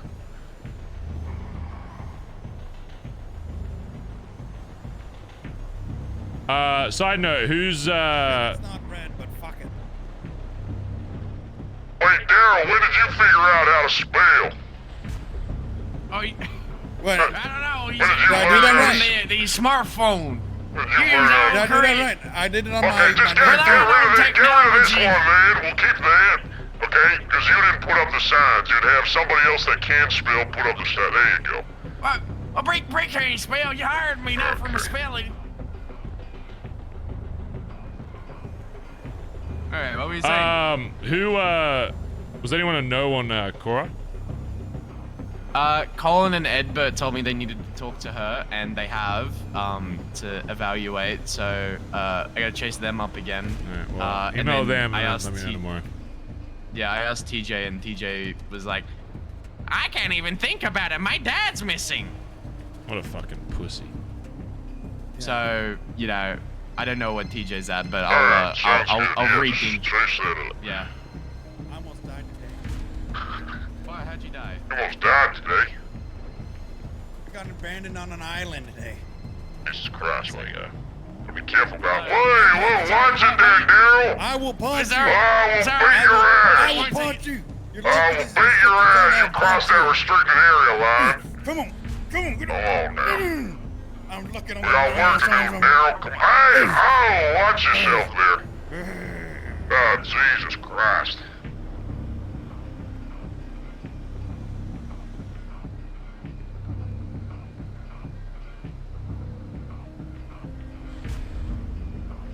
You got a spider on your foot there, Daryl. There you go.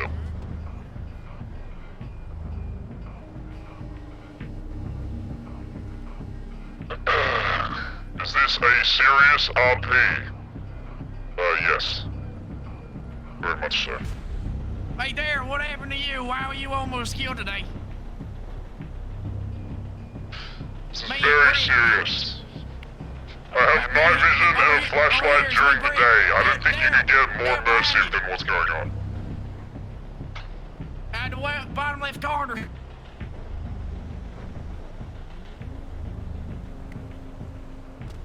Hey, Daryl. What's up, buddy? You're looking mighty tall from down here. So small. Are you wearing platforms? Yeah, I put extra. I'm wearing 3 pairs of socks. You know, people don't care that you're only 5 foot tall. You don't need to stick No, up. they do care. My confidence is so damn low. No. Look, people don't care. care if you're short like that, like 5 foot tall. You can get by 5 foot tall. Look at Mr. Barry Benson. He's super popular. He's like 5 foot tall. What the fuck? But from where you're at, everybody's looking tall, and I just want to look tall like everybody is. You just gotta add confidence comes from the get. So if your get's good, then who gives two damn red tests about whether you're taller or not? What's that, brother? Yep, just wrapping up at the clothing store. That sounds good. You remember that at least I'm not as short as Barry Benson. I can put my butt cheeks around the brick like that. Oh, please don't turkey slam me. Please don't turkey slam me. Oh, God. I can't really answer this phone right You're dangling down there. For me, how I know. I invented turkey slam. Hello, Barry Benson. Hey Barry, this is Brock with The Lost. Would Hey, you what's be going on? interested in some vault codes? Let me ask my boys. I'll let you know. All right? Are you trying to sell them or Sounds what? good. No, I'm just trying to fuck them off. Just for you. Okay, appreciate it. What was your name again? Brock? Brock with The Lost. Brock, yeah. Give me a second, mate. I'll give my guys a call and I'll let you know, all right? Appreciate it. Sounds good. Thanks, mate. Bye-bye. Good luck. Do we want vault codes, by the way? Someone from Lost has given them. I don't know if we I don't think we're gonna have time, truthfully.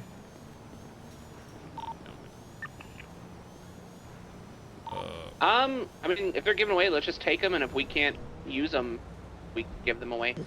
Honestly, have more if you than have enough people around nobody to, else even send to, it we'll on take that, I him. I don't know if we'll have time to do them, but How far away are you, we appreciate it either way. I'm just at Little Soul Gas. If you're Station. trying to Gas fuck station, them car was off on like empty. after, then I can probably get someone to get them. Otherwise, just I'm sure you can find And then somebody we'll, that can utilize them. I'll be taking them. I think I only have go, like one get other that call, thing. but I'm gonna buy anyways. Just in Okay, case. all good. Yeah, I appreciate it, Brock. All right. All right, bye bye. I've been on my feet all What the hell's day. wrong with you? We've been working all damn day. We ain't got no break. Without pulling 16-hour shifts without no semblance of a break. My feet start hurting. I got bricks in my shoes. Jesus Christ. Hey, Mr. Benson. It's not my what's fucking your name. code? Hey, code. Hey, you ever thought about getting a union for us working folk? You fellas ain't been working hard enough for a union. By a union would ensure that we could work to our fullest extent. 100%. He's talking right now. How about I've you been working unionize these for nuts? 16 How about that? Okay. How about Yes, you sir, do Mr. that? Cone. Mr. Conehead. How'd Hey, you what's get back another to work? 16 hours? Hey, Daryl. It's just 32-hour shift. Oh, Lord above. We have a very important job here, okay?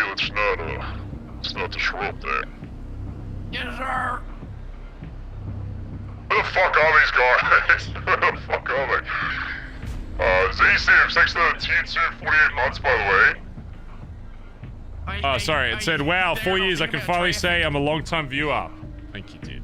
First time enjoyer. Oh, my God. Appreciate it. What happened? The Merc, thanks to the 100 What bit. is Oh, stowed it. happening? Heavy Metal Kid, thanks to 7 months. Red-Eyed Shotgun, Howdy, 15 months. Stursy, thanks to 14 months earlier.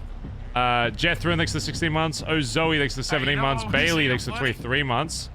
The Merc, thanks to the gifted sub. A Rocket Dog, thanks to the gifted sub. And a miss. God, how many subs did I miss? Jesus Christ.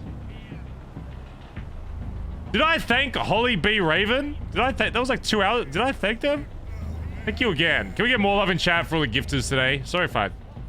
Must have been during a conversation. Oh shit, they're here. Excuse me. What's your name? Whoa, don't pull forward. Stop right there, sir. Put it in park. Put it in damn park. Roll down your damn window. Roll down your damn window. God damn, listen, this is a high security zone. There's been threats here all damn day, okay? You need to understand we're on high alert. Okay, where's, you guys, well, you don't have any physical copies of IDs? Okay, I might need to get my supervisor over here. Hey, Brick, these guys don't have any physical copies of ID. Can you come over here and can we, do a quick check on them? No ID. All right, let me give them what I need.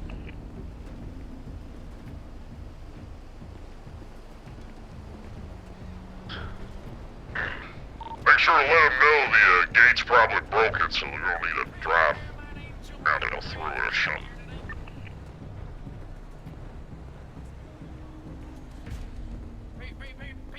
Pete William, you got any identification on you, sir? Digital on my cellular device. What's that? I can't read. That's okay. Neither can I. It's okay. Daryl, can you read this? I have a flip phone. I don't know what they're trying to send me. I can't see nothing on What it. you seeing there, Colin? What you seeing there? Just making sure this vehicle is up to par. We don't want any vehicles breaking down in there. Who'd you say these guys were again? Good night. Hey, Peter. Peter. Right. That's Peter. I cannot verify that as I cannot read. On the list or not? Well, we need to ask some questions. We're trying to get IDs. We need to ask some questions. All right, Miss Daryl, you had some questions for me. Yeah, so listen, guys, since you can't provide a physical copy of the ID, we're just gonna have to go through some security questions. Okay, shoot. Okay, what's your mother's last maiden name? Last maiden name? Like Yeah. before she got married to the other Yeah, it's guy, the one. and then the guy before that, and then the guy before that? Because there's a few of those. The mate. That's just. I'm telling you what it's telling me. It's a prompt that pops up. What is it? What's the maiden? All right, what's the street you lived on as a child? Okay, what was the first name of your first dog? Well, I have to fill this out. I need a name. What do you name? Peter, you had a dog? Cheese. What the fuck? Was it cheese? All right. What was your favorite sport playing when you grew up? Cricket. Wait, you guys hear that in the trunk? I thought I heard a cat in the trunk. Can you pop the We're trunk? gonna search the trunk. Pop the trunk there. You got a cat in the I trunk. heard something in the back here. Hey, Mr. Cohn, you want to search this vehicle for contraband? Let's have a look here. See what Yeah, take a look in there. Just take a look All in right. there, Raccoon. Now, while they're taking a look, I need you guys to What the redact hell's this? A wooden gun. what? Confiscate that. You've been trying to smuggle wooden Wait a equipment second. into this here facility, huh? You think this is a joke? All right. Oh, whoa.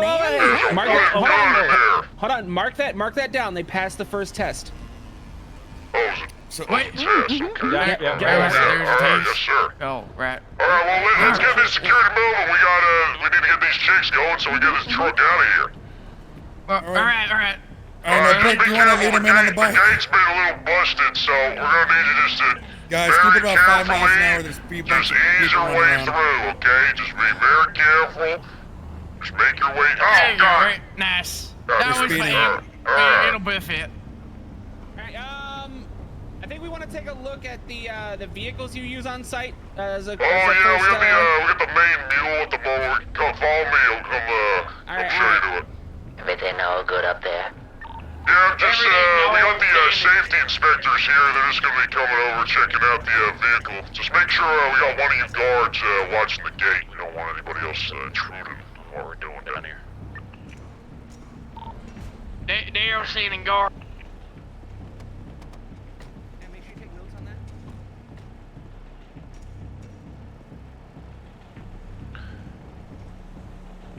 Alright, you'll find everything here is up to par, but yeah, that's the main vehicle over here we've been using for transportation. Is I don't ask questions about what's being loaded up, I kind of leave that to the clientele, but I'll let you guys, inspect it, do what you gotta do, anything to get the fucking, get the boss off my back is, welcome with me, so.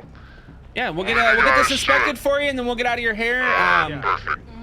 Yep. If you want to take a look at the rear of the truck, let me. Sure, we got no other individuals around in the area. Real quick. I'll hop in over here. I'll open up the rear doors. You got the paperwork? Got the paperwork? Need to see your paperwork.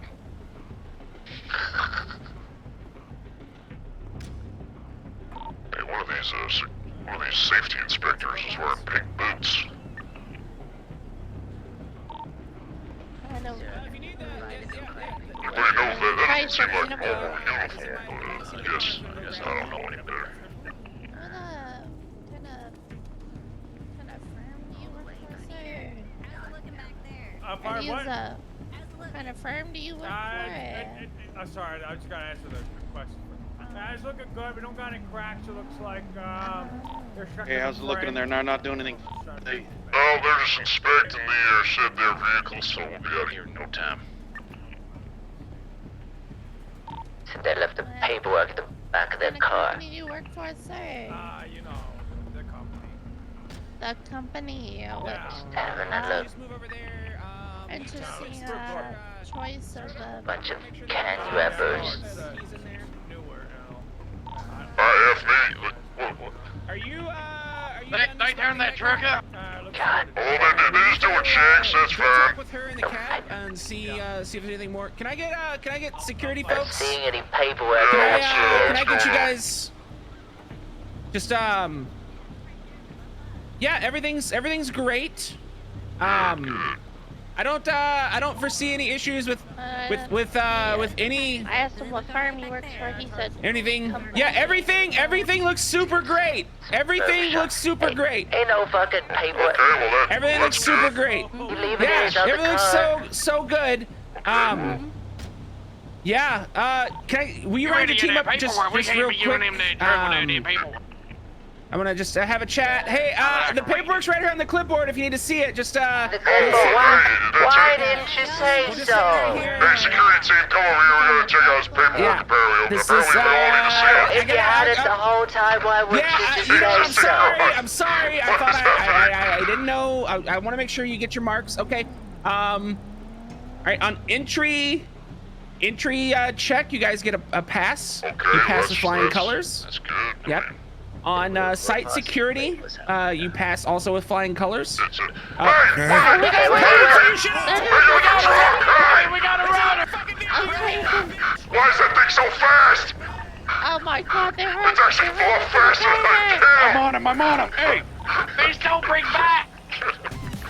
Stop that truck, or we're gonna get fired. We're trying. Ram that truck. Oh no. Why is that thing so fast? It's going over the Holy shit. Get tired. God, I'm so tired. I'm on the bridge. They're going for Safari-O. That's the only way. God damn it. Alright, reconvene back at the bridge here. God damn, we lost them. God's sake. God dang, I'm sorry, sir.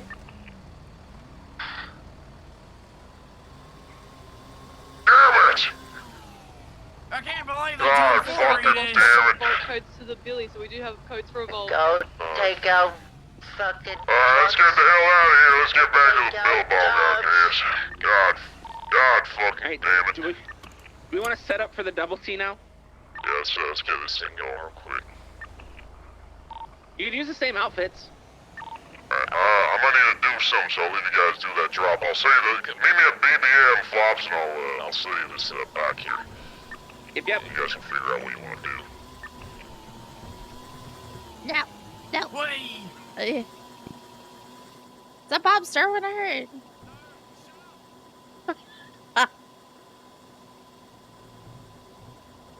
On chat, we need something.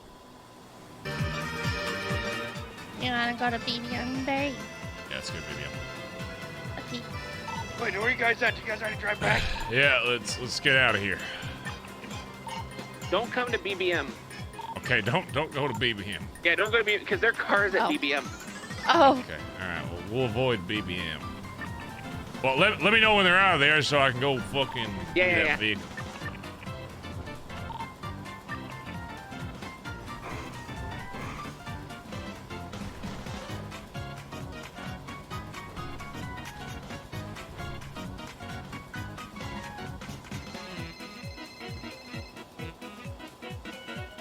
What?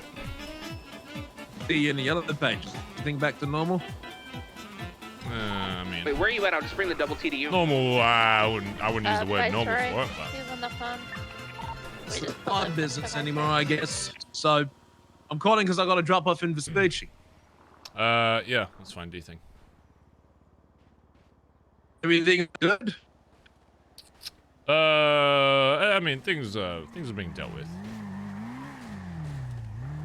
May I ask what happened? That's club business, D.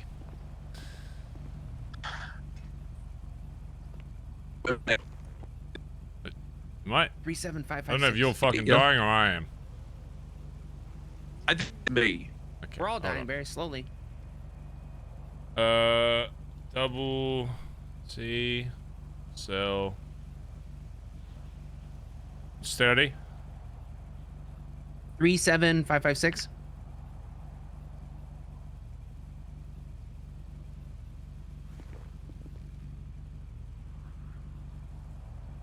Got it. Hello? Hello. Hey. Alright, you just leave me here. I'm just doing something. real quick. I need 3 available jackets Okay. to come meet me in the building. I'll be ready very soon. Alright, chat. I'm kind of fucking exhausted. I'm not gonna lie. Oh wait, Finn. Can you do it tomorrow? I'm tired. I guess I could do it. I guess. I guess. What's up? My bike's better because I was able to ride it all the way back to the Billy, you dummy. I'm gonna kick you. I'm so tired. Better not. My bike got stolen. Oof.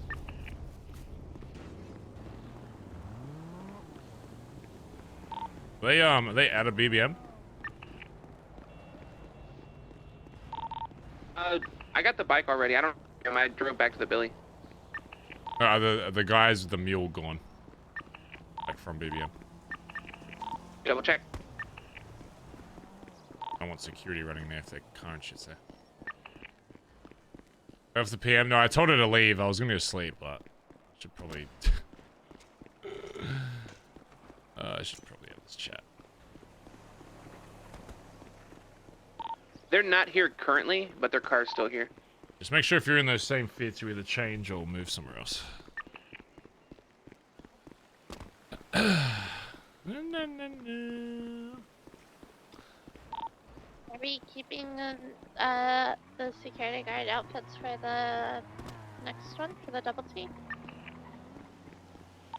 If you want, if you're gonna help with the double. I might do it tomorrow, chat. I'm so fucking exhausted. I'm so 9-hour stream yesterday, and then another 5 hours today. I'm dead. Yeah, I'll talk to him tomorrow. Fuck yeah, it's fun. Would like to get out of my fucking outfit though.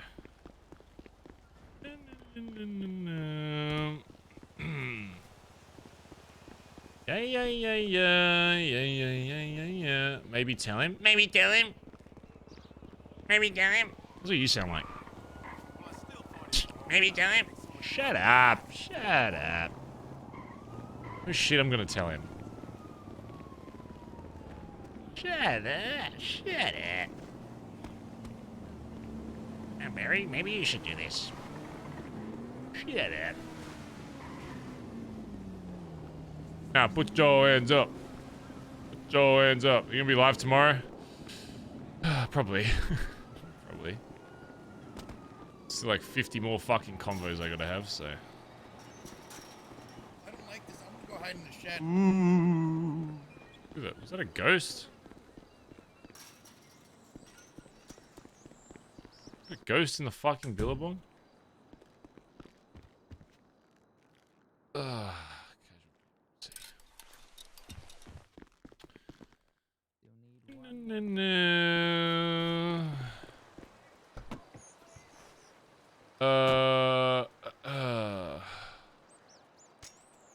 We'll talk tomorrow.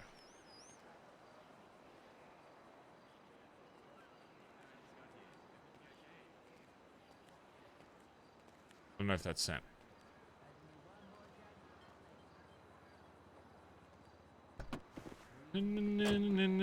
Off the convo. I'm just dead.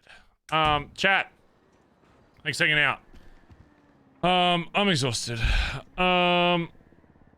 Yeah, hopefully you had fun today, chat. It was a bit more chillax today. I mean, still spicy RP in between, to be honest. So, yeah.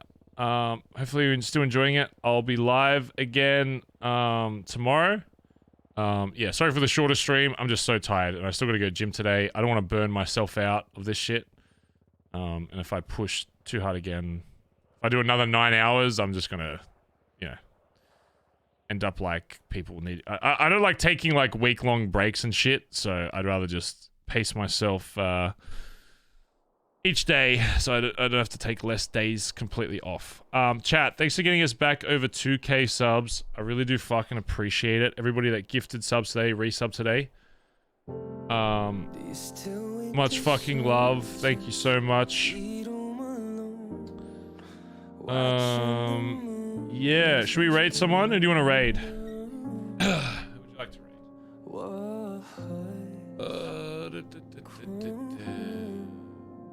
raid? Sure.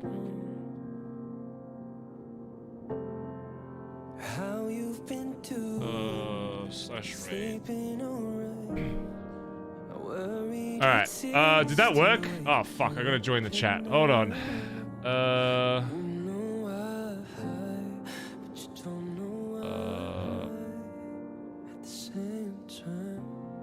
On chat, turn that off. Bazza. Virus be vibing. Thanks for the 6 months right at the end there, dude. Appreciate it. Slash raid. That work? Invalid username. What's this fuck's name? That work? I think that worked. Oh, Hoss just raided him. Okay, I don't want to take away from Hoss's thunder. Let's do... we'll do... Fuck, we'll do Stevie then. Do Stevie. Stevie, there you go. Join that one. Chat, I'll be back tomorrow. Thanks for the love today. Appreciate it. Oh, actually, maybe I should do Drolk. Oh, whatever. I do. Fuck it, I'm already doing Steve. Wait, how? Oh, whatever. Okay, we'll do Stevie. Let's show us some love to Stevie. But we'll do flops tomorrow. I'll be live tomorrow. Thanks for the subs, donors, follows. Most importantly, just for watching, chat. Have a great rest of your night. I'm gonna eat and then go gym. So, thanks for hanging out. See you guys tomorrow. Okay. I don't know how long the stream will be tomorrow, but I should be live for at least a bit. See you guys then. Okay. Thanks for hanging out, chat. Really appreciate you. Hopefully you're enjoying the RP. See you tomorrow. Bye-bye. Bye-bye.